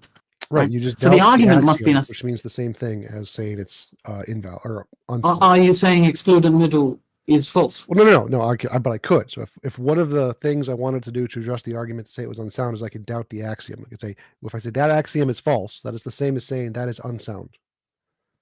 Which axiom do you disagree with? From Gödel's? Yeah. There was a bunch of them. Like most of them are false. Most of them just don't apply to anything. And that's the most common criticism is that the axioms you don't need to grant them. Which one though? Like, can you name one? Or I can just give you a list of the axioms and you can tell me which one is wrong. Sure, I'll just read the natural language version of it because it's easier to understand, right? If you want, I can read you the summary of the paper that I just sent you, and I posted it in the Heathen Hangout for anybody who wants to read it. It is called Gödelian Ontological Arguments by Grant Oppy. And to summarize, he says, one doesn't need to object to the conception of properties or the modal logic that are part of the premises of the argument. The proof is demonstrably no good, even if these things are accepted. The problem, as with virtually all ontological arguments known to me, to the author Graham Oppy, lies in the fact that there are parallel arguments which can be constructed, which seem no less acceptable to atheistic agnostics, but whose acceptance leads to absurd results. A template for constructing the parallel argument is as follows. And he gives an argument that relies on all the same assumptions as the original argument. And he says, for each collection of positive properties, which includes necessary existence, there's a being which has exactly those positive properties, which has no other positive properties. Even if there are only n plus 1 positive properties, that gives us 2 to the n distinct necessarily existent beings. Not a single being, but 2 to the n. Not good for the argument. In order to rule out the parallel argument, one might take the view that any collection of positive properties, which includes necessary existence, entails each of their positive properties. Then anything which has some of the positive properties, including necessary existence, must have them all. And this is a very strong assumption to make. It requires that each of the positive properties is entailed by necessary existence alone, and hence rules out the existence of any necessary being other than the one which has all the positive properties. Those who are inclined to think numbers and or abstracta are necessary extents will not find this acceptable. In other words, like most of philosophy and mathematics as a discipline. In any case, there's still or at least the philosophy of mathematics. And in any case, there's still a problem of implementation. Suppose we add the following axiom to our original collection: nothing, which is axiom 6, nothing which has some positive properties, including necessary existence, fails to be godlike. Then it seems to be there are different kinds of disturbing parallel arguments which can also be generated, etc., etc. In other words, like another example, this is the principle of sufficient reason, which you can use to justify almost any ridiculous argument you like. And there's a hilarious paper that says that the principle of sufficient reason entails trivialism. And it proves trivialism is true on the grounds of the principle of sufficient reason, which should be sufficient reason to abandon sufficient reason as a principle. Can you tell me where you're reading from? I'm not sure. I sent you a link to it. It's philarchive.org/archive/capital OPPGOA-3, and it's in the chat, and I DM'd it. So I think Oppie's right, and I think all ontological arguments have the same problem, right? They're just resting on absurd premises. They are logically valid, but the premises can make other logically valid and equally stupid arguments that all make crazy claims that we know to be false or to be contradictory with the claim of the ontological God argument. So I feel like, no disrespect to Oppie, right? Obviously, but it feels like he's just sort of giving reductio ad absurdums that are not contradictions, right? So there is a contradiction, because the entailment is that there are more than one being, not a single necessary being. That's a contradiction. No. I think that's just Oppie failing to understand the proof, right?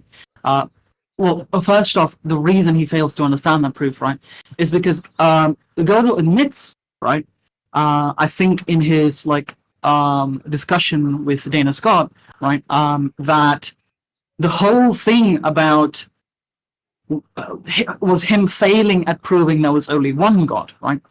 What he was trying to prove was that there are instances of God, right? He calls it the property G, and that God exists across all possible, worlds. Well, there's what's one God in each possible world. Yeah, one God in each possible world. But what's interesting is the way he collapses them is that he assumes his axioms lead to something called modal collapse, right? Yes. So a proposition is necessary. Yeah, there's lots of people that don't have a problem with necessitarianism, and Gödel was one of them, right? He thinks there's only one world, which is, frankly, I don't think it's really a bad thing, right? It's not like it's a contradiction. It's just that there are no contingent truths. Well, it's no different. So it would be contradictory to our current knowledge of physics. That would be a problem. What about necessitarianism is contradictory to physics? The consensus that randomness is actually a fundamental force and that it's undetermined. That's not what physics says. It is. Physics doesn't say that. It does. No, it doesn't. It does. Physics might say stuff like there's quantum indeterminacy, but they will never use the word randomness. They literally do. So there's a poll called Fundamental Attitudes of Quantum Mechanics by Schlosshauser. Literally asked the question. The very first question on the poll is randomness just apparent? Is it a hidden variable? Is it a fundamental part of nature? Is it irreducible? And the consensus among physicists is that it's fundamental and irreducible. Can you give me that poll? Yes, it's a snapshot of fundamental attitudes in quantum mechanics by Schlosshauser. A snapshot of fundamental attitudes towards quantum mechanics. I don't know how to spell Schlosshauser, but it should be the first thing that comes up. Schlosshauser, Schlossshauer. Very first question. Okay, I found it. Schlosshauer. Okay. All right. Okay, this seems like it's a philosophy of physics paper. Not really. Is it surveying physicists? Yes.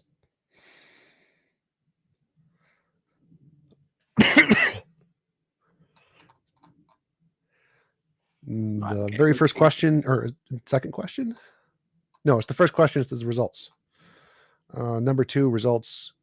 What is your opinion about the randomness of individual quantum events, such as the decay of radioactive atoms? This randomness is only apparent, 9%. There's a hidden determinism, 0%. Randomness is irreducible, 48%. The randomness is a fundamental concept in nature, 64%. So obviously the problem here is if you force physicists to answer the question, is randomness a thing, and you don't provide an option, called randomness is not even a thing in physics, then of course they're going to answer the question because there's no options left, right? Well, that determinism, like if randomness isn't a thing, it's determinism. That's one of the options. It's like the second one. Right.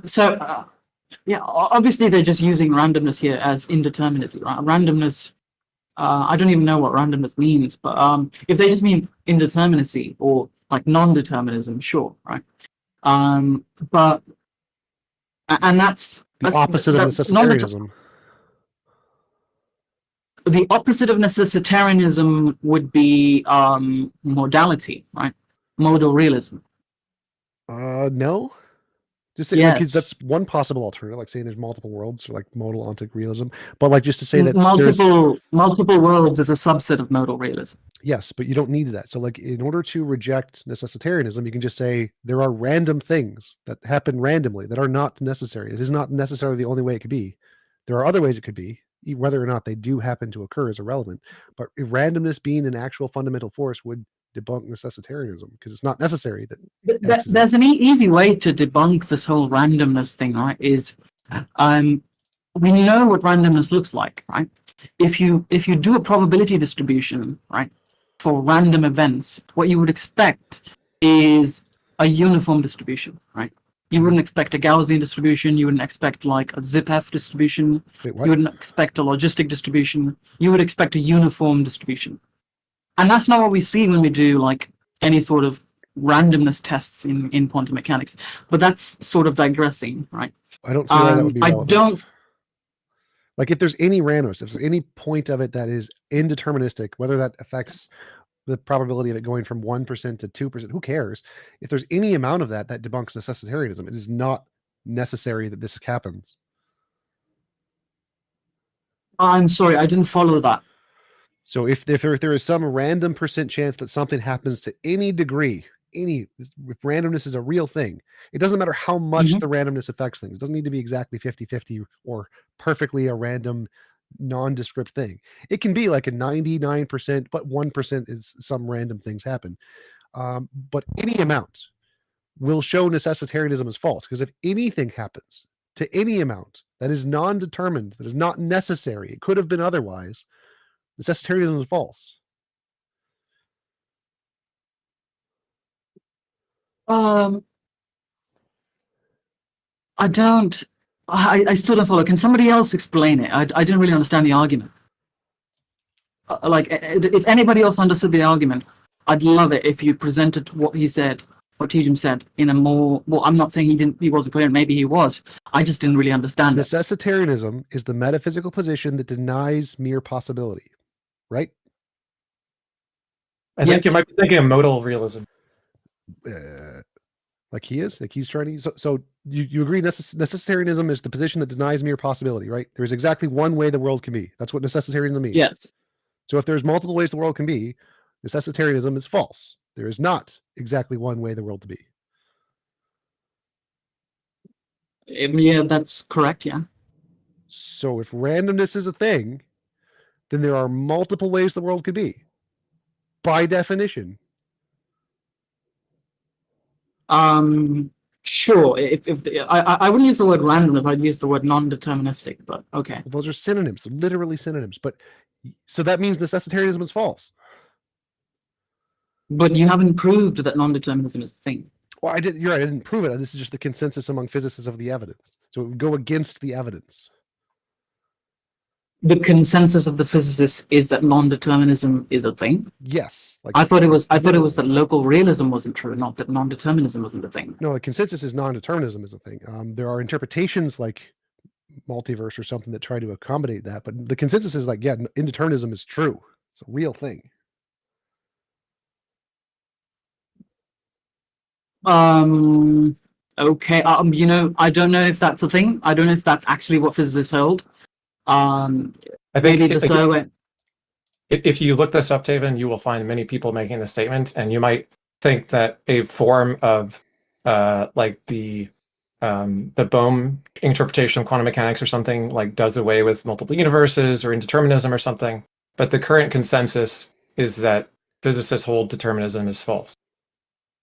And indeterminacy No, it's not. I don't think it is, because what they hold is that local realism is false, which is different, right? The whole experiment, the whole experiment, the delayed choice quantum eraser experiment, and the whole what's it called, double slit experiment and Bell's inequalities, they're all supposed to disprove local realism. They're not supposed to disprove global realism or non-determinism, right? In fact, we have views like superdeterminism. We have views like Sean Carroll's string theory multiverse is one of these. I agree. The consensus of physicists is that indeterminism and randomness are fundamental forces. That's why I gave you that poll. Yes, there are positions that reject this, that are like superdeterminism. That's not the consensus. The consensus is randomness is real. Yeah, we're not saying that no physicists hold the position to the contrary. We're saying the majority of the physicists agree with the interpretation that we're talking. That's a very wild claim. I don't think that's true. I literally just gave you a poll that says this. Well, okay. So let me look at the poll. Is it the same poll? Exact same poll. The second question, there's a questionnaire on it that says, is it irreducible and fundamental? Is randomness irreducible and fundamental? The answer is yes. Or the consensus is. The second question, is that you said? Yeah, so the first question, second points, it says 2 next to it. Do you believe that physical objects have properties well defined prior to an independent measurement? Is that what you said? No, it's the first question. Okay, what is your opinion on randomness is irreducible, randomness is fundamental function? Sure, okay. So what you mean is that a lot of people hold to this whole randomness thing, right? That's what you're saying, right? The consensus of experts, yeah. Okay, sure. Are you familiar with how John Bell proposed to determine determinism? Yeah, okay. So like that's the view that's accepted by most. We're not saying you can't make an argument for why you think it's wrong.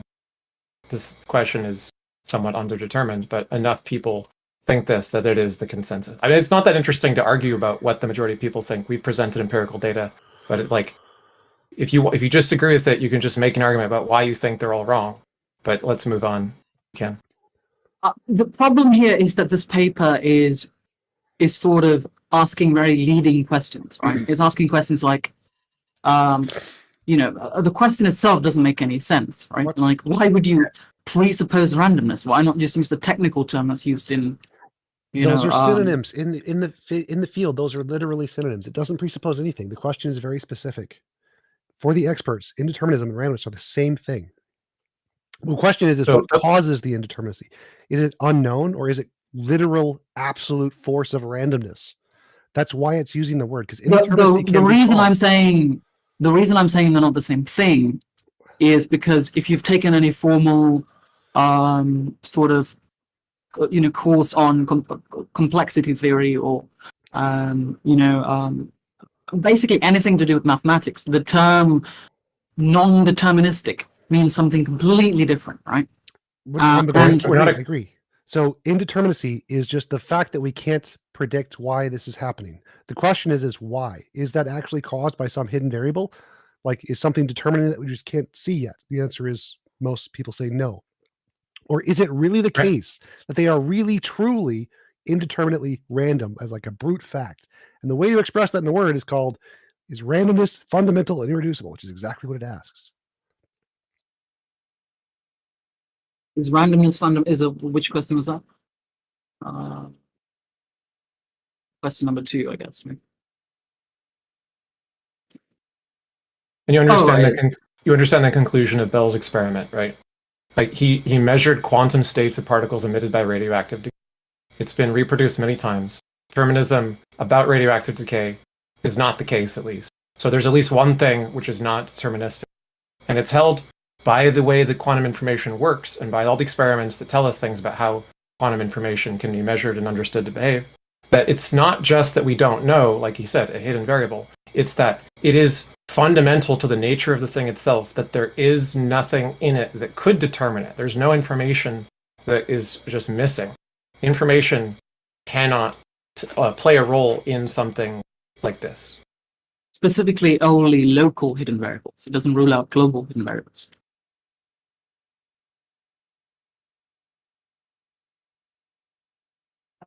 Okay, if you could give an example of a global hidden variable, which we have reason to believe exists, that'd be great. I assume you're talking about like C or something like that? Like, well, I mean, what? it's called a variable because we don't know what it is, right? That's the whole point of calling it a variable. Right. But with things like C, we can experimentally determine that it's the case. With things like, the universal constants, we can observe those. They're not hidden. So what is a global hidden variable that you give me an example of? Or is there an interpretation of quantum mechanics that requires a globally hidden variable that you can point us? Is there? I'm not a physicist. I'm not going to be able to give you. Okay, then maybe we anything. should move on. Like, we've just tried to summarize the state of the literature. We're not physicists either. Let's move on. Is there anything about this that is important to you with regards to deism? Well, so I'd just like to, I'd just like to confirm one thing. Right? So would you at least agree that if modal, sorry, not modal, if modal collapse, if modal collapse was a thing, right, and necessitarianism was also true, then it would follow that Gödel's theorem is correct. No, that's only 2 of the 5 axioms, and so even if I accepted those 2, I could still reject the others and lead to an alternative conclusion. Ugh. And even if I accept all of the premises, I can make absurd conclusions. That's what's wrong with the argument and all the other ontological arguments like it, is that they lead to many different absurd conclusions. I don't know about that one.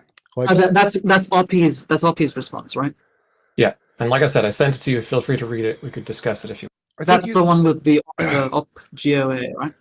Doesn't Oppie have to change them? He has to like invert them. He can't accept the same ones. He has to invert them and have the same essential pattern. But I don't think he accepts all of the axioms. If I remember correctly, is he citing Gödel's original argument or the computerized version? I have no idea. Do we know? Do we know?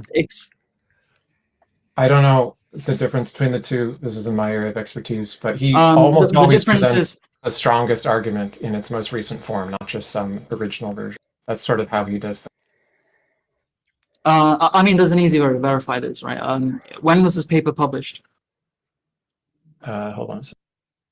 I wouldn't prove it one way or the other. Have you looked at the link that I sent you? Yeah, I'm looking at the paper. Answer these questions. But I don't see a date on it. That's the thing.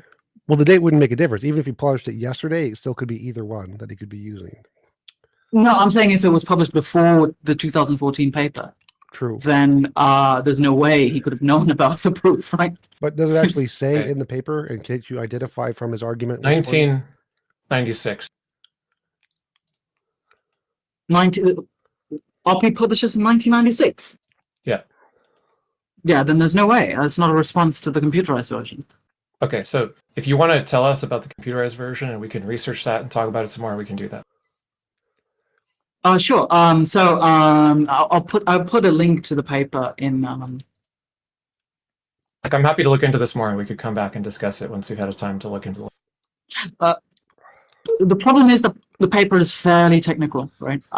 It goes into like higher order. Unless you're like really familiar with I'm not a logician, but I have a lot of friends who are. So humor me and just send it to me, and I'll look into it. It's in Heathen Hangout. I already put it there. Okay, cool. Thank you. Yeah. But it is interesting because you can read about the results in the where was that section? Sorry, the main finding section is sort of the results, right? And they actually provide the code so you can reproduce these results, right? Which is very interesting nonetheless. So some of the critiques of Gödel's original argument do apply, right? What was that guy's name? Sobel? I don't know. Right? Yeah, so the paper mentions Anderson and Sobel as having replied to it in 87 and 90. Yeah.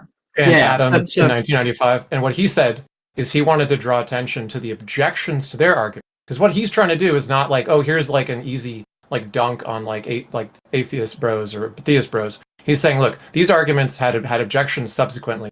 here's what I think about those objections to make them even stronger objections. Does that objection work? Right. So. Mm-hmm. Yeah. I just shared that link with our YouTube audience. Thank you for posting that. Yeah. And so I have my own kind of theories about Gödel. I don't like Gödel personally, right? I think he's very big tragedy for mathematics. And that's another topic. Wait, but, what? I do He's an think amazing mathematician. What are you talking about? I don't think Gödel's incompetence theorem is true, right? I can get into that later, maybe in a different conversation. Partly because he uses something called a self-reference lemma or the fixed point lemma in his proof, which is a contradiction in itself. Yeah. I don't think self-reference is allowed in language. The fact that we can do it doesn't mean it's coherent. And I don't think having contradictory liars paradoxes as lemmas in your arguments is very helpful, because that's the weak point of the argument, right? And every version of this argument has propagated down. There's a thing called the Curry-Howard isomorphism, and essentially every version of Gödel's theorems have been propagated downwards, right? So there's the halting problem, which is another one, which also I think is false. Right? Personally, I don't like Gödel, right? Well, leaving aside the other things that Gödel wrote about, very interesting topic for another show, probably. Would you say that you find Gödel's argument persuasive as like the strongest argument, so you want to defend against the best argument, not the weakest argument? Is that why you're focused on it? Right, exactly. Yeah, as an atheist, very I think I respect that a lot. Yeah. Yeah, I want to get the argument as correct as possible. I think even if I don't agree with Gödel on, I do think he's a tragedy for mathematics. I don't think I should be misrepresenting the best that they have to offer, right? And I think Gödel's argument is like the best out there, right? That I've ever seen, and I've looked quite a bit, and this is the best. Plantinga's argument doesn't work because even Richard Dawkins was able to respond to that, right? Yeah, you don't need a philosophy training to actually. That's something that's not even good philosophy. Right. I have another question. So, when you take these kinds of arguments, like modal ontological arguments, and you debate them, do you ever try to get across to the other person a sort of explanation comparison to an alternative explanation for the origins of things, if they're just skeptical about how things can come about? I'm not sure I follow. It may not be relevant to this argument, but in general, like just as someone who's interested in lots of theistic arguments, right? So if you're arguing with a theist, do you only argue internal to their argument, or do you present or make any kind of effort to introduce them to the reasoning, to the alternative explanation to find the best one as to the origins of things? Well, the reality is I personally don't debate theists that much. I used to, quite a lot. And there's a few videos of me out there debating them even, right? But I wouldn't say I do that anymore. I've sort of realized that personal sort of this personal sort of, I don't know what the word is, personal conviction. Yeah, personal convictions, environment, all these things play into factor, right? And I don't think just talking to someone will convince them. I'm sure there's lots of people that have done that, but I don't think they're the sole contributor to that. I think even if someone attributes, them being, deconverted or something, right, to someone or some argument, I don't think generally that means that the argument or the person is the reason why they deconverted. And so I generally don't do debates with theists these days. Yeah, I know it's not an answer to your question. Yeah, but if I were to, if I were to, I probably would do what you said, right? Is maybe a combination of both, right? Like internal consistency check And if that doesn't work, appeal to other possibilities, right? Empirical evidence and so on. Yeah, because it's my experience with theists who like to make technical arguments that their reason for being a theist wasn't technical. Like you said, they have some attachment or like meaning associated with it that's separate, that's very hard to budge. And that if you're arguing with them about a given argument and you show them the problems with it, they will come back very soon after with just a different argument or a slight tweak to the argument or more denial about the problems with the argument. But they won't actually have looked into the alternative explanations to the central claims, whether they're ontological or epistemological or whatever, any more than they had before. They're just looking for a different way to justify what they already believe. So it seems like it's incomplete to just debate a theist about their favorite argument without giving, essentially, to be fair, equal time in reverse, where you get to educate them about an alternative explanation, which they can look into more themselves or choose to reject looking into it. But then they're in that position where they're trying to get you to spend time arguing with them, but they're not willing to do any research educating themselves about the alternative view, which they just don't understand well enough to take seriously. The problem with that is I think we're no different from the theists then, all right? Because the theists also prey on your feelings and your sort of personal convictions, and their entire goal is to guilt trip you into leaving one religion for another, right? I'm not saying one side doesn't do that. I'm just saying that, like, if the debate is one-sided, like apologists bring argument A, apologists bring argument B, it goes on forever, right? If the goal is to do something like worldview or explanation comparison between which is more reasonable, this view that you're putting forward as your argument that explains everything, or the alternative view, which is how could things have come about in a way that they are skeptical of because they probably don't understand it well. Anyway, that's my view. I wondered if you felt that way. We could move on. Well, I'm curious to know why he thinks that logical structures like Gödel's, or the form of the argument, would in any way tell us anything about what exists. Why would you take that form of an argument as an indication of truth in the first place? Yeah, I could comment on that. The difference between something like very simple propositional logic or first order logic compared to higher order logics or modal logics, well, particularly higher order modal logics, is that, well, as opposed to dealing over very objects, right? So instead of quantifying over objects and dealing with objects themselves, it's dealing with the structure of structures, right? So all the way structures could themselves be the case, right? And if you say that modal collapse is a thing, then what you're saying is everything I say here on out from modal collapse will be true, right? I'm not saying modal collapse is true. I don't know, right? But if you say modal collapse is correct, and the axioms of modal collapse are correct, and every proposition entails a necessary proposition, then it does make sense, right? Because validity goes out the window. We said an example of this is you can think of higher order modal logic as a fragment of just regular higher order logic, and perhaps even restricted to first order logic in some sense, right? So everything you can do. So if I give you a very simple, syllogism like the Socrates syllogism, right? So I say Socrates is a man. All men are mortal. Socrates is a man. Therefore, Socrates is mortal, right? Very simple argument, and that's true. It's a contingent argument, right? If modal collapse were true, then in every possible world where all men are mortal, right? All men are mortal, then Socrates is a man, then Socrates is mortal. But if there's only one possible world, and in that possible world, all men are mortal, then it must necessarily be true. It can't be any other way, right? Sure. I would love to go on about. I love talking about logic. I'll never shut up. So I'd rather not take up much of your time. Well, so my objection here is the synthetic analytic distinction, essentially a priori a posteriori distinction.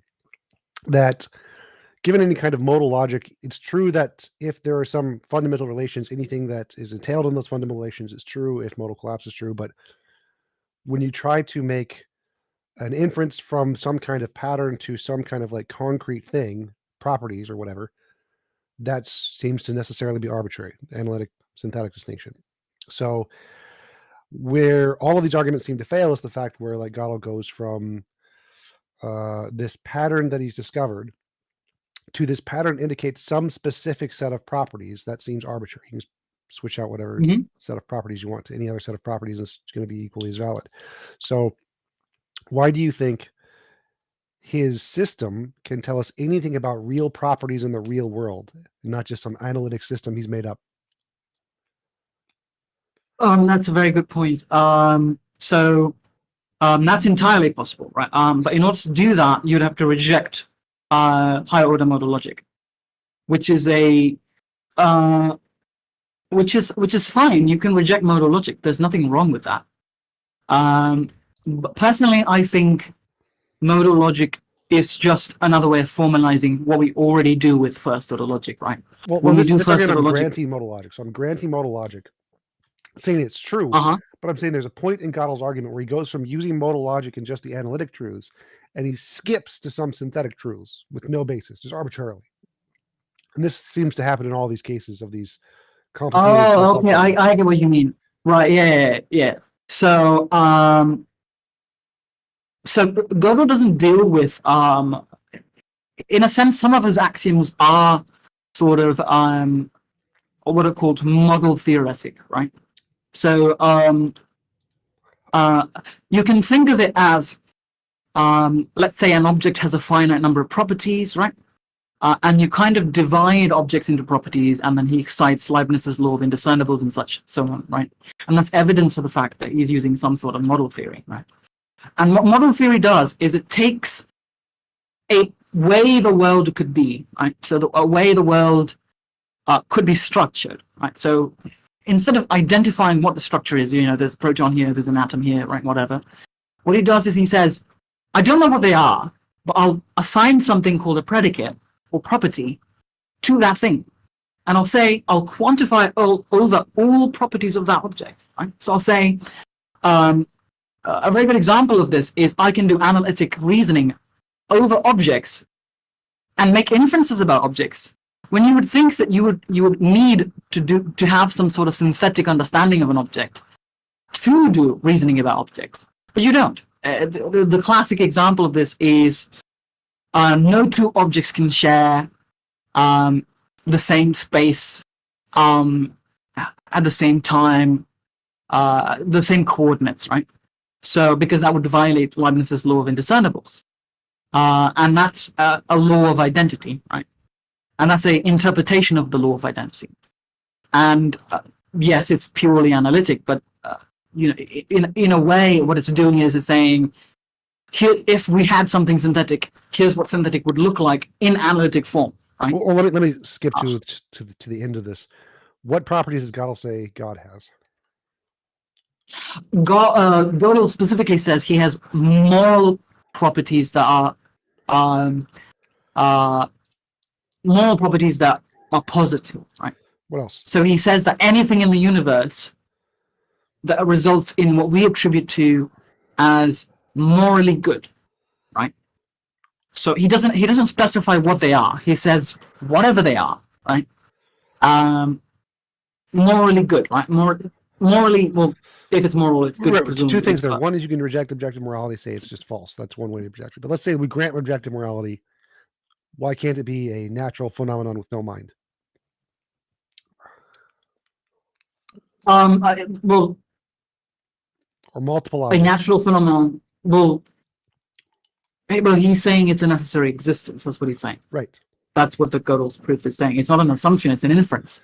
I'm getting that. So, but why can't it be different than an inference? Why can't it be multiple objects? Why can't there be multiple necessary objects? Why can't it be a non-mind object? Where does he get this property of God from?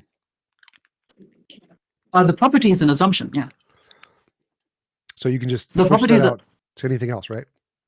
No, that's the problem, right? It's a lot. So if you accept morality, right, then one of the problems here is there are things that contribute positively towards morality or negatively towards morality. I'm a moral realist. I do accept morality.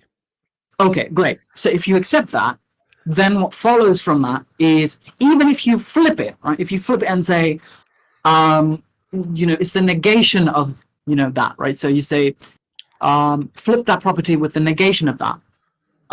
Specifically the axiom that he used. Let me just find that axiom. So what he says is, let me read the natural. Axiomatizes the notion of positive property for each property. Psi, either psi or its negation, psi must be positive, right? I can grant that. So what he does is he says he basically just does the law of non-contradiction, right? So he says either P or not P, right? So he says either something contributes towards morality positively or it doesn't, right? And that's what he does, and that's the inference that he makes. I can still grant that. So why does this mean that it's grounded in a mind as opposed to a natural phenomenon? He doesn't say it's grounded in a mind. He doesn't say that. Right. He says it's grounded in a necessity. So what that means is it necessarily exists and is the root of all things, right? Whatever that means. And he calls that God. Right. So we can grant all of God's argument and say there is no God in the typical definition. It's just a law of physics, right? Yeah, it wouldn't be I don't know about law of physics. That's just a hypothetical example. Don't forget specifically about it. Like a natural phenomenon doesn't need to have a mind. Sure, I mean you can replace the word God with anything, yeah. Yeah. So even if we grant God's argument, it doesn't indicate a God in the typical usage of the word at all. I think it does in the sort of deistic sense, but not in the theistic sense. Remember, no mind means no deism. Deism has a mind too. Yeah, you'd be right. Yeah, then you'd be right. But if you're a deist or some sort of a theist that thinks that God is like, I don't know, like a pantheistic version or something, right? That doesn't have a mind. The God is universe or something, right? Yeah. Perhaps, I don't know, right? That would be but equally Gödel as calls compatible. God. Sorry, what? That would be equally as compatible with Gödel's argument. That would be equally as compatible with Gödel's. Yeah, that's correct. Yeah.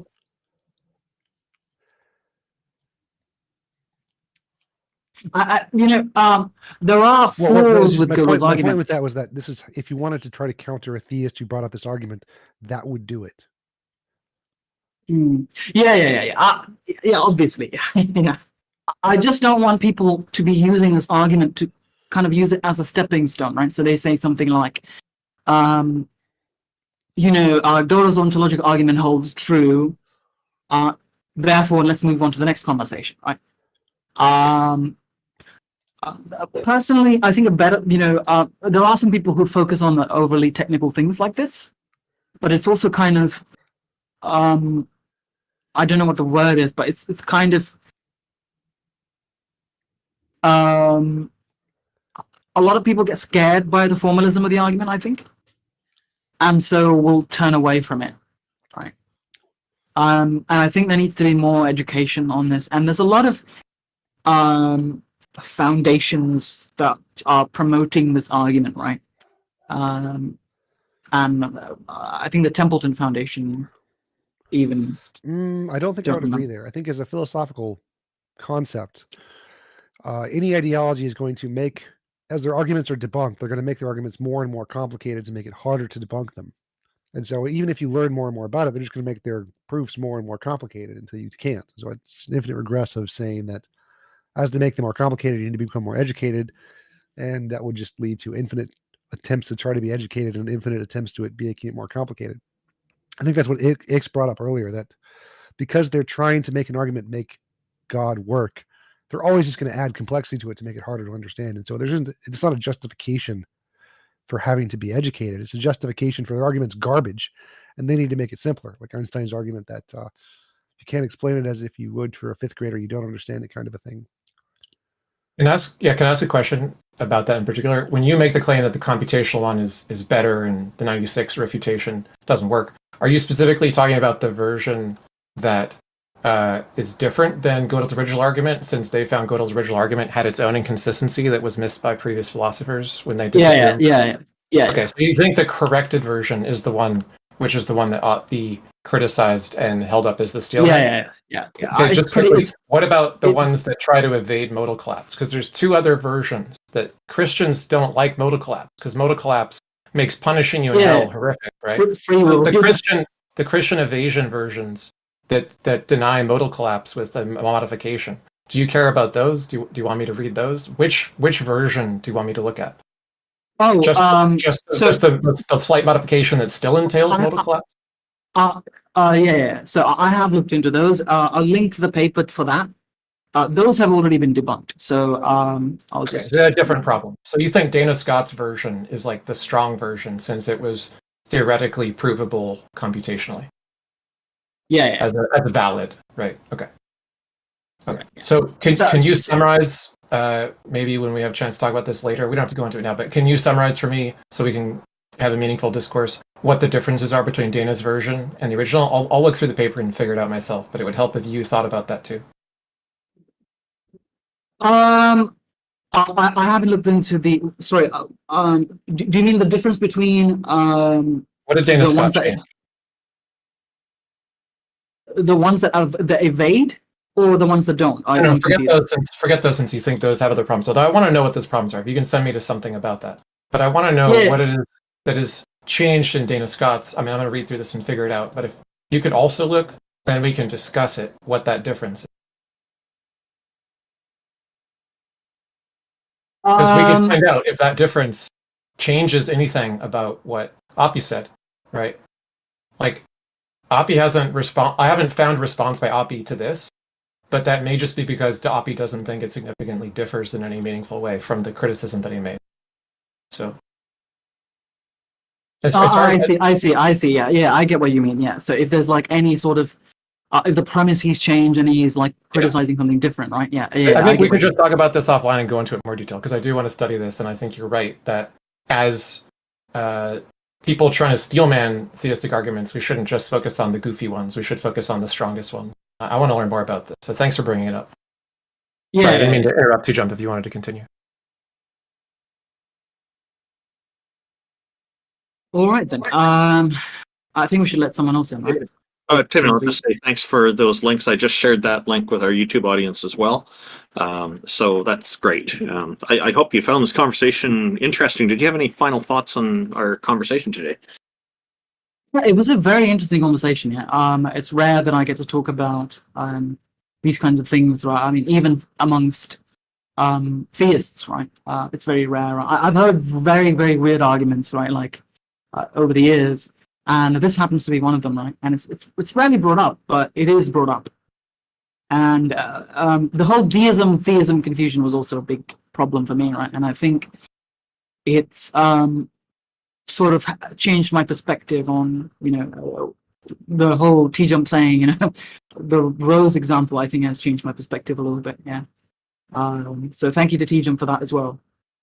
But yeah, I think that's pretty much it. Yeah, and we can have Ix, if you want to have that conversation later sometime, we can have that. Yeah. It's pretty late where I am, so. Yeah, the best I can find in this paper, which mentions what the difference might be, is it says in finding number 5, it says Gödel's original version of the proof, figure 23, omits the conjunct of X in the definition of essence, which is D2, CF D2, so figure D2. It seems inconsistent, the failed inconsistency check for C0 in figure 2. As far as we are aware of, this is a new result. So they're the first ones that pointed this out. And so you think Dana's version fixes C0? Well, it's not. I don't think the theorem prover was done by Dana. It was done by Christopher and Paleo. Bruno. Yeah, I get that. Bruno Paleo. Yeah, I get that. The question is, what is it that they think the original missed and that the new one changed? So I can understand if that has any impact on what Oppie is saying. So D2, I found D2 in the argument, and I can look at that and then look at the original and see what that is. But it's, as you said, you're a logician, so maybe you can help walk me through it. We can talk about it later. D2 is an essence of individual properties possessed by it, and necessarily implying any of its properties, right? Yeah. And what was the other one? They said that's the one that they changed. That Dana seems to have changed because the original has that problem and hers doesn't. By the way, Taven, go ahead. No, I think we should have this conversation off of this because there might be some other people. That doesn't look like there's anybody else wanting to join us, so we're probably going to end pretty soon because we're getting close to the end time anyway. But there is Jack Burton in our audience. He's normally here on the panel with us. He just can't make it on panel today. The next time we have a show like this and he's on, you may find it interesting to talk with him a bit more about deism, since he is a deist. And that can probably give you a bit more insight as well, since you seem to be curious about it. I do think, we should sort of normalize this idea of you can be a deist and and an atheist kind of thing, right? I don't know. Maybe I'm wrong about that. Maybe the common parlance usage of that is wrong. You could be a non-theist, which was to say not somebody who believes in an intervening God. Yeah. But I am personally, I have strong convictions that God doesn't exist to an extent, right? So I'm like 99% sure that God doesn't exist. I think you're technically right. Like, you can believe there is no evidence of a God. There's no reason to believe in a God, which is the typical atheist definition, and still believe that God exists. So you could be a theist and still believe that, but I don't think that is expressing the point that's trying to be made very well. So you can agree, you can be a theist and believe in God and say, yeah, I agree, there's no evidence of a God. And so you would be agreeing with the soft atheists. Some of them call themselves agnostic theists. There's like books by people who say, I am an agnostic theist. Like, I don't claim there's any evidence, but I do think we should believe anyway, blah, blah, blah. Yeah. I think that's more respectable, because at least they're being honest. You know what's weird? I mean, I think you would think that a lot of people would be sort of more inclined to be agnostic theists, right? The religious people. Right? They want to believe their belief is rational and based on evidence, so that would just go against their ideology. Not only that, but when we are not agnostic, they'll berate us for it. They will basically say, like, oh, you're going to be 100% convinced. Shouldn't you be a little bit more skeptical? But when they come forward and they're like, I 100% know that my God is real. And they're like, no, there's no hypocrisy here. So I have noticed that there are more religious people who are not certain that their deity exists, but they do believe. And I think this is, so there's more agnosticism among religious demographics, and I think this is largely part due to more education being more accessible to a larger number of people. In many countries, like here in Canada, it is a legal requirement that children have to attend school and become educated and become literate and whatnot. And the reason this kind of laws are put in place is because in the past, people would be having their kids doing work and earning money for the family instead of going to school. So this was a solution. So now all the kids have this entitlement that they need to be attending some kind of schooling and get some kind of education in their early childhood. So I think this is why you see people with more literacy comes more critical thinking and more skepticism, and that's probably a big part of why we see this.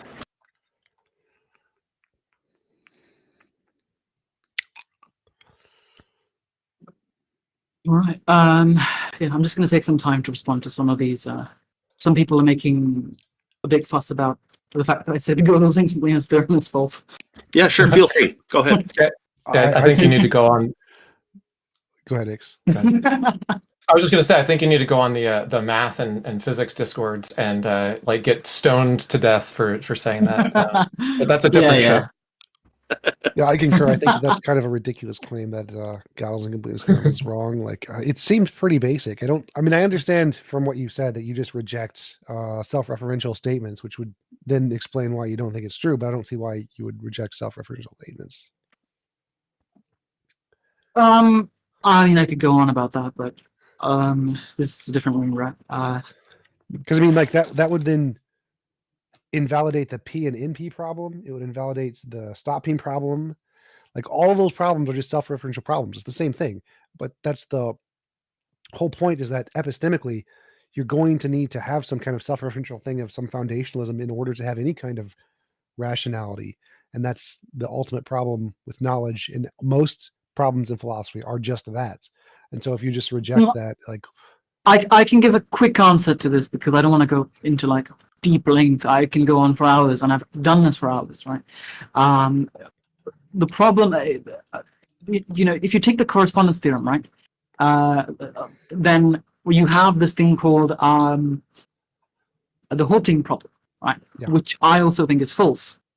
And a way to think about the self-reference problem, or the fixed point lemma, is to think about whether or not there's a program that can run itself, right?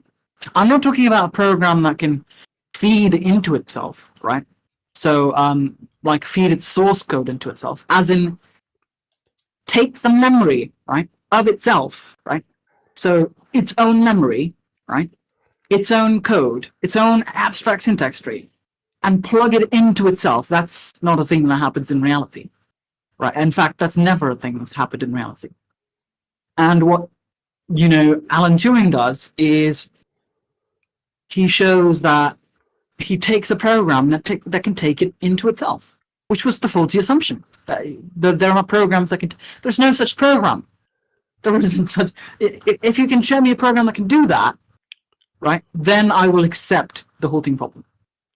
And the problem with the halting problem, and there's a consequence of the halting problem called Trachtenberg's theorem, right? Let me just link.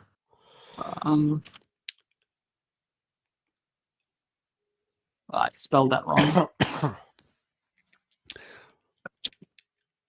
I don't quite understand your objection here. So, like, obviously, a program to run something, like a computer, or say whatever. If you took the programming of a computer and showed it to the computer's not going to do anything with it because the program doesn't tell it to do anything with it. Like, you can't just show it programming and then have it. It has to have some kind of extra system to do something with the program, right?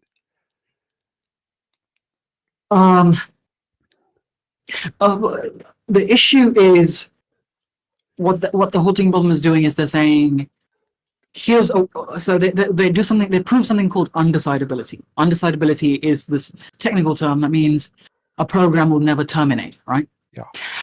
But what they do is they show that it's worst case undecidable. In fact, undecidability is a worst case property, right? So they say theoretically, if you had a program that could feed into itself, then we prove that you can derive a contradiction. That means that it's undecidable, right? So what they're showing is that at least one program is undecidable, right? Yeah. At least one program that can figure out whether or not a program is going to stop is undecidable. So the halting problem program, right, is undecidable. Yeah. But that doesn't mean that every program is undecidable. In fact, there's lots of programs that we know we can terminate, and we can predict when they're going to terminate, right? Sure. And we've proven that. Yeah. And so, but here's the problem. Because there's this looming shadow of, oh no, it's like, there's at least one, program that can't be detected whether it will stop or not. It must follow that there are more than one, right? But that makes no sense, right? It's the same thing with the incompleteness theorem, right? Because there's at least one theorem, specifically Peano arithmetic, right, and ZFC, one theory, it must follow that every theory is either incomplete or inconsistent when it comes to Peano arithmetic. I mean, there are certainly lots of mathematics that are consistent and complete, right? But it doesn't follow that because one of them is like this, that everything else is like this. Well, there's specific statements that can't be answered by a system of logic. So if you have a system of logic, that system of logic will have necessarily some statements that it will not be able to answer. Those questions will either be incomplete or inconsistent to this system. And that's necessarily the case. Like, yes, that's always the case because of examples like the liar's paradox. And so it's not saying that the whole system is flawed. It's saying that there is a specific class of questions that any system will never be able to answer. A lot of people don't realize this, but before Gödel proved his incompleteness theorems, he proved two consistency proofs, right? So he proved two consistency theorems. they're called the completeness theorems. And the completeness theorems were meant to showcase that logic itself, first order logic, was consistent and complete. And he proved that. No, he failed. No, he proved it. I can show you the citations and everything.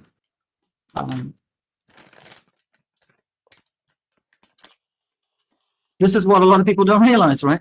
Is before he proved the incompleteness of mathematics, he proved the completeness of logic, which is somehow overshadowed by the history of mathematics. Pretty sure Gödel's incomplete theorem applies to logic as well. I'm pretty sure he proved his first theory is wrong, and that's why he did the second theory. No. He proved the completeness theorems first. Right, The completeness theorems were never overturned. Pretty sure they were. No, they weren't overturned. So the completeness theorems are about first order logic. The incompleteness theorems are about ZFC, right? They're different things. So if you take ZFC and you apply it to first order logic, ZFC is a set of axioms, right? So if you take these axioms and you say, this is how sets behave, right? And you use first order logic to manipulate these sets and to operations on these sets, then that's the case. Yeah, I understand Bolia, right? Bolia wants to chime in. What? Is that a guy in the audience?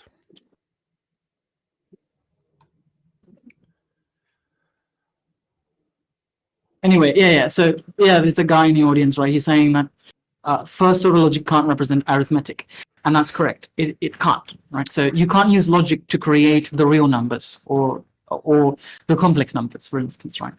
I don't think you can even construct the irrational numbers, if I remember correctly. So most numbers you can't construct with first order logic. You would need something like ZFC. There are other views of mathematics like Gödel's axioms are another one, right? So Gödel created a few axioms of his own, along with the von Neumann, and those are also sort of like that. I don't remember if they apply to Gödel's axioms. Yeah, FOL can't even construct integers. That sounds correct. Yeah, at best it can do like 1, 2, 3 or something like that, right? Like the natural numbers. And maybe 0. 0 is a concept. David, do you know Sacco? Who's that? Someone I could introduce you to who might be able to get into this. And is it Seiko? Like the guy in yeah. PNR? The PNR? Yeah. Oh, right. Yeah. He's the doctor guy, right? Yeah, he does medical stuff, but he's really into set theory and this type of stuff, yeah. I've talked to him before. And I presented an argument for, I don't remember what the argument was, but it incorporated the Kolmogorov axioms. And he and Luca got into basically insulting my logic capabilities, right? They were saying this argument is like invalid or something. I don't remember, right? But the irony was that I had taken this and put it into a theorem prover, and it was proved to be consistent. I always do that. I always construct my arguments and put them into theorem provers first before I put it on Discord or YouTube or anywhere. Nice. And so I kind of lost respect for them after they did that instead of verifying. So I just checked it, and Gödel's completeness theorems do not invalidate Gödel's incompleteness theorems. It still applies. Gödel's incompleteness theorem still applies to even first order logic because they're talking about two different things. So it's where does it say that? Yeah, that's what I said. Yeah, they're talking about two different things. So when you said you brought up the argument that most people don't understand that Gödel did his completeness theorems first. His completeness theorems don't provide an example of a defeater for his incompleteness theorems. No, they're not defeaters. That's not what I said. I think you might have misheard, right? Gotcha. What I said was that people think mathematics is just ZFC, so they think it's calculus. That's all they thought there is to it. The reality is that there's entire branches of mathematics that don't use ZFC, right? Or piano arithmetic, for that matter. So to say that, when people I think it was Vsauce, not Vsauce, Veritasium, put out videos like, oh, mathematics has a fatal flaw. I think that was the title of the video, right? I just get really pissed because, sure, I mean, yeah, ZFC has a fatal flaw, which is a very specific axiomatic system, right? But that's not all of mathematics, right? Wait, which form of mathematics does not apply to the incompleteness theorem? Because as far as I know, all of them do. CFC is just an example of one. I don't. The ones there are the ones based on homotopy type theory. There are ones based on category theory. There are ones based on, if I remember correctly, intuitionistic type theory. Right? There's ones based on calculus of constructions. I can just go on. Right? I can go on forever. Yeah, but how do those not apply to Gödel's incompleteness theorem? How do those have certain statements that they don't either can't answer or lead to contradictions? The deductions just don't follow. That's all I can say. I mean, every theorem has a different reason, right? Every system has a different reason, and it would take forever to explain that. But you can just Google these things. Right? All you'd have to Google is literally, are there any axiomatic systems that avoid Gödel's incompleteness theorem? And you'll see a ton of them. Well, yeah, I've Googled it before, but the point is that I believe the consensus is that they don't actually solve the problem. Like the success of Gödel's incompleteness theorem is that it does show that all mathematics has this problem, no matter what. All mathematics that can represent numbers, right? So like standard numbers in the infinitude sense. If you're a finitist, so if you're a mathematical finitist, you don't believe in like limits that tend to infinity and stuff like that, then it's no longer a problem. A lot of theorem provers are based on that, right? Based on, otherwise they wouldn't work. Like they wouldn't terminate. They just keep going on for infinity, right? So, a very classic example of this is modern computers don't assume ZFC. They don't, right? But how are they able to do calculus and all that stuff, right? And the Curry-Howard correspondence, if you take a very simple Haskell program, right? You can prove Haskell programs are equivalent to type lambda calculus, right? And if that's equivalent to type lambda calculus, then it must follow that there is at least one system of mathematics that can represent calculus without appealing to ZFC. That's like a very basic argument, right?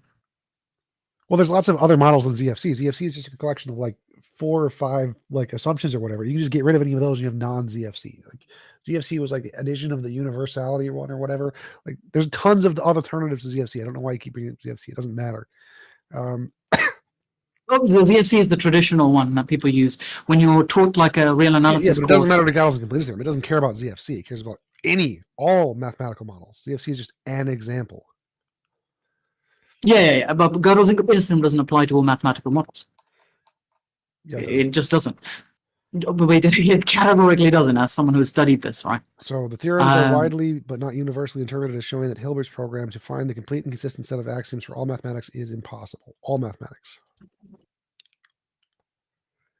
I think maybe they're talking about it as a whole as opposed to a subdivision of it. So what Gödel said. So I'll tell you. So ZFZ was originally, if you look at the history of mathematics, it was originally proposed as a formalization for all of mathematics. We now know that was sort of a misconception, right? Right. There are tons of mathematics, right? In fact, you can go to Wikipedia and you can search list of statements independent of ZFC, right? The continuum hypothesis is a very good example of this, right? So there are mathematical problems that are independent of ZFC that can't be formulated in ZFC. Well, forget ZFC. So is there any model of mathematics that is complete and consistent set of axioms for all mathematics? Of course, yeah, tons of them. Okay, that's the part I think you're just wrong on. I'm pretty sure you're just factually wrong on that one. I can just give you one example, right? Semantic tableau, Fish-style natural deduction, right? Basic logic. Well, I don't think those do describe all mathematics. I think they describe some interpretations, but I don't think. No. I think you're confused. There is no theorem of mathematics, foundational mathematics, that describes all of mathematics. There is none. Right, Anybody who it's claims that impossible. It can't be. That's the point of Gödel's. There can't be. no. It's Gödel's incompleteness theorem isn't saying that there can't be. Yes, There it are is. attempts to do so. No, it's not. That's It's literally the point. It only applies to one version of formalizational mathematics. It doesn't apply to all formalizations. There are lots of formalizations in mathematics that claim to have solved the problem, right? They're subsets, which is why it's saying that mathematics as a whole cannot be entirely consistent with itself. You have to narrow it down to some more limited thing, like true mathematics, which is limited to the P&O numbers and stuff. That's different. No. There are fields that try to do that. Homotopy type theory being one of them. Homotopy type theory can be reduced to homotopy type theory is something called it's called a univalent foundations of mathematics, right? It takes a field called homotopy and type theory, intuitionistic type theory, and it combines it together. And the attempt is to formalize and show that everything is a consequence of homotopy type theory, right? Homotopy type theory uses category theory, right? It shows that you can build category theory in it. It uses it as kind of like a structure of it. And there's lots and lots of theorems that are proven. It's just that nobody's taken the time to show that every theorem of mathematics, because there's like a million gazillion theorems, right? Of mathematics reduces to homotopy type theory, right? That's a very hard thing to do, because you'd have to manually check if every theorem reduces to homotopy type theory. That's a monumental task. Right. No one would try to do that. What you would try to do is show to find there is a single sentence in homotopy type theory that is inconsistent or leads to a contradiction. And once you do that, you've proven Gödel's incompleteness theorem is true. That's not a thing in type theory. And I see authors saying, I mean, look, I'm not as qualified as you in the subject, but I see authors saying, quote, homotopy type theory suffers from Gödel's incompleteness. It has computably enumerable language and rules of inference. We can formalize arithmetic in it. The authors of the homotopy type theory book were aware of its incompleteness. This was obvious when half of the authors are logicians. But does incompleteness impair it from working? No more than it does any other formal system. The whole issue is a bit misguided. Anyway. Thank you. This is definitely beyond the scope of our show. It might even be. I want to just say one thing, right? It might be the case that homotopy type theory doesn't actually do any of this. That's also possible, right? That's the claim. What I'm saying is, there is no theorem of mathematics called all of the mathematical theorems are inconsistent with each other, right? That's not a thing. Wait, what? Gödel's incompleteness theorem only says one thing, and that is ZFC and piano arithmetic. And only ZFC and piano arithmetic. No. Can't be, is not consistent and complete at the same time. No, that is incorrect. It has nothing to do with ZFC. It applies to literally just all mathematics. So this is why the homotopy type theory also applies to it. So ZFC is just an example. It is a single thing. It is it's a rose, but to use my flower analogy, Gödel's incompleteness theorem applies to all flowers, all models of mathematics, all of them. Can't do it. I've worked through Gödel's incompleteness theorem. It's definitely not what that says. I think this is a different debate, and it's been good having you on, Taven, but we want to have some theist callers able to call in. We don't have much more time, so let's move on. Bullia wants to come on, and he might have some. Same topic. He's a If it's the mathematician, same yeah. topic, then it's going to kill the audience. Like, this show has Yeah. a topic, and we should have that discussion in another venue or in the future. Okay. Let's have a discussion of theism of some kind. Taven, thank you very much for coming on. This was a good long conversation, and we look forward to talking with you again. Yeah, likewise. Yeah. See you later. Hey, Bolyai, welcome. And I'm sorry, Taven, I think I hit the button to move you down the audience just a few seconds too early there. I apologize. Thank you very much. Bolyai, welcome. How are you today? I am pretty good. I was going to talk about Gödel's incompleteness theorem, so if you want to switch topics, Quick question. Do you have anything about theism itself that you could discuss instead? So it's on topic and the audience is with us. What is your position on theism or non-theism? Believe a God exists? I'm a theist, but I don't think there's like Great. knockdown arguments for it. So I think That's okay. Do you want to tell us about it? Sure. I kind of Sorry if like that's not what you were the. prepared to do, but if you Well, would humor us, I'd just like No, to I have can more fly fun. by the seat of the pants. I kind of like the Aquinas Aristotle style proofs, but I think that they're only as convincing as like their central metaphysical premise about like existential inertia are. I find existential inertia a little unintuitive, so I find those arguments more appealing. I also kind of like existential proofs about the sort of intellectual satisfaction of like the incarnation, like Kierkegaard gives this kind of argument, which is my PFP. This is sort of a spooky argument. The idea is that there's a lot of kind of antinomies or contradictions in the way that we experience the world. We see imminent things around us, but also transcendent things, like we understand abstract things and universals and that sort of stuff. And so But Kierkegaard held that God can only be apprehended ultimately through a leap of faith, right? Well, yeah, his view was like reason. Yeah, he was sort of like faith and reason are like non-overlapping magisteria.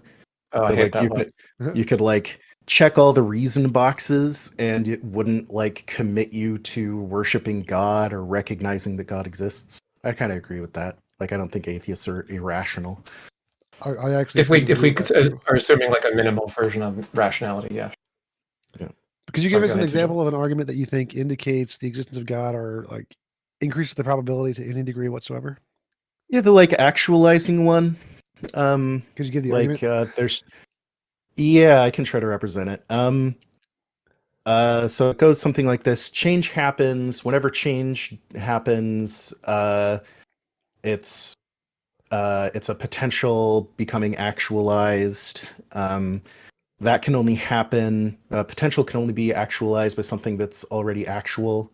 So, like, if a cup of coffee is cold, then it can only be made hot by something that's already hot. It doesn't just make itself hot. That's the kind of intuition.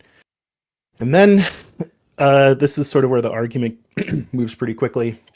You say, so there has to be this kind of sequence going back, not necessarily in time, sort of a sequence going up of actuality that is like allowing for this chain to go forward, and that chain can't go back infinitely, or it's better explained by an unactualized actualizer, and that we call God. So you think that's compatible with the idea of like time being emergent from quantum fields? Yeah, I think this argument works even if the universe is infinitely old. I don't think it depends on any particular physical features of the world other than the like metaphysical account of what change is in terms of potentials and actuals.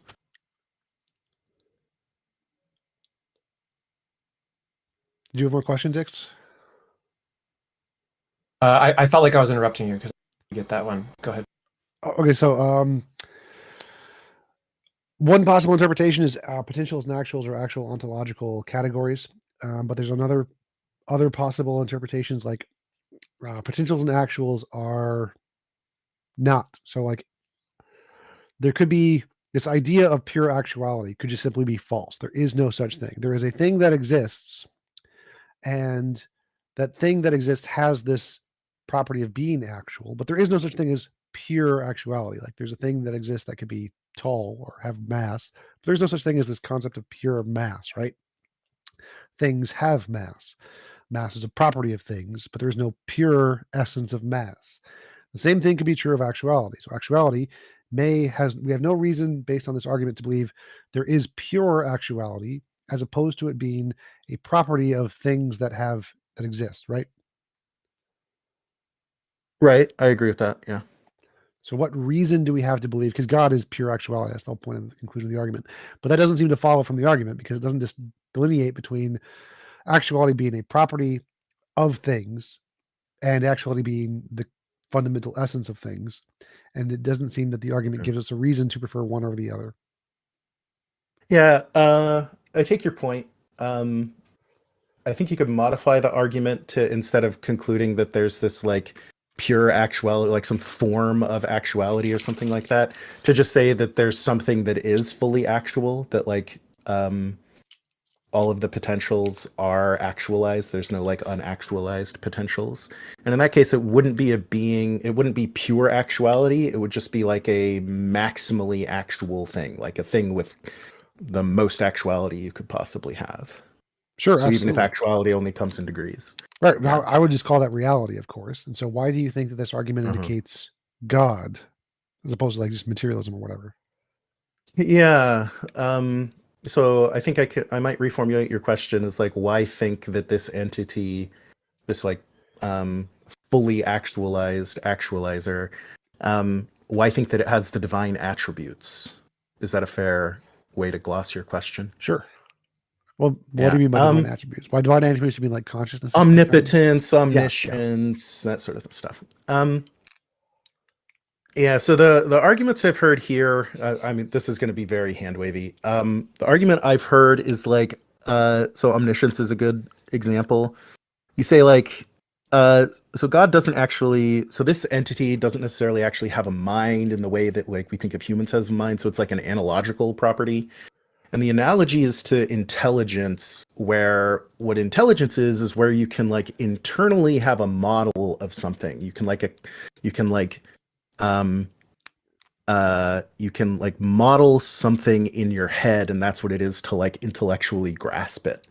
And the analogy for the being of like the fully actualized actualizer is supposed to be that since this thing actualizes all of the patterns that we see, like that means that it has this representation of them because it's like capable of producing them. And that since it can do that for anything, like even like the abstracta, all the universals, all that sort of stuff, that's like the analogy to omniscience. So it produces stars, right? Suns. Uh-huh. Is it a sun? No, not itself a sun. No. Right. So it can produce things that it does not itself have. It can produce things that aren't itself. Yeah. So like, yeah, I guess I'm quibbling about what has means there, but yes. Yeah. So like this idea that it has consciousness or intentionality, maybe conscious and intentionality are like the star is just a thing that's been produced from whatever the fundamental nature is, but the fundamental nature doesn't seem to require that property for any reason. Yeah, I agree. Yeah. I think what a lot of like classical theists or a lot of people who argue for classical theism try to say what you're saying, like, oh, God just is conscious. God just has a mind. And I think the conclusion of classical theism, which is all that these arguments ever establish, because they're not arguments from Christians, like Aristotle wasn't a Christian, they establish analogical properties. Like God is omniscient in a way, right? In a way that resembles in some fashion the way that we know things. God knows things. But it's, yeah, I agree with you. Like God is not conscious. God is not like a conscious entity. God is like the ground of consciousness, the ground of being. Is that different from panpsychism? Like, because the panpsychist is purporting to show that consciousness is some kind of like emergent informational property that even seemingly inert objects like rocks have in the chemistry and the physics that, you know, they carry out information connecting to one another, that whatever consciousness is just a degree from that. It's like a kind of connectedness of information. Yeah, So I guess what's the difference between Yeah. Oh, sorry, I didn't mean to cut you off. Like, no, go ahead. Yeah, I guess I would distinguish. I'm going to make an analogy here. You can tell me if it's fair or not. Panpsychism is to like consciousness as general relativity is to gravity, right? So like the panpsychist thinks like, oh, there's some property that you have, like sort of like mass, that like generates this distortion of space-time, or generates consciousness in that. So if you look at like, it's like a theory about what is the distribution of consciousness, right? So like, oh, here there's like a lot of consciousness, here there's not very much consciousness. And panpsychism is like, oh, this isn't zero anywhere, or there's places where it's not zero that are like counterintuitive. To me, that's like a physics question. That's like an empirical question. That could be different depending on whether the like psychophysical laws or like whatever the laws are that govern like how the distribution of consciousness works. So I don't think that has anything to do with God. That's just like part of the created orders. That's like asking like about gravity. So to me, that's just like one way that reality was provisioned, and it could have been different. So God is like the ground of God is the thing that makes it so that not only can there be such a thing as a distribution of consciousness, but God is also the thing that like maintains like God is keeping it real, so to speak. Like at every instant in time, God is like holding up the unit, like making it continue to be actual, because it's the ground of like, if you take the ground of being out, then you can't be. In the same way that like the analogy is like a singer singing a song. If the singer stops singing, the song doesn't like continue on. It doesn't have its own existential inertia. Okay. That's the idea. So maybe TJump has thoughts on this because he's dealt with this argument more, but it seems to me like the problem you have if you grant that God's so-called mind is just an analogy to our own minds. Like we don't actually know at all what is behind it other than the claim that there's a mechanism that grounds the other things, right? But the God as a mechanism is totally unacceptable to all the theologians that I know of. So the classical theist who's just very minimally arguing for just like God or whatever might be content with that, and say the rest is up for grabs. But that's some bedrock that they think is really important.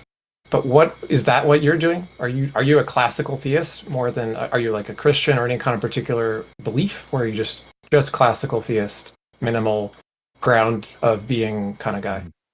I'll kind of answer those in reverse order. So I am a Christian, but I do think that in terms of like neutral like reason, like just philosophical reasoning, I think that really only gets you as far as classical theism. I think that's where like the arguments are the clearest and the strongest, and they're still not good. Like most philosophical arguments suck and aren't that persuasive unless you already agree with them.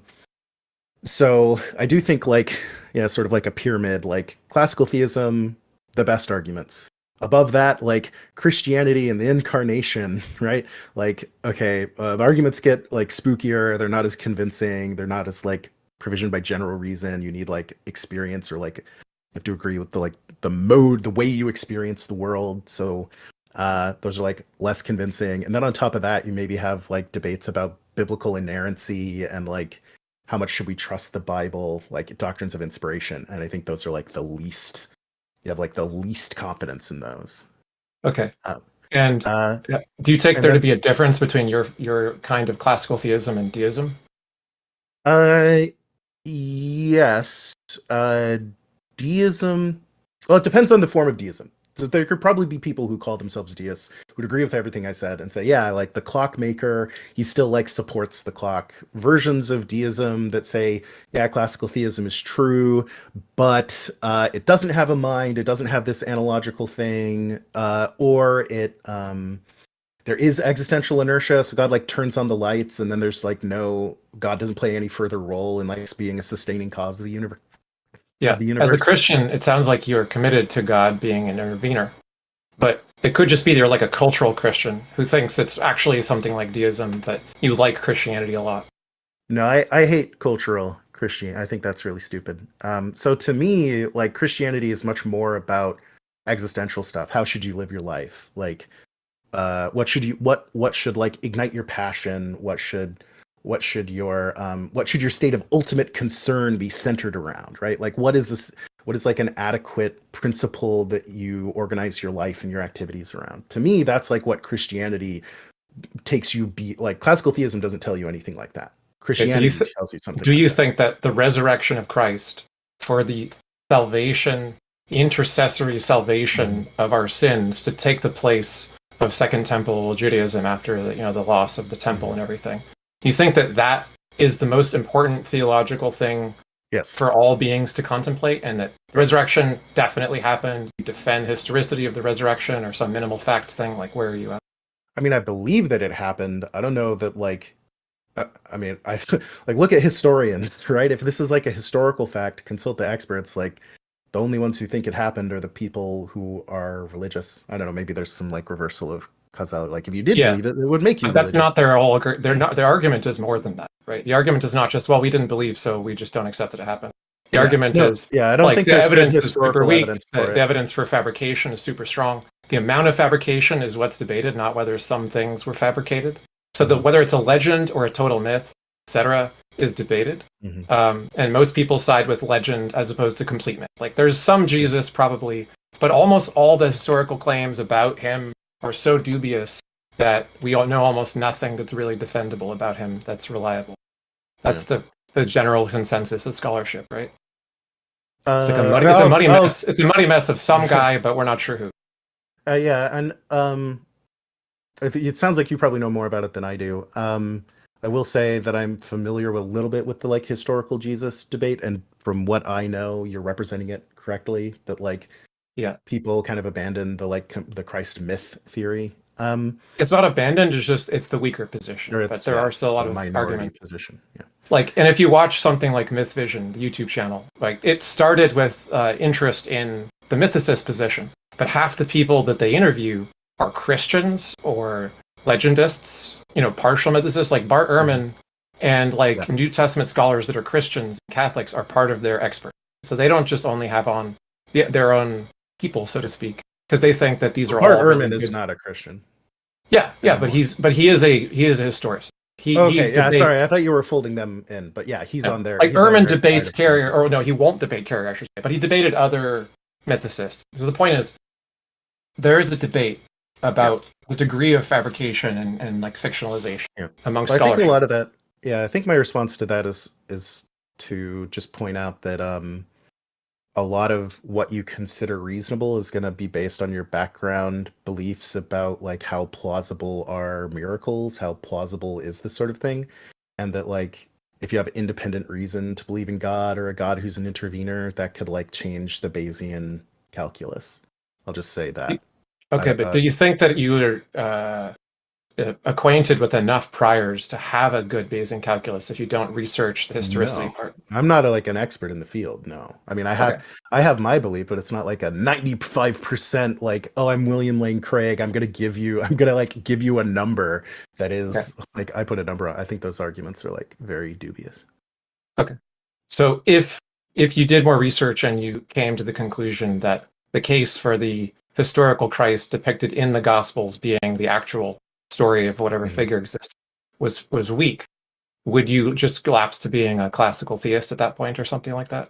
Was Prototo weak? That like taking everything and all my background belief and all the other independent reasons I have that might bear on the situation. Yeah, if Prototo, the incarnation, like I have very little reason to believe the incarnation or insufficient reason to believe the incarnation happened, then I wouldn't believe. I mean, I hope I wouldn't believe that the incarnation happened, and I'd like modify. Like I wouldn't think of myself as a Christian anymore. Interesting. Like if you want to discuss that any further, we could. I don't want to like force us down that track if that's not what you want to talk about. But I mean, I could give you. I did want to kind of go back to something you had said earlier, which was about classical theism and like whether this would kind of be scandalous to modern theologians, and it might be scandalous to some of them. Like I think Plantinga had a problem with like divine simplicity, but like analytical Thomists argue this way. Christian existentialists argue this way. Like famously, Paul Tillich gave like the ground of being, and he was accused by like all the fundamentalists of being an atheist or a pantheist or panentheist or whatever. So I think there are like prominent theologians who will say things that I have said. I think there's like orthodox going back in time. Like I think this is pretty similar to what Aquinas said, because he was a little bit of like an apophatic, like we don't know univocal truths about God. We only know negative truths or analogical ones. So I do think that I think if you ask like plucked a Christian off the street or a pastor off the street and told them what I'm saying, they'd be scandalized. But I don't think that like the considered theologians. It's probably not a majority. I don't know if it's a majority view anymore. But I think I've got like smart guys on my side. Yeah, I wasn't trying to say that no theologian believes in classical theism. I was trying to say that most theologians are arguing from a position of not just being a deist, because they're in the field because they're Christians, right? Yeah. That's all I was trying to say. Yeah, that's totally fair. Yeah. Yep. So like this is kind of like, maybe you picked this up in an earlier question if you were listening before, but I kind of like I would like to do a trade when a Christian brings to me an argument about the existence of God. I'd like to do a trade on like the historicity, which might seem like orthogonal, because like historicity should have nothing to do with whether the classical God exists or not in principle, right?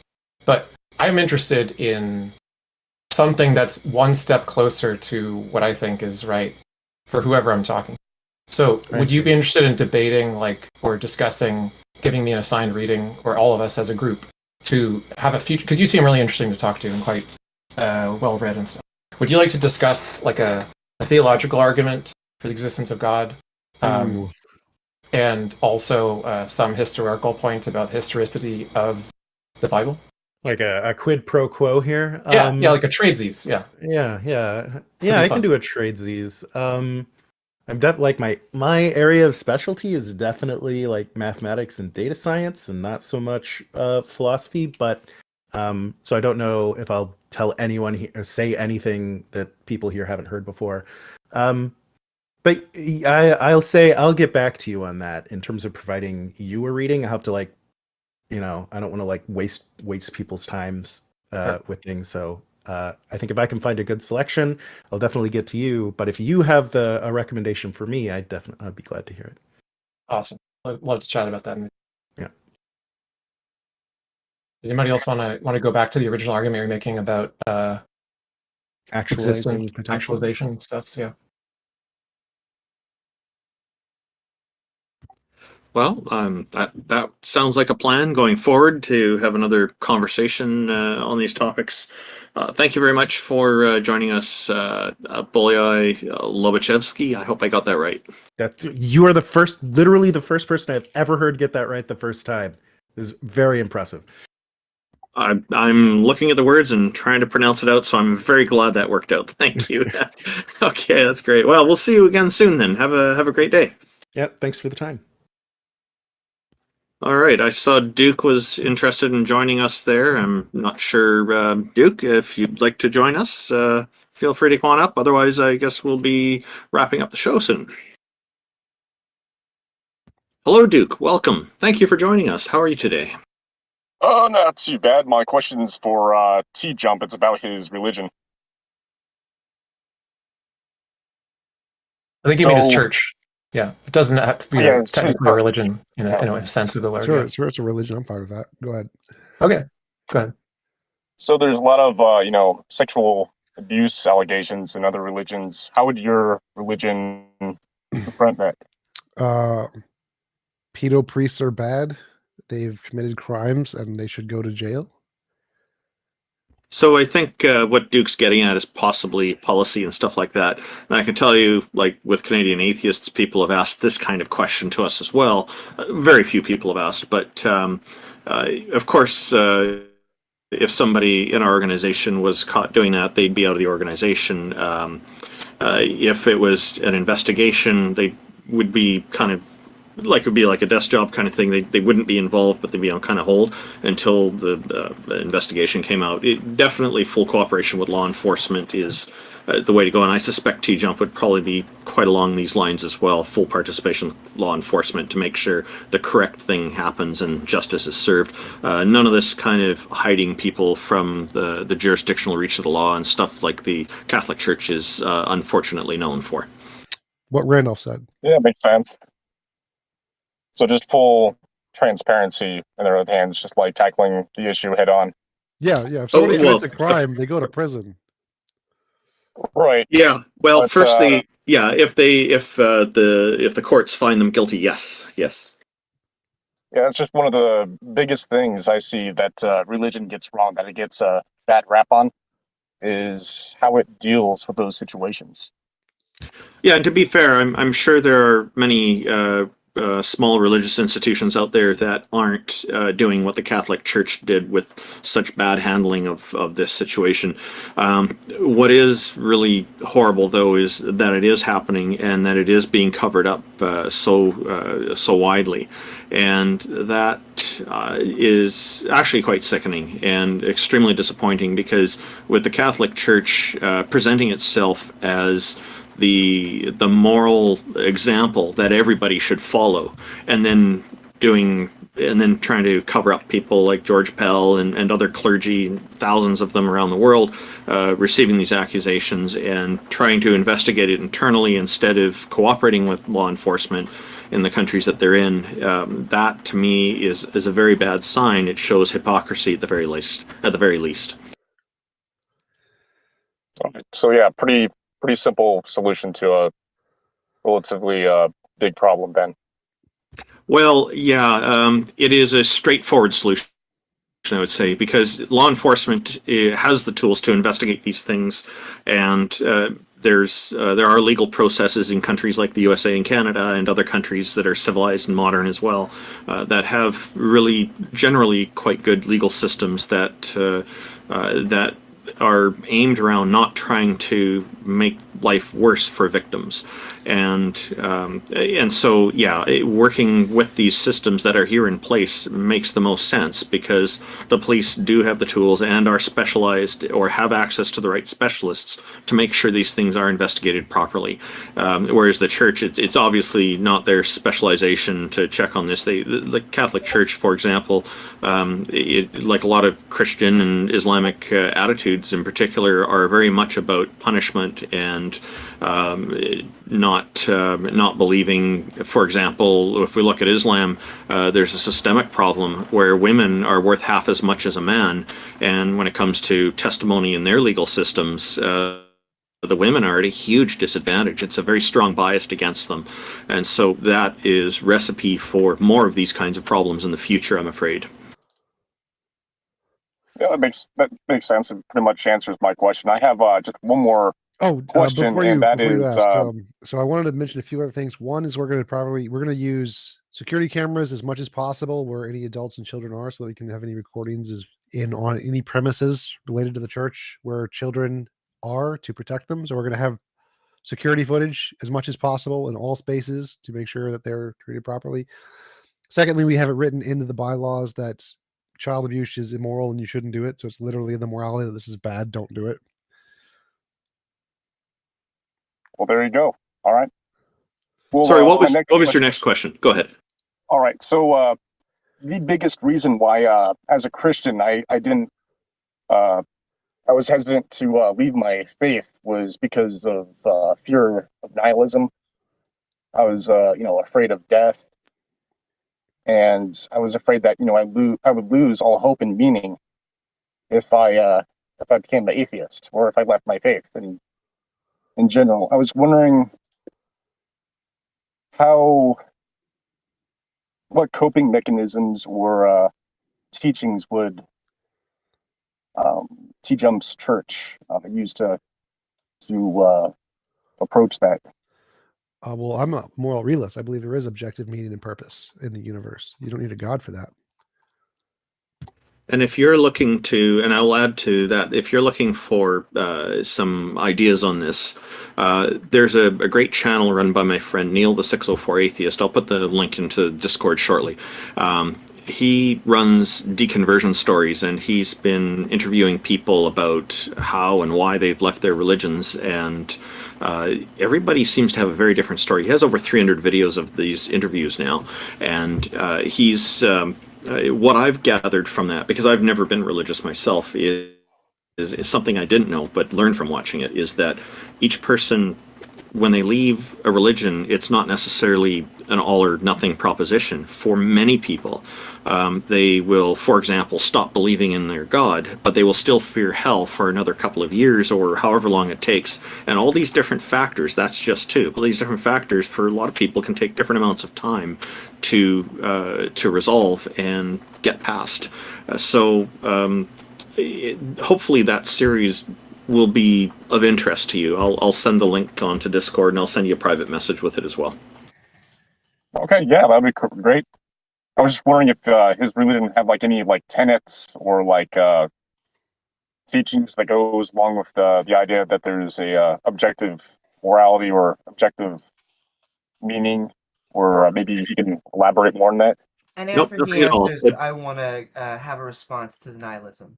Okay, absolutely nothing. You're completely free. It's entirely up to you to make these moral determinations for Were you yourself. asking Now, about my position or Randolph's?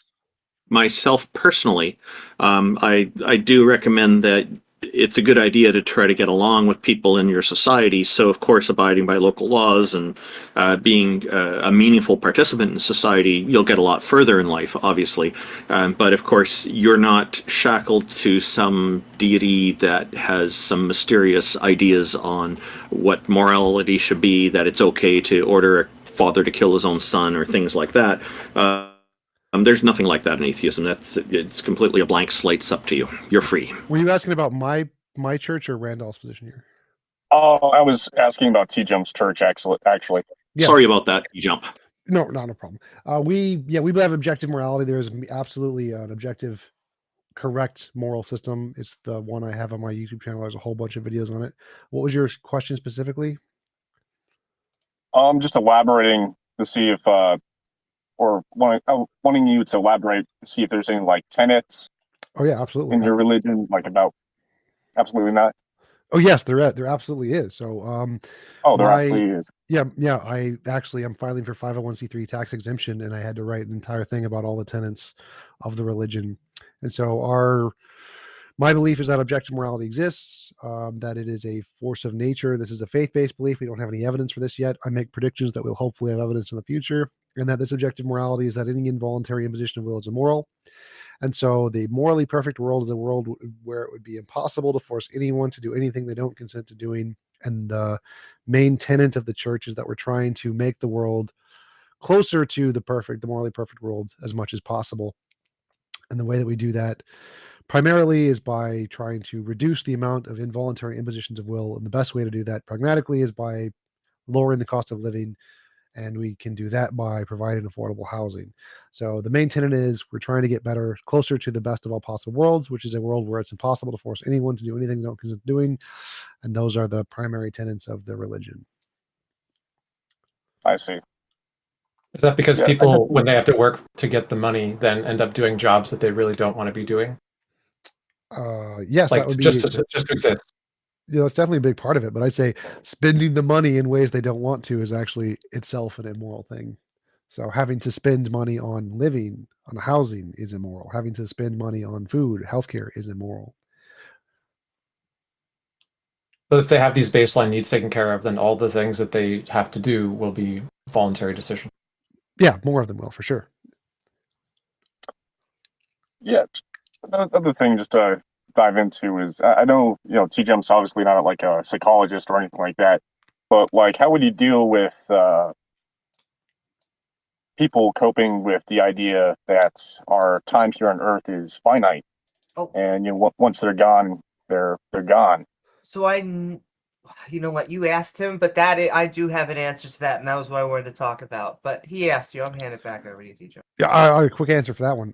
We can just posit there's a heaven, so there's no logical contradiction with atheism and heaven. Like we could literally be in the Matrix and wake up, and there's a afterlife. It's possible that the universe has a way to maintain souls or consciousness, and so it's equally as likely, and there is equally as much evidence for a heaven under atheism as there is under theism. Would that be like a simulationist heaven where like your software gets, saved to the happy place in the computer? Well, that's one of literally infinitely many possibilities. So literally we could have a soul, like karma kind of a thing, and your soul can go around and persist outside of your body.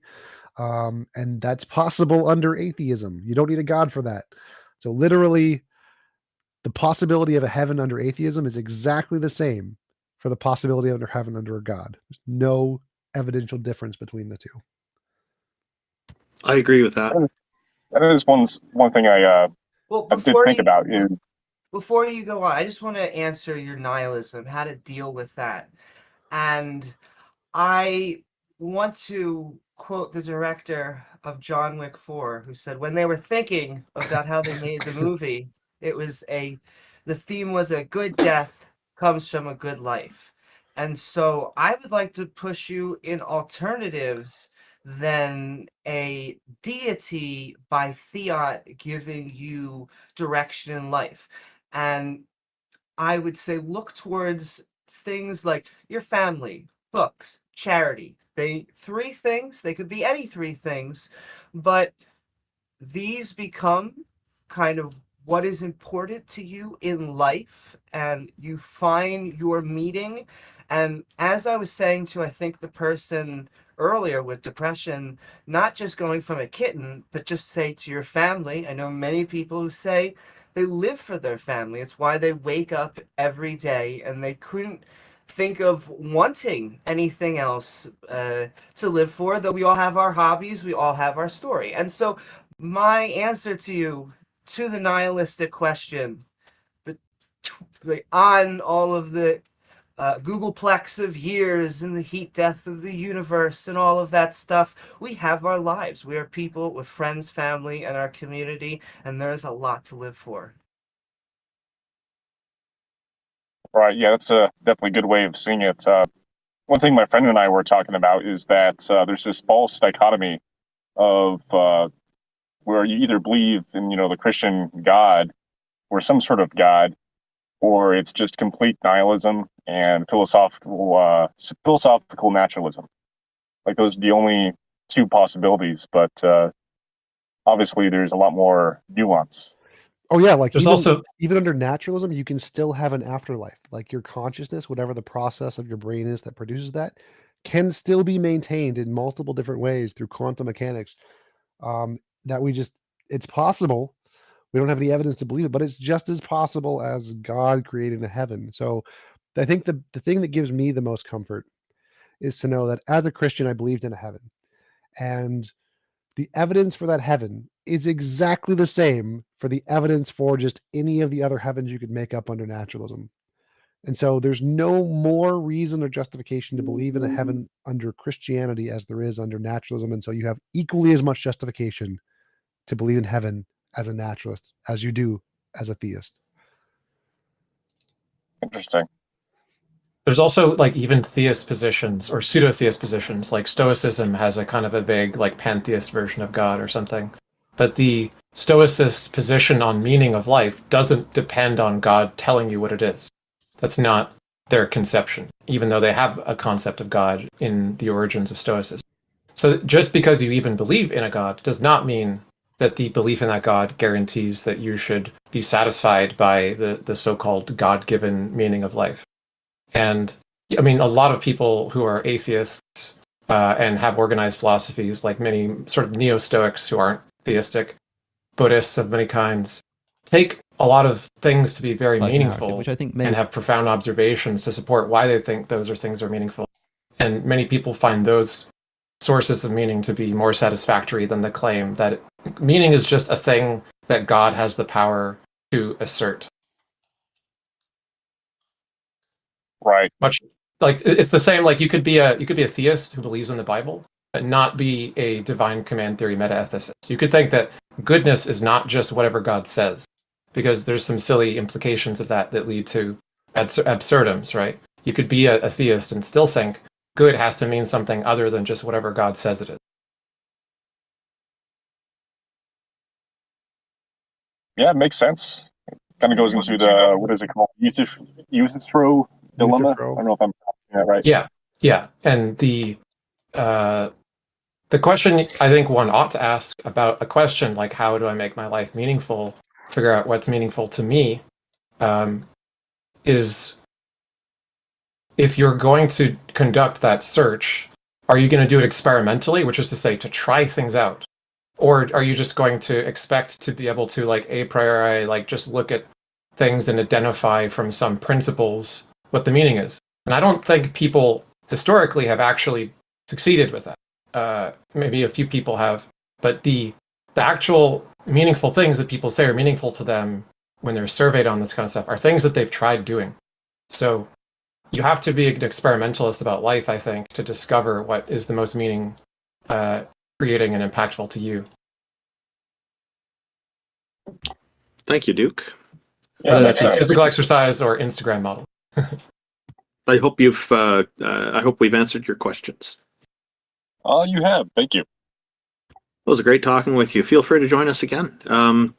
We have one more guest here coming up. Hung Like Tic Tac. Welcome, Hung Like Tic Tacs. That's an interesting name. Thank you for joining us. How are you today? Doing well. I guess I think I requested to speak a while ago. We were kind of on this topic of omniscience, and basically I pasted one of my questions in the chat that was kind of aimed towards the theist. But in brief, it's this idea of like omniscience cannot coexist with omnipotence, since if a god knows what will happen tomorrow, said god will be unable to change it without invalidating its knowledge.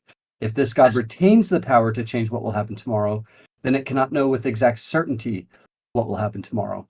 My point being is that, omniscience and omnipotence cannot coexist.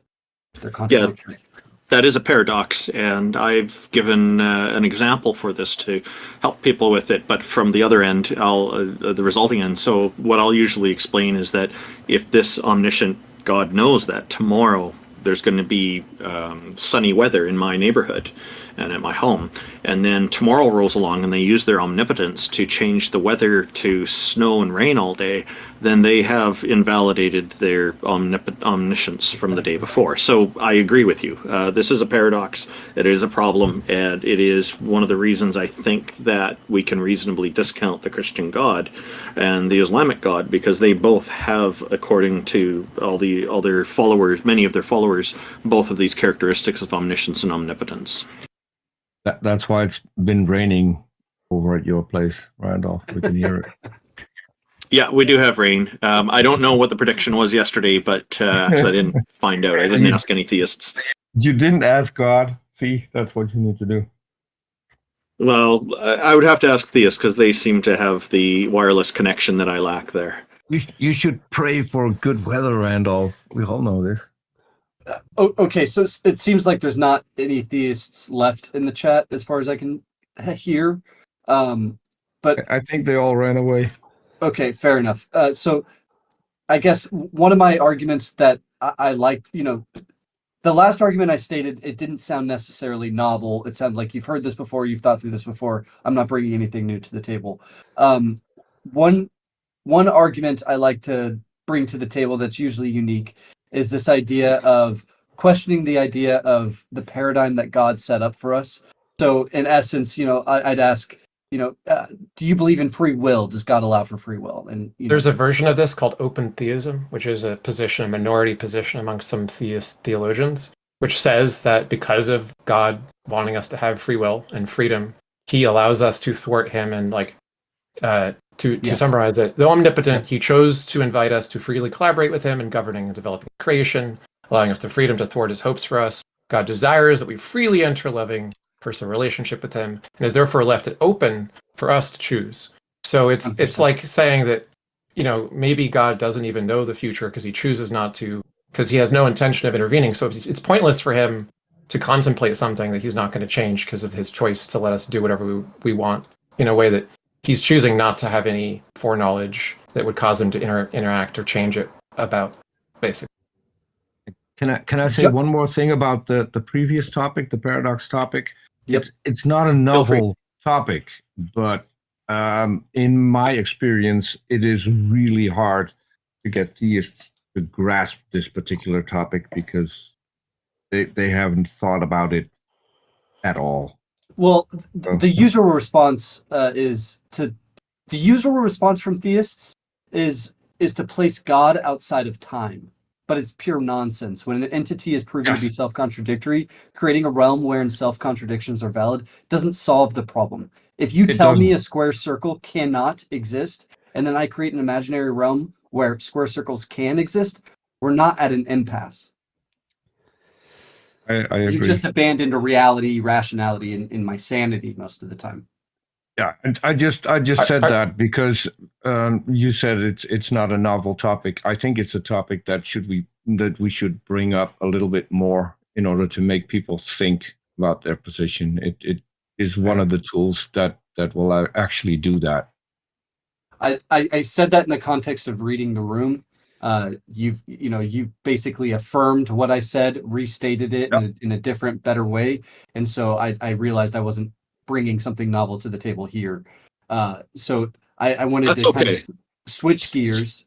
I just wanted to say it's okay to bring it up because there might be theists watching, and maybe now start thinking about it. So I'm more than happy to entertain the idea, even if it's not a novel idea. If you want to find a thinker who's written a lot from the open theist perspective as a Christian theologian, I would check out Van Inwagen. Much like with Oppie, I know a lot of atheists who respect Van Inwagen as a philosopher for being mostly good at philosophy.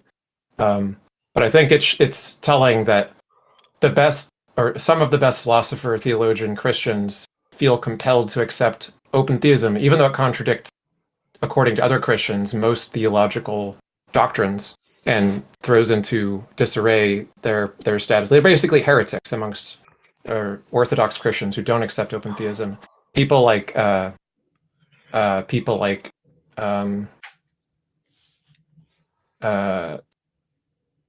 I can't remember the names of the people who've argued with him. But there's been other Christian, almost all apologists disagree with Van Inwagen and theists about this. It's a huge scandal to admit that this has any validity or could be called Christian at all, and so on. I would look into open theism. Unlike Tic Tacs, I'm curious. Are you a theist or not? I'm an atheist. Okay, yeah, that's I was starting to suspect that from the beginning. So, thank you very much for joining us. Did you have anything else you wanted to cover before we close down the show?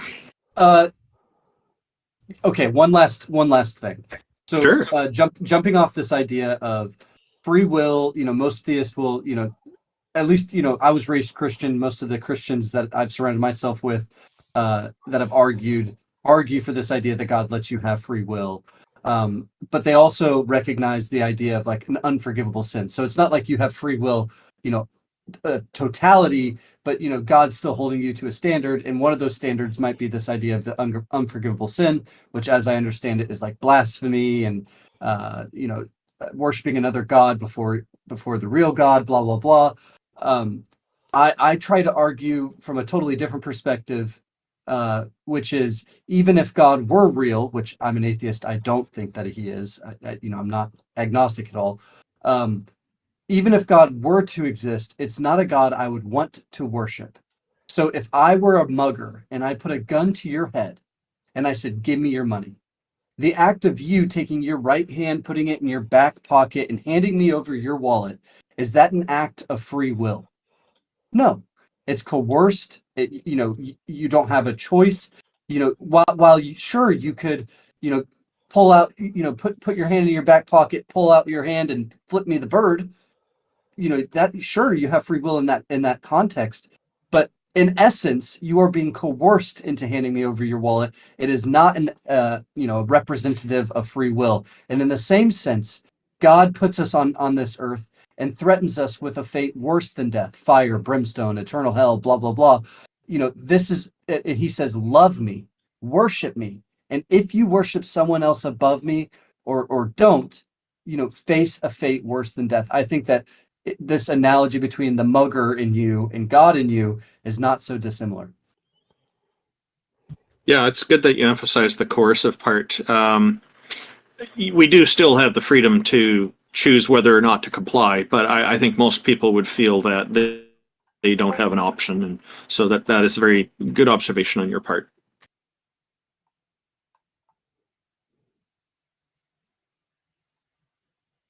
I sent you some links to SEP and IEP and others on open theism, so you can kind of understand what the Christian attempt to respond to this line of argument is. Cool, I see him. Unlike Tic Tacs, what an interesting name. But thank you very much for coming here and joining us and raising these questions. They are questions that do come up a fair bit in the conversations. Even Christopher Hitchens had some stuff to say about free will, and he pointed out one of the ridiculous aspects of it, where people are claiming that free will was given to us, and he sees that as a contradiction. And I kind of agree with him on that, because it sounds like there's some limiter behind it that's mysterious with all this stuff, and that just doesn't work for me. I favor the idea of free will. I don't want to turn down determinism, because I think there's a lot of validity in that as well. I just can't rule out free will, and that's where I'm at. So I would say I'm biased toward there being free will.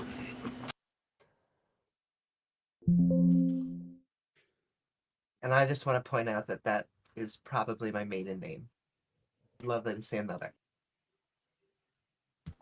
Well, Hung Like Tic Tacs, thank you for joining us. Thank you. Did anybody have any final thoughts before we proceeded? Did you want to start, Peter?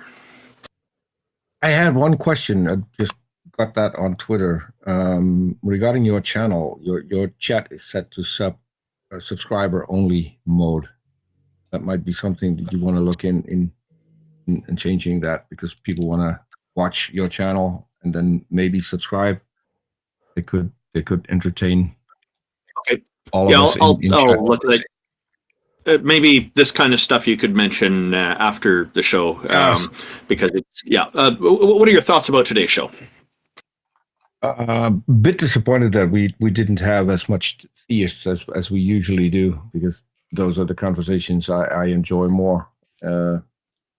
Not that big on the philosophy that we had today, but as always, it's still great to be part of this group.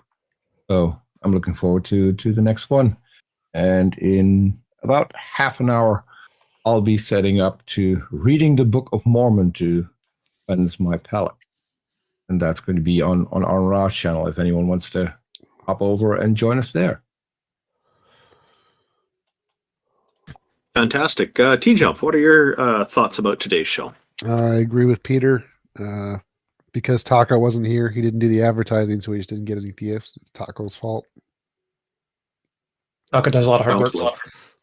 He does a lot of hard work. He's unavailable today due to family commitments, but we're hoping that we'll have to run next time.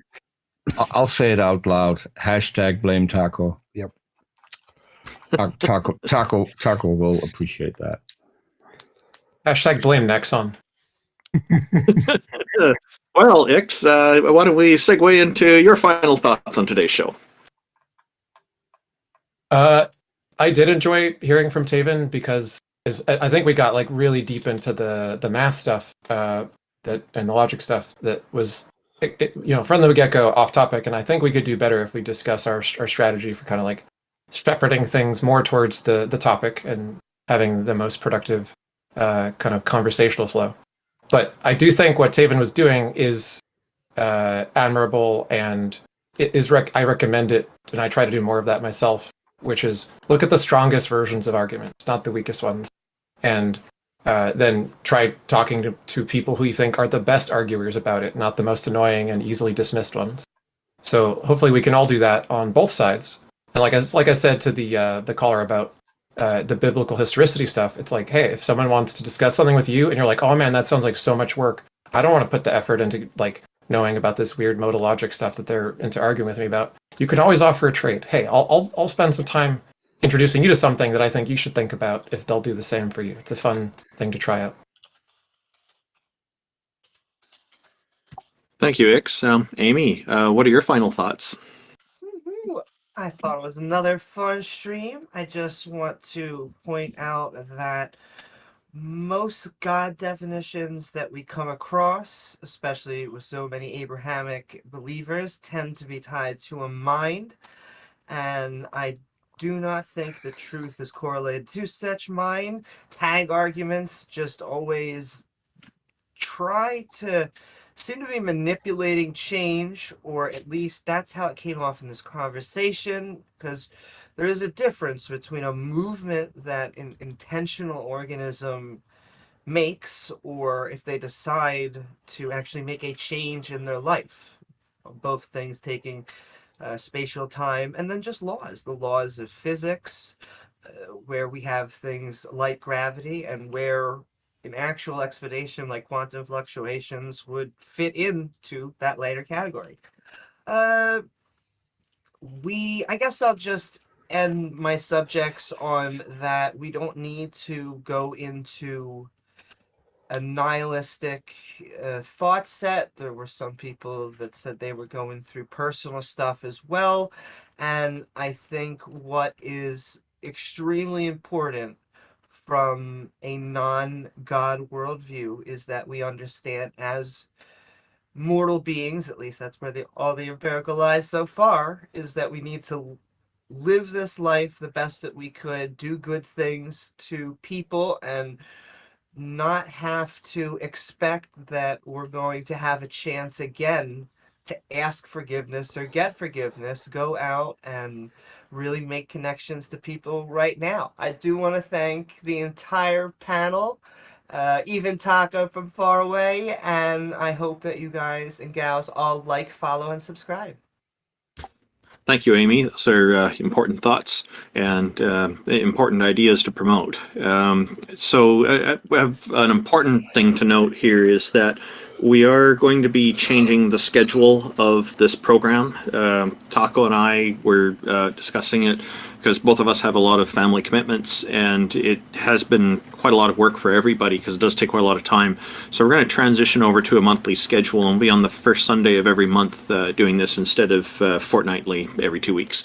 And I remind people that you can find more information about our show, the Theist Helpline, on the website at www.theisthelpline.com. The schedule will be updated later today, and we hope that you want to share this program with others so that others may join in and participate, and hopefully we can learn more things every new episode.